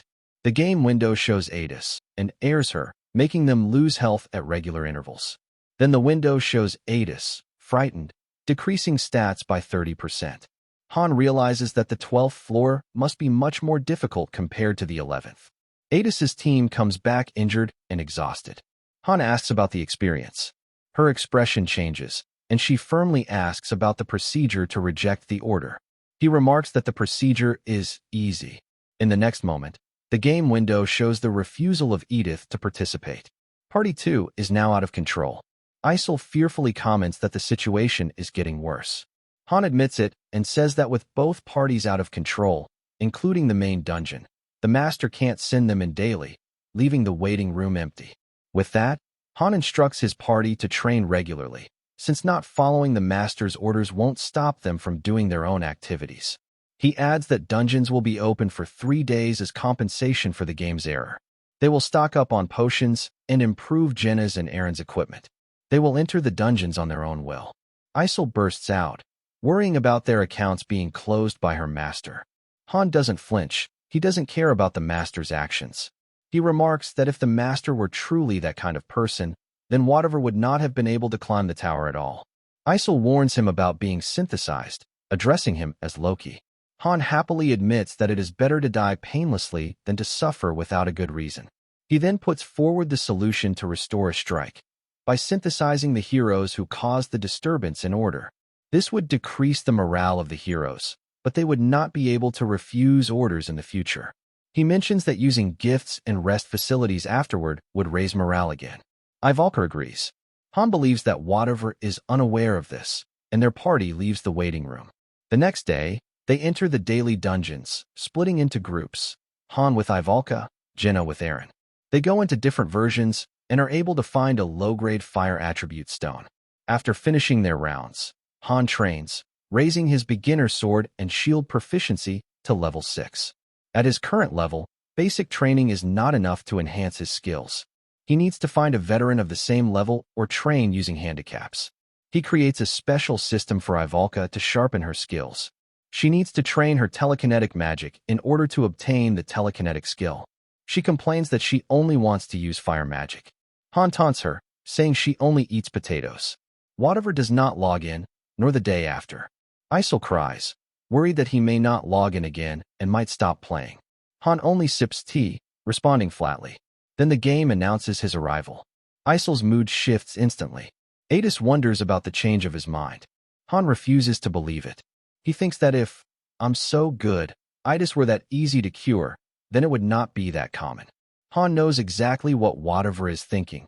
He is planning to use the remaining gems, along with the gems from error compensation, to form a new raid party.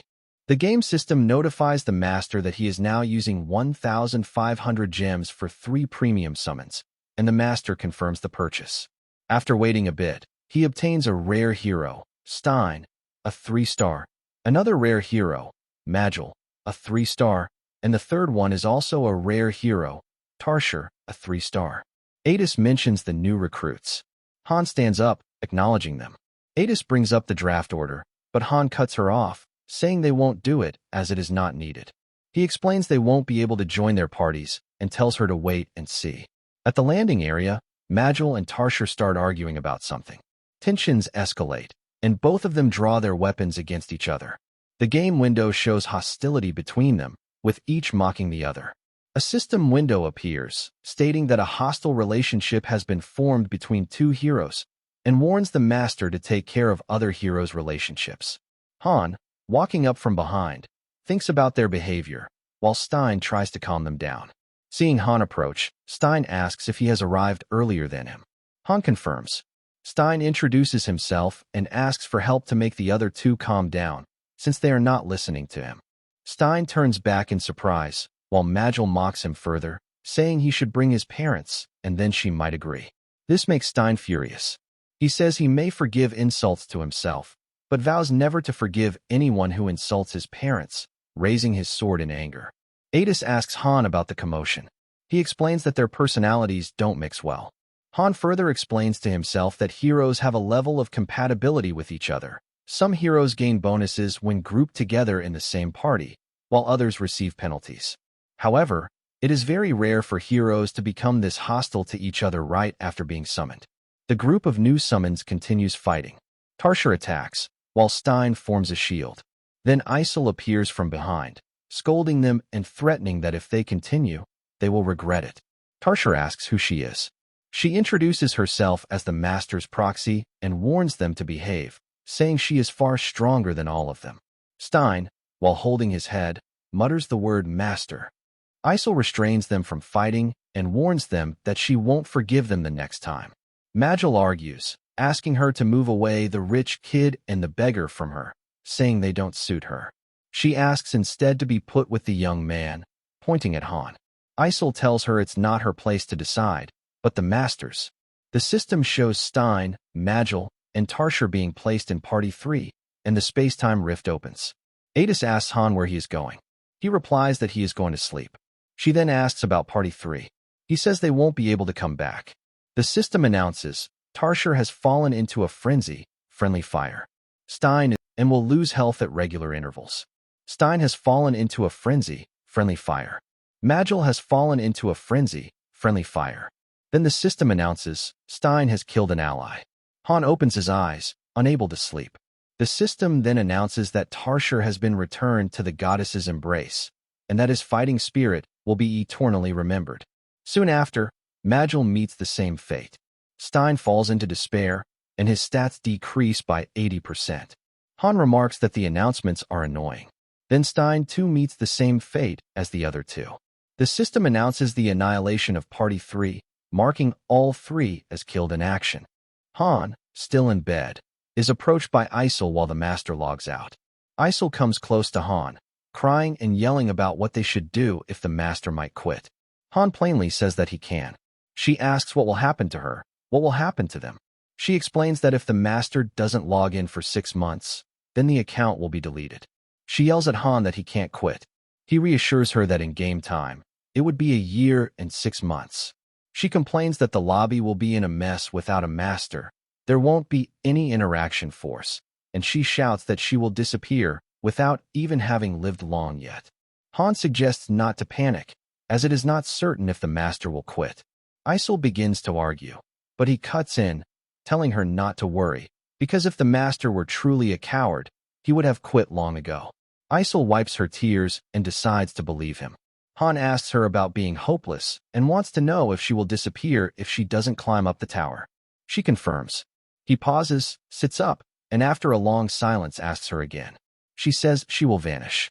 He goes quiet once again, then thinks about the 6-month time frame and Niflheimer. He frowns, thinking about the lack of time. The next day, the system announces a purchase. Mobius cheers for the master's choices and shows a game window of purchasing 5,000 gems with 3 gift cards for 90,000 won. The master presses the yes button to confirm the deal. Han and Eren, while training, look back as the system announces an advanced summoning. After confirmation, a huge sound is produced, and the gate is surrounded by purple energy and smoke. The system then announces, rare? Master Enning has obtained the hero Noken, a 3-star. Another rare hero, Winard, a 3-star, gets summoned. He finds the place interesting and says he wants to eat first.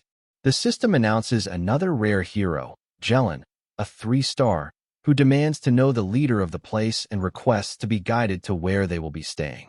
Han states they need training and asks Eren if he is interested. Eren shows a lack of interest. Noken approaches and demands to know who Han is, warning him about being defeated. Han cuts his speech, remarking that he talks too much and that he can hear him even from the training grounds. He asks Adis for help. Jenna tells Adis that Han is better than those who came with her. Noken charges at Han with his sword. Han warns him and counters with a barrage of punches at Noken. Han thinks to himself that 3 gotcha pulls. Winard, watching from behind, praises Han in his thoughts, realizing he is skilled. Adis strikes Jelen forcefully. Jelen wonders if Noken really wants to pick 2 stars for his party. He recalls that some people pair high-ranking and low-ranking heroes, but one should shape their ambitions according to their capabilities. In the background, Adis keeps hitting while Winard stands fearfully. Han thinks about doing 5 gotchas in a row. The system announces the joiners of Party 3, Noken, Winard, Jelen, Robiel, and Jian. Han greets Noken and apologizes for starting training right after his arrival, but says it was necessary. The rifts open. The new 3 members work well together as they manage to pass the test, though one of them is severely injured. They now understand a bit about their roles. Upon returning, Isel gives them rewards from their master. After a few days, in the training grounds, Han and Jenna are running. She asks Han if something bad is happening. Han asks what she means. She points toward Party 3 training in the distance. She worries about their place being taken away. Noken turns back, sees Han running, and instantly turns his face away in fear.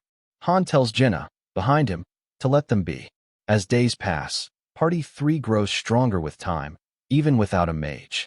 They continue to grow consistently without losing any members. Inning's plans are going smoothly. Noken tells his party members about the others not going on missions.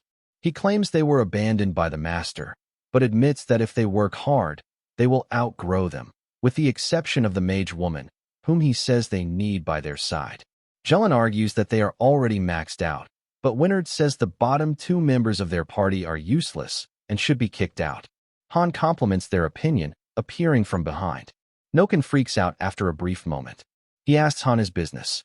Han replies that he is there to drink water and suggests they continue their talk. Noken hesitantly says they were doing nothing and claims he is going to bed.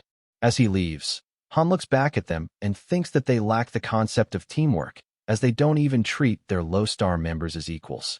But he concludes that Initen is satisfied. Though there were problems, Party 3 reached the 14th floor. It seemed like the 13th and 14th floors were easy, but the 12th was difficult. Or perhaps their party was just lucky. No member of Party 3 has reached level 10, but Initen will send them to the next floors without exception. Han, in the training ground, runs while thinking that as soon as Party 3 reaches the 15th floor, his own party will be synthesized. Behind him, Ivalka asks if they should be doing something since Party 3 will catch up to them soon. She admits she doesn't know what to do. It's up to Han. He says he is already doing what he should be and that he won't stop her if she wants to join their party. She says she doesn't want to join them, as she doesn't like them. He suggests waiting until their opportunity arrives. He asks if she has mastered telekinesis yet. She firmly confirms. She raises her finger and gazes at the objects lying on the ground. As her eyes turn purple, she lifts them up. Han realizes that she can now cast it without any verbal order, which means she has reached beginner level. He praises her, though she seems exhausted after just that attempt. Han thinks their master has not improved at all. The lobby has good facilities, but there are an overwhelming number of heroes. After clearing the 10th floor, new places were added, but no new facilities have been built. Level 3 facilities should already be in place, but the master doesn't seem interested in doing that. His attention is only on Party 3. The 15th floor raid preparations are going smoothly. Party 3 knows they are favored by the master, and that is why they have changed their attitude. For now, it's just small things, like asking Chloe for more meat or stealing a sofa from the lobby. But if they successfully pass the 15th floor, things will get worse. Party 3 is called out to the square. They are confident and eager to enter, holding potions in their hands. The system announces the use of basic HP potions by Noken, Winard, and Jelen. Sitting on a bench, Jenna complains about giving them potions that they worked hard to earn. Han reassures her, saying they can always find more. Adis stands behind the bench. Jenna, still complaining, says that when they cleared the 10th floor, there was no one around. Han replies that it was a good thing. The rift opens, and Party 3 begins to enter. Noken mocks Han, laughing as he says he will ask the master to give Han a hard time when they get back. Han doubts they will survive, while Adis teases him, saying he's popular. Eren approaches and asks what will happen if that party passes. Han answers that if they succeed, then they will need to obey their master, or else they will die. Han thinks to himself that there are still chances Party May 3rd clear the 15th floor, because there were times when parties were sent only to perish, yet they ended up succeeding. If Party 3 succeeds, then Eniten will no longer need them. Han tells his friends that if Party 3 comes back, then they must follow the master's orders at all costs. He thinks that by that time, he may already be synthesized. While Party 3 enters the 15th floor, Han thinks it's a gamble whether they will succeed or fail in clearing it. Noken is stunned upon seeing the 15th floor, as if he recognizes the place. Everyone waits in the waiting room as Party 3 enters the 15th floor. They all look tense, and Han, while sitting on the bench, thinks that it has been 5 minutes since the party went in. He believes they have not met any danger yet since he hasn't seen any status messages. Then he looks up and notices the status message, which states the annihilation of Party 3. They are instantly wiped out, and the quest fails. Han thinks the party only went in for 5 minutes, and concludes that it must have been a special quest. Suddenly, the ground shakes heavily, and everyone staggers, unable to stay still. The master logs out. Isol shouts that the master threw his phone. She pulls on Han's shirt and asks what to do.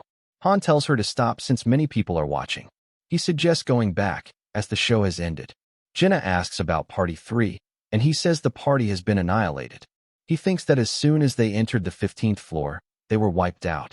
They died uselessly, as no one got any clue about the 15th floor. Jenna comments that the party had only gone in for a short time. Han says it shows their true skills. Whatever doesn't log in for a long time. In the training ground, Han trains hard while Isol approaches him, yelling and crying in her pajamas, asking what she should do. He tells her he is training at the moment and asks her to go to sleep. He says they need to live their lives, waking up in the morning, training after breakfast, having lunch, and then training all through the night. Isol shouts that 10 days have passed. She says that one-star heroes other than them have become too carefree. In the absence of the master and synthesis, they are no longer fearful. Hardly anyone except a few goes to the daily dungeons. Han tells her that it has been 10 days there, but only 3 days have passed according to Earth's time. Loading finishes, and the system welcomes the master. Han is surprised upon hearing this. Isol turns around with tears of joy welling up in her eyes. The sky brightens instantly. The system notifies them about a screenshot being taken, which is saved to the gallery. Then, the master logs out instantly. Isol, frustrated, comments about how he logged in after such a long time only to leave without doing anything. She wonders aloud if the account is about to be closed. Han reminds her that the master took a screenshot. She asks why, and he thinks aloud that maybe it was to make a memory photo. He then asks her about her hobby. She tells him she had already said before, it's surfing the web. He smirks, saying she has access to the internet. She confirms, then notices something. With glowing eyes, Han says he needs her help with something. After listening, Isol shouts at him, asking if he really intends to connect to the internet there. He plainly says he doesn't care if she can't. She shouts that she can. He asks why she is hesitating, then. She explains that it isn't easy to access information from another dimension, as there are punishments. She adds that they need to connect the fragments of interactions left behind by the master. 1 hour is possible only for observing, but time will decrease if he wants to send a reply or leave an article. She insists it is not easy. Han plainly agrees. She says she is mad too, as it has been a long time since she visited the Ragna Loki forum. Han sits up and concludes that he will need to use the internet directly. She asks, directly? He says that way will be better. Isol pauses, slaps her cheeks, and agrees to do it if it's for him, while changing her clothes. She summons her fairy power, and a holographic device appears. She weakly says she can't hold on much longer. Han plainly asks if that pose is really necessary. She says she is concentrating, it's her concentration pose, and asks him to hurry.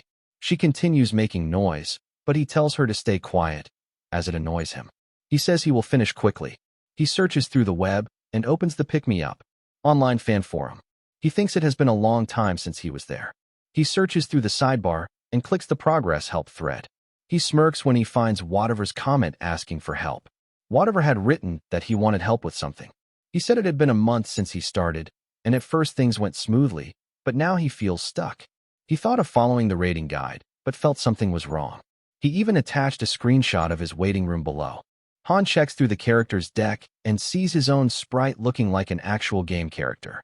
He wonders who drew him, maybe AI? Han swipes up to see the replies and notices Whatever being criticized by other users. Some commented about his party becoming hostile to each other. Some said he was not supposed to progress so quickly, and some complained about relying too much on one guy. Isol is hardly able to maintain her posture, as she is near her limit. Han decides to quickly send documents from his cloud to Whatever so that his mode of operation will change. After sending, he adds a comment in the thread, suggesting Whatever check his email. The users instantly start commenting under it. They doubt if it is really Loki, since Loki is famous in the community. Han wonders if he should have commented anonymously. Meanwhile, Isol screams in exhaustion. She asks if it's done. Han confirms. She asks if it went smoothly. He says it depends on Whatever. She says she knows he sent a message but asks what it was. He replies that it was his player record and other related information. Isol's hair returns to normal, and she shouts in excitement about the books of heaven. Han doesn't understand. She explains that the public doesn't fully know about attack methods. They believe that the true raid methods come from Loki. She asks why. If the book contains all of the methods, he sent it to the master. Han asks her to stop. He admits she is somewhat right. The document he shared with the master contains his player record and documents with all the information he analyzed for 2 years, including some theories as well. Isol sheds tears of joy. Han thinks that the documents don't contain every detail about the game, but they do contain everything he knows. He is not sure if Whatever will read the entire document. The document, however, is far too lengthy and wasn't written with the intention of someone else reading it. But if Whatever does read the whole thing, then things will get interesting. There are 2 possibilities: losing interest in the game and never logging in again, or logging in with renewed determination to try. The next day, the system finishes loading and welcomes the master. While Han is training with his weapon, he thinks the master is back. Isol approaches him, holding a warhorse statuette, saying it is a gift for him from the master. Han reaches out his hand and asks her to give it to him. Isol worries that he might break it again. Holding the statuette, Han says he changed the end of the document a bit. That change was, the master must give the hero he likes a warhorse statuette 2 or more times. The system notifies that Han is delighted to receive the gift, which increases his favorability. This means Whatever has read the whole document. Han thinks he doesn't need a master who is uncommitted. The master can only handle Han if he gives his all to climb to the top. Han admits that Whatever has not fully absorbed the document yet. But if Whatever carries the will, Han will become his path. The system shows that Party 1 is no longer out of control. Isol asks if the master has not changed. Han says that is not possible. He asks about the next change, and she confirms if he is referring to the internet. She says it depends on how fast intervention points are collected. He asks about intervention points while putting on his boots. She explains that those are what Mobius uses to interfere with cause, effect, and rules. When the master logs in, intervention points are gathered, and they gather faster as the party goes up a floor level. Then she adds that gems are the embodiment of intervention points, containing the power of creation. Han comments that real money truly does hold power. She agrees and says cyber money is good, but cash is better. If cash is brought to headquarters, then a 1% bonus reward is received. Han says the amount is too low, then heads out to reunite with his party members. They are all going out for the first time after taking a long rest. The system notifies that Party 1 is operable. Han announces they are taking back their refusal to fight.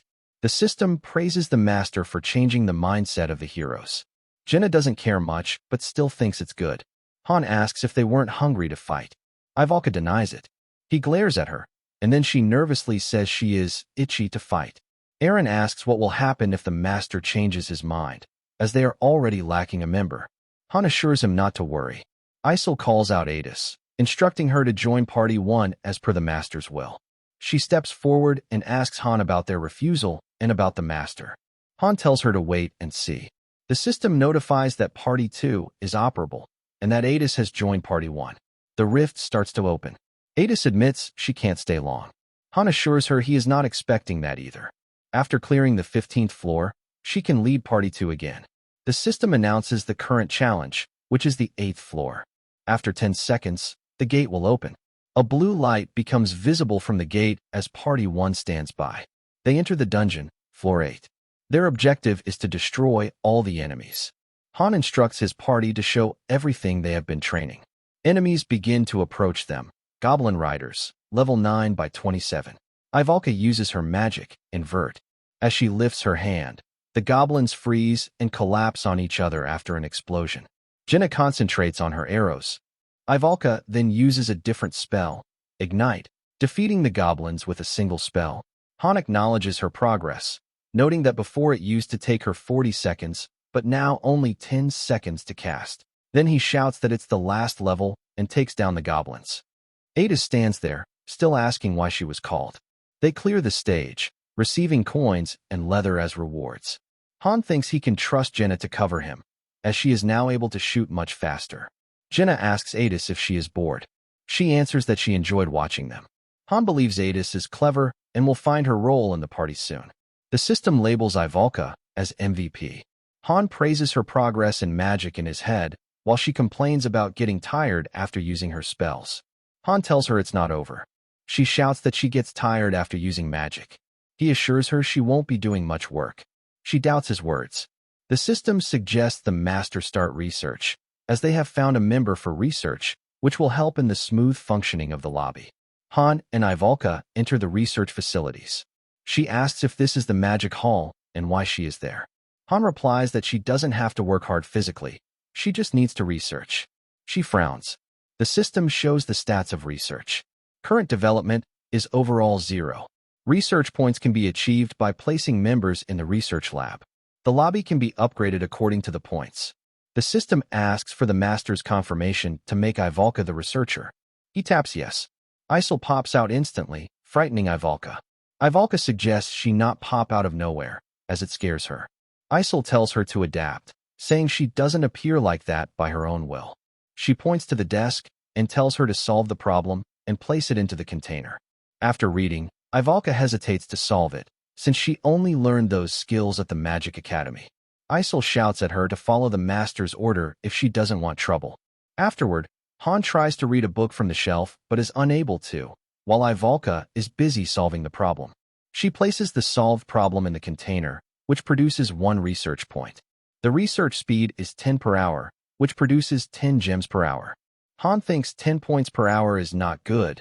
The speed isn't great, but since Ivalka doesn't have any research skill, this result is expected.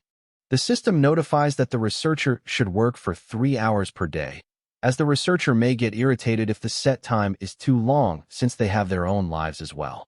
Isel pops out, telling Ivalka about working for 3 hours per day. She shouts and admits it hurts her head. The system notifies that Ivalka is expressing contempt. She shouts in anger and frustration that even though she is giving her all to solve the problems, she is being treated like a slave. Han admits in his head that she has a tight schedule, and he finds a solution to the problem. He makes a request to the master through Isel. The system notifies Han's request for a fur coat.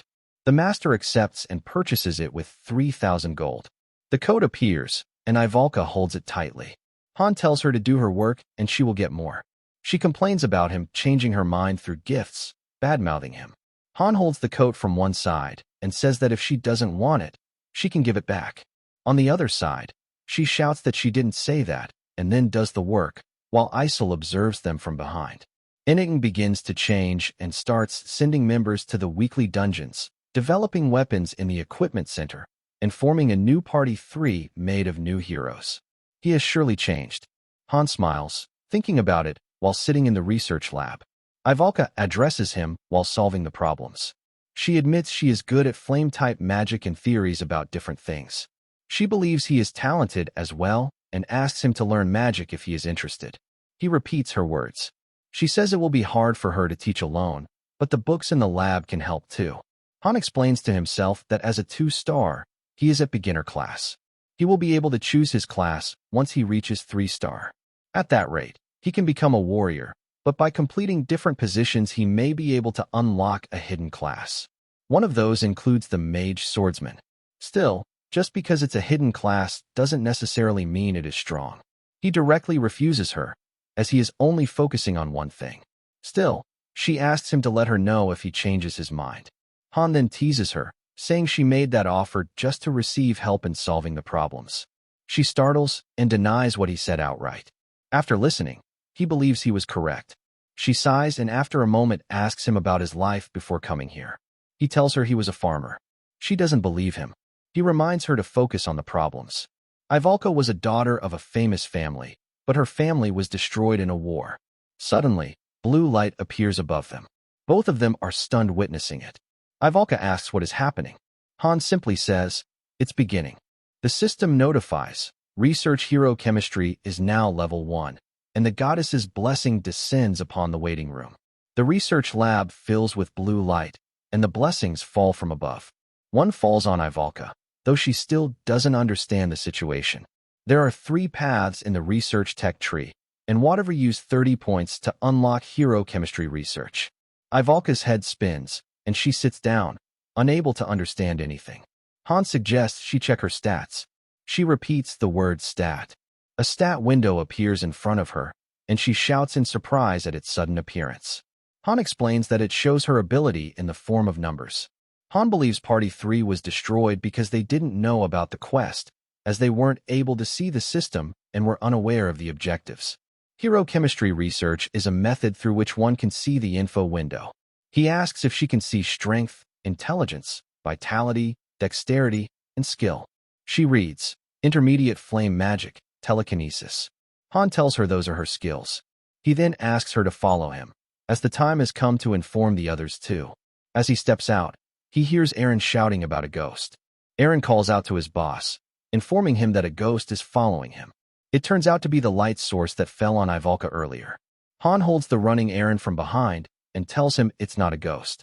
He asks loudly about the thing, and the light enters his body. Jenna stands in front, surfing through her stat window. She tells Han that he was already able to see this. Han asks if she already knew. She admits she had seen him whispering before. Back in the dormitory, the 4 of them sit at the dining table. Jenna asks if, because of these skills, they can grow stronger. She recalls the time she felt stronger after fighting and now understands that was a level up. Ivalka doesn't believe it. She says even archmages can't do this. She asks Han how he knew something like this. He plainly says he found out by chance and sips his tea. She finds it suspicious, while Jenna says it's because he came here first. Han says it's because he has been a veteran for a long time, which only makes Ivalka more suspicious. She sighs and gives up, saying everyone has their secrets to keep, and the earlier advice he gave them was really helpful. Jenna admits that it's all thanks to him that they are standing there at present. Ivalka labels her a flatterer. Jenna corrects her, saying it's survival, while Eren quietly observes them. Han thinks of telling them everything once they all survive, and that time will be when they are about to part ways. The next day, Jenna spreads the new information to others in the waiting room. They learn that not everyone can see their full stat information, and many can't see stat windows at all. This can be due to the low level of research. At the training ground, many people gather to practice. Jenna and Han are paired to train. She shoots her arrows at Han, and he counters with his sword. She asks if parrying everything is also a skill. He confirms. She calls it cheating, saying she can't break through. He tells her that if there is a parrying skill, then there must also be a piercing skill. She perks up at hearing this, and just as she is about to ask, Han disappears from in front of her and appears behind to strike. She dodges and shouts if he is trying to kill her. Han, still serious, assures her she will be fine since they won't die after taking a strike in the waiting room. He explains that if they don't raise the difficulty of training, she can't level up. He instructs her to stay firm while striking toward her with full force. She dodges. He orders her not to get tired from training harder than before and says she needs to use real weapons instead of training once. There are no rules. From now on, their training method is to push their opponent to the brink of defeat. Han grips his shield and sword firmly. They keep training on the ground while other people gossip about Han. Some say that a farmer has now become impressive, while one man disagrees. Han and Jenna continue clashing with full force. Han strikes, and Jenna jumps back. Han asks if she is giving up, as Eren is already waiting. He thinks about whether he should train the two at the same time. Eren calls out from the side, saying he is fine. He has had 32 rounds with 32 losses. Jenna, however, wants to continue longer. She has had 19 bouts with 18 losses. She shakes her head, clenching her weapon. Han charges forward at full speed. Suddenly, he finds himself close to a knife. He is about to be hit, but instantly counters it with his sword. The knife flies away to the other side. Jenna is still in her attacking pose. She aims an arrow at Han, her eyes glowing red, and shoots. The system notifies. Jenna has learned detect weakness. Han barely defends himself with his shield. Jenna leans back in frustration. Han asks how she learned that. She says she figured it out just now. Since he said there could be a piercing skill, she decided to try. In his head, Han is stunned that she learned a skill just from his casual remarks. He decides to come at her again. She remarks that it won't be easy. She shoots her first arrow to distract him, then shoots a second and third, aiming at his critical areas. This puts Han in a tight spot. She mixes and feints as well, infusing deception into her arrows, making it difficult for Han to deal with her. The system notifies. Jenna's beginner archery increased to level 6. Han is stunned to see her skill level up. On the other hand, Jenna keeps shooting arrow after arrow at him. He feels it is difficult to counter her attacks, even thinking he might lose. Jenna concentrates on shooting with precision. The onlookers discuss her abilities, labeling her inhuman. Eren, observing her, admits her talent and tightens his grip on his spear. Jenna shoots her arrows, and Han takes them down swiftly, thinking he can't close the distance. He knows the shield should only be used in case of emergency. He admits this practice is for obtaining a new skill. He needs to do better than just locking his eyes on the target. He barely dodges an arrow aimed at his face and decides to figure out the purpose behind the arrows, where they will hit him. Suddenly, he finds an arrow dangerously close to his eye. The system notifies, skill awakened. His skill throw defense levels up to 3, basic swordsmanship levels up to 7, and he also obtains a new skill, insight. In an instant, he breaking through all the arrows coming toward him and reaches Jenna with his sword. She falls back to the ground as he points his sword at her neck. The training ground quiets down, and he says he won for the 19th time. Jenna calls him a monster. Han checks his stats window as he gains a few more skills. Behind him, Jenna and Eren also check their stats. She asks Eren about his skills. He says he has basic spearmanship, pain tolerance, and flame resistance, 3 in total. He asks Jenna about hers. She states, basic archery, basic dagger technique, switching, rapid fire, and the list continues. Eren cuts her off gloomily, saying it's enough. Han explains that having more skills doesn't guarantee being strong. The main thing is connecting skills according to one's current level. An incompatible skill does more harm than good, like his berserk and composure. Still, he admits Jenna is top tier with 9 skills, while Eren watches from behind. The master logs in and combines a basic fire elemental stone, basic water elemental stone, and basic wind elemental stone into a basic promotion stone. He confirms the process. It produces a loud noise as fairy power is used in the combination, but it fails. The system notifies that the attempt failed and the ingredients have been consumed. Han is surprised, as the success rate was 87%. Jenna asks if she can be upgraded too. Isol refers to her as a 2-star and says that time passes quickly. The system then notifies of the completion of a basic promotion stone and the start of promotion. Han is at level 12, Ivalka at level 8, Eren at 9, and Jenna is now at 10. Jenna holds the basic promotion stone and says she will be right back.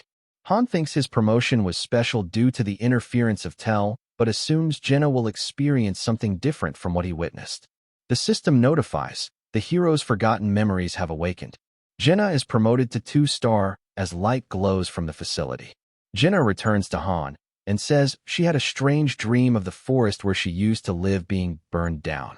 He calms her down by dismissing the dream and tells her to forget about it. She reluctantly smiles and agrees with him. Han asks if there was something else. She says there wasn't, except that she felt like a weight had been lifted from her shoulders.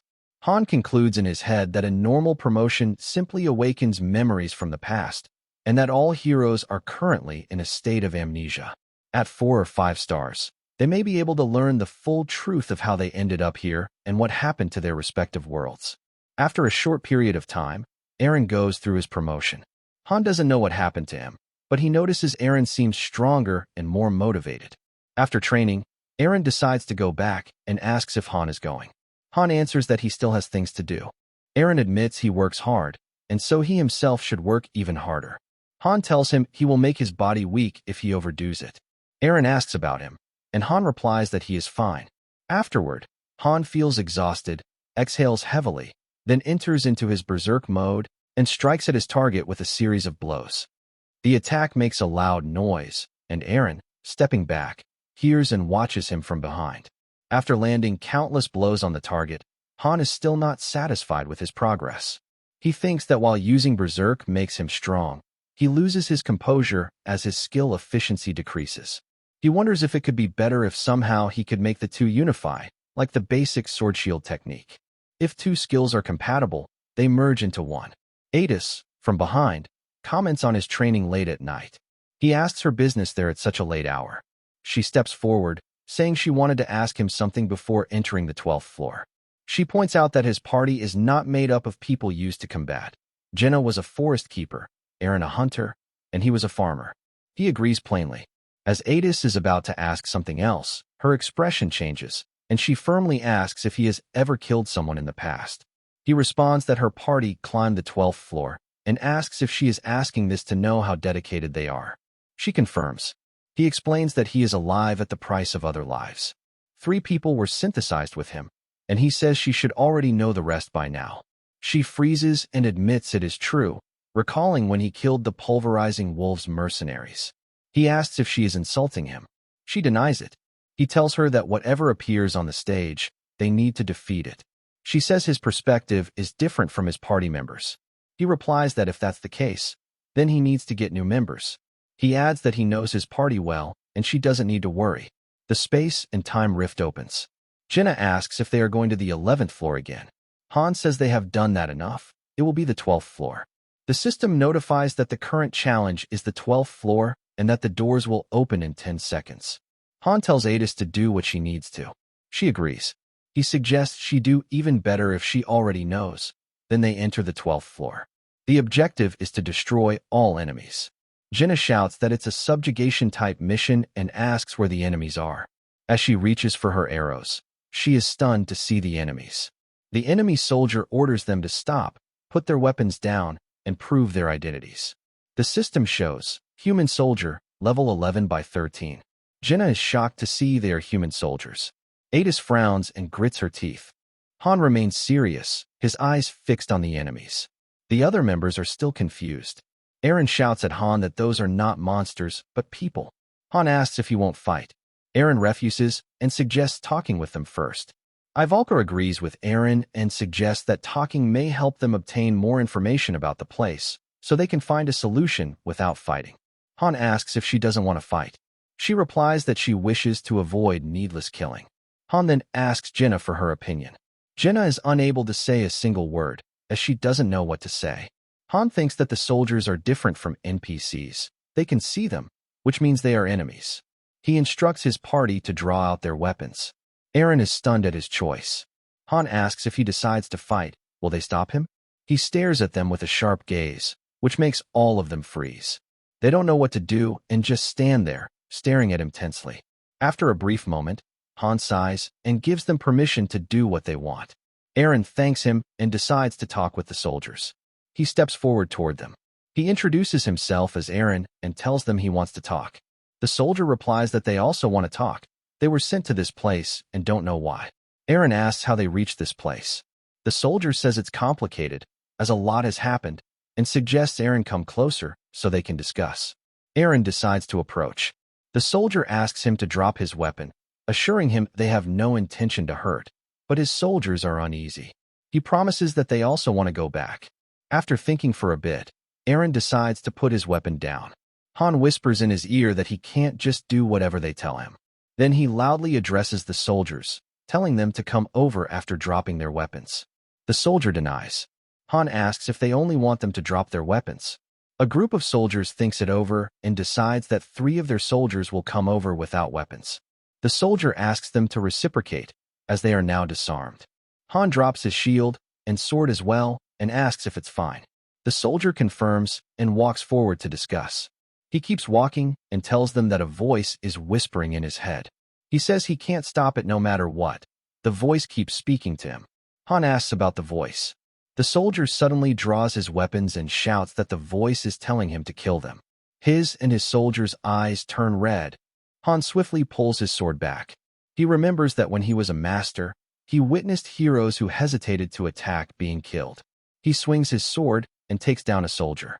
Jinnah gasps as he moves forward and takes down another soldier with his sword and then aims his knife at another one. No matter who appears or how they look. A soldier aims his arrow to hit Han, but Adis instantly kills him.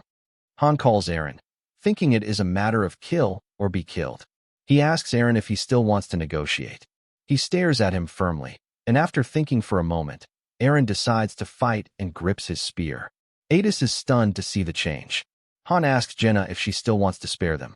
She responds that it's kill or be killed. Han agrees. She draws her arrows, aims, and says she is fine since she has made her decision. She uses her skill and shoots at the enemies with precision. Ivalka also decides to fight. She says she is ready and prepares herself. Adis admits she was worried for nothing. Han confirms while standing at the back.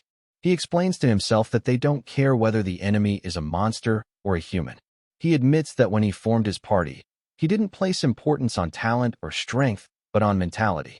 The ones who have the ability to do whatever it takes to stay alive, those are the true monsters. Ivalka stands ready to cast her magic. Jinnah is in position with her arrows. Adis stands in her fighting pose, weapons in both hands. Eren and Han are at the front line. They are all prepared to fight.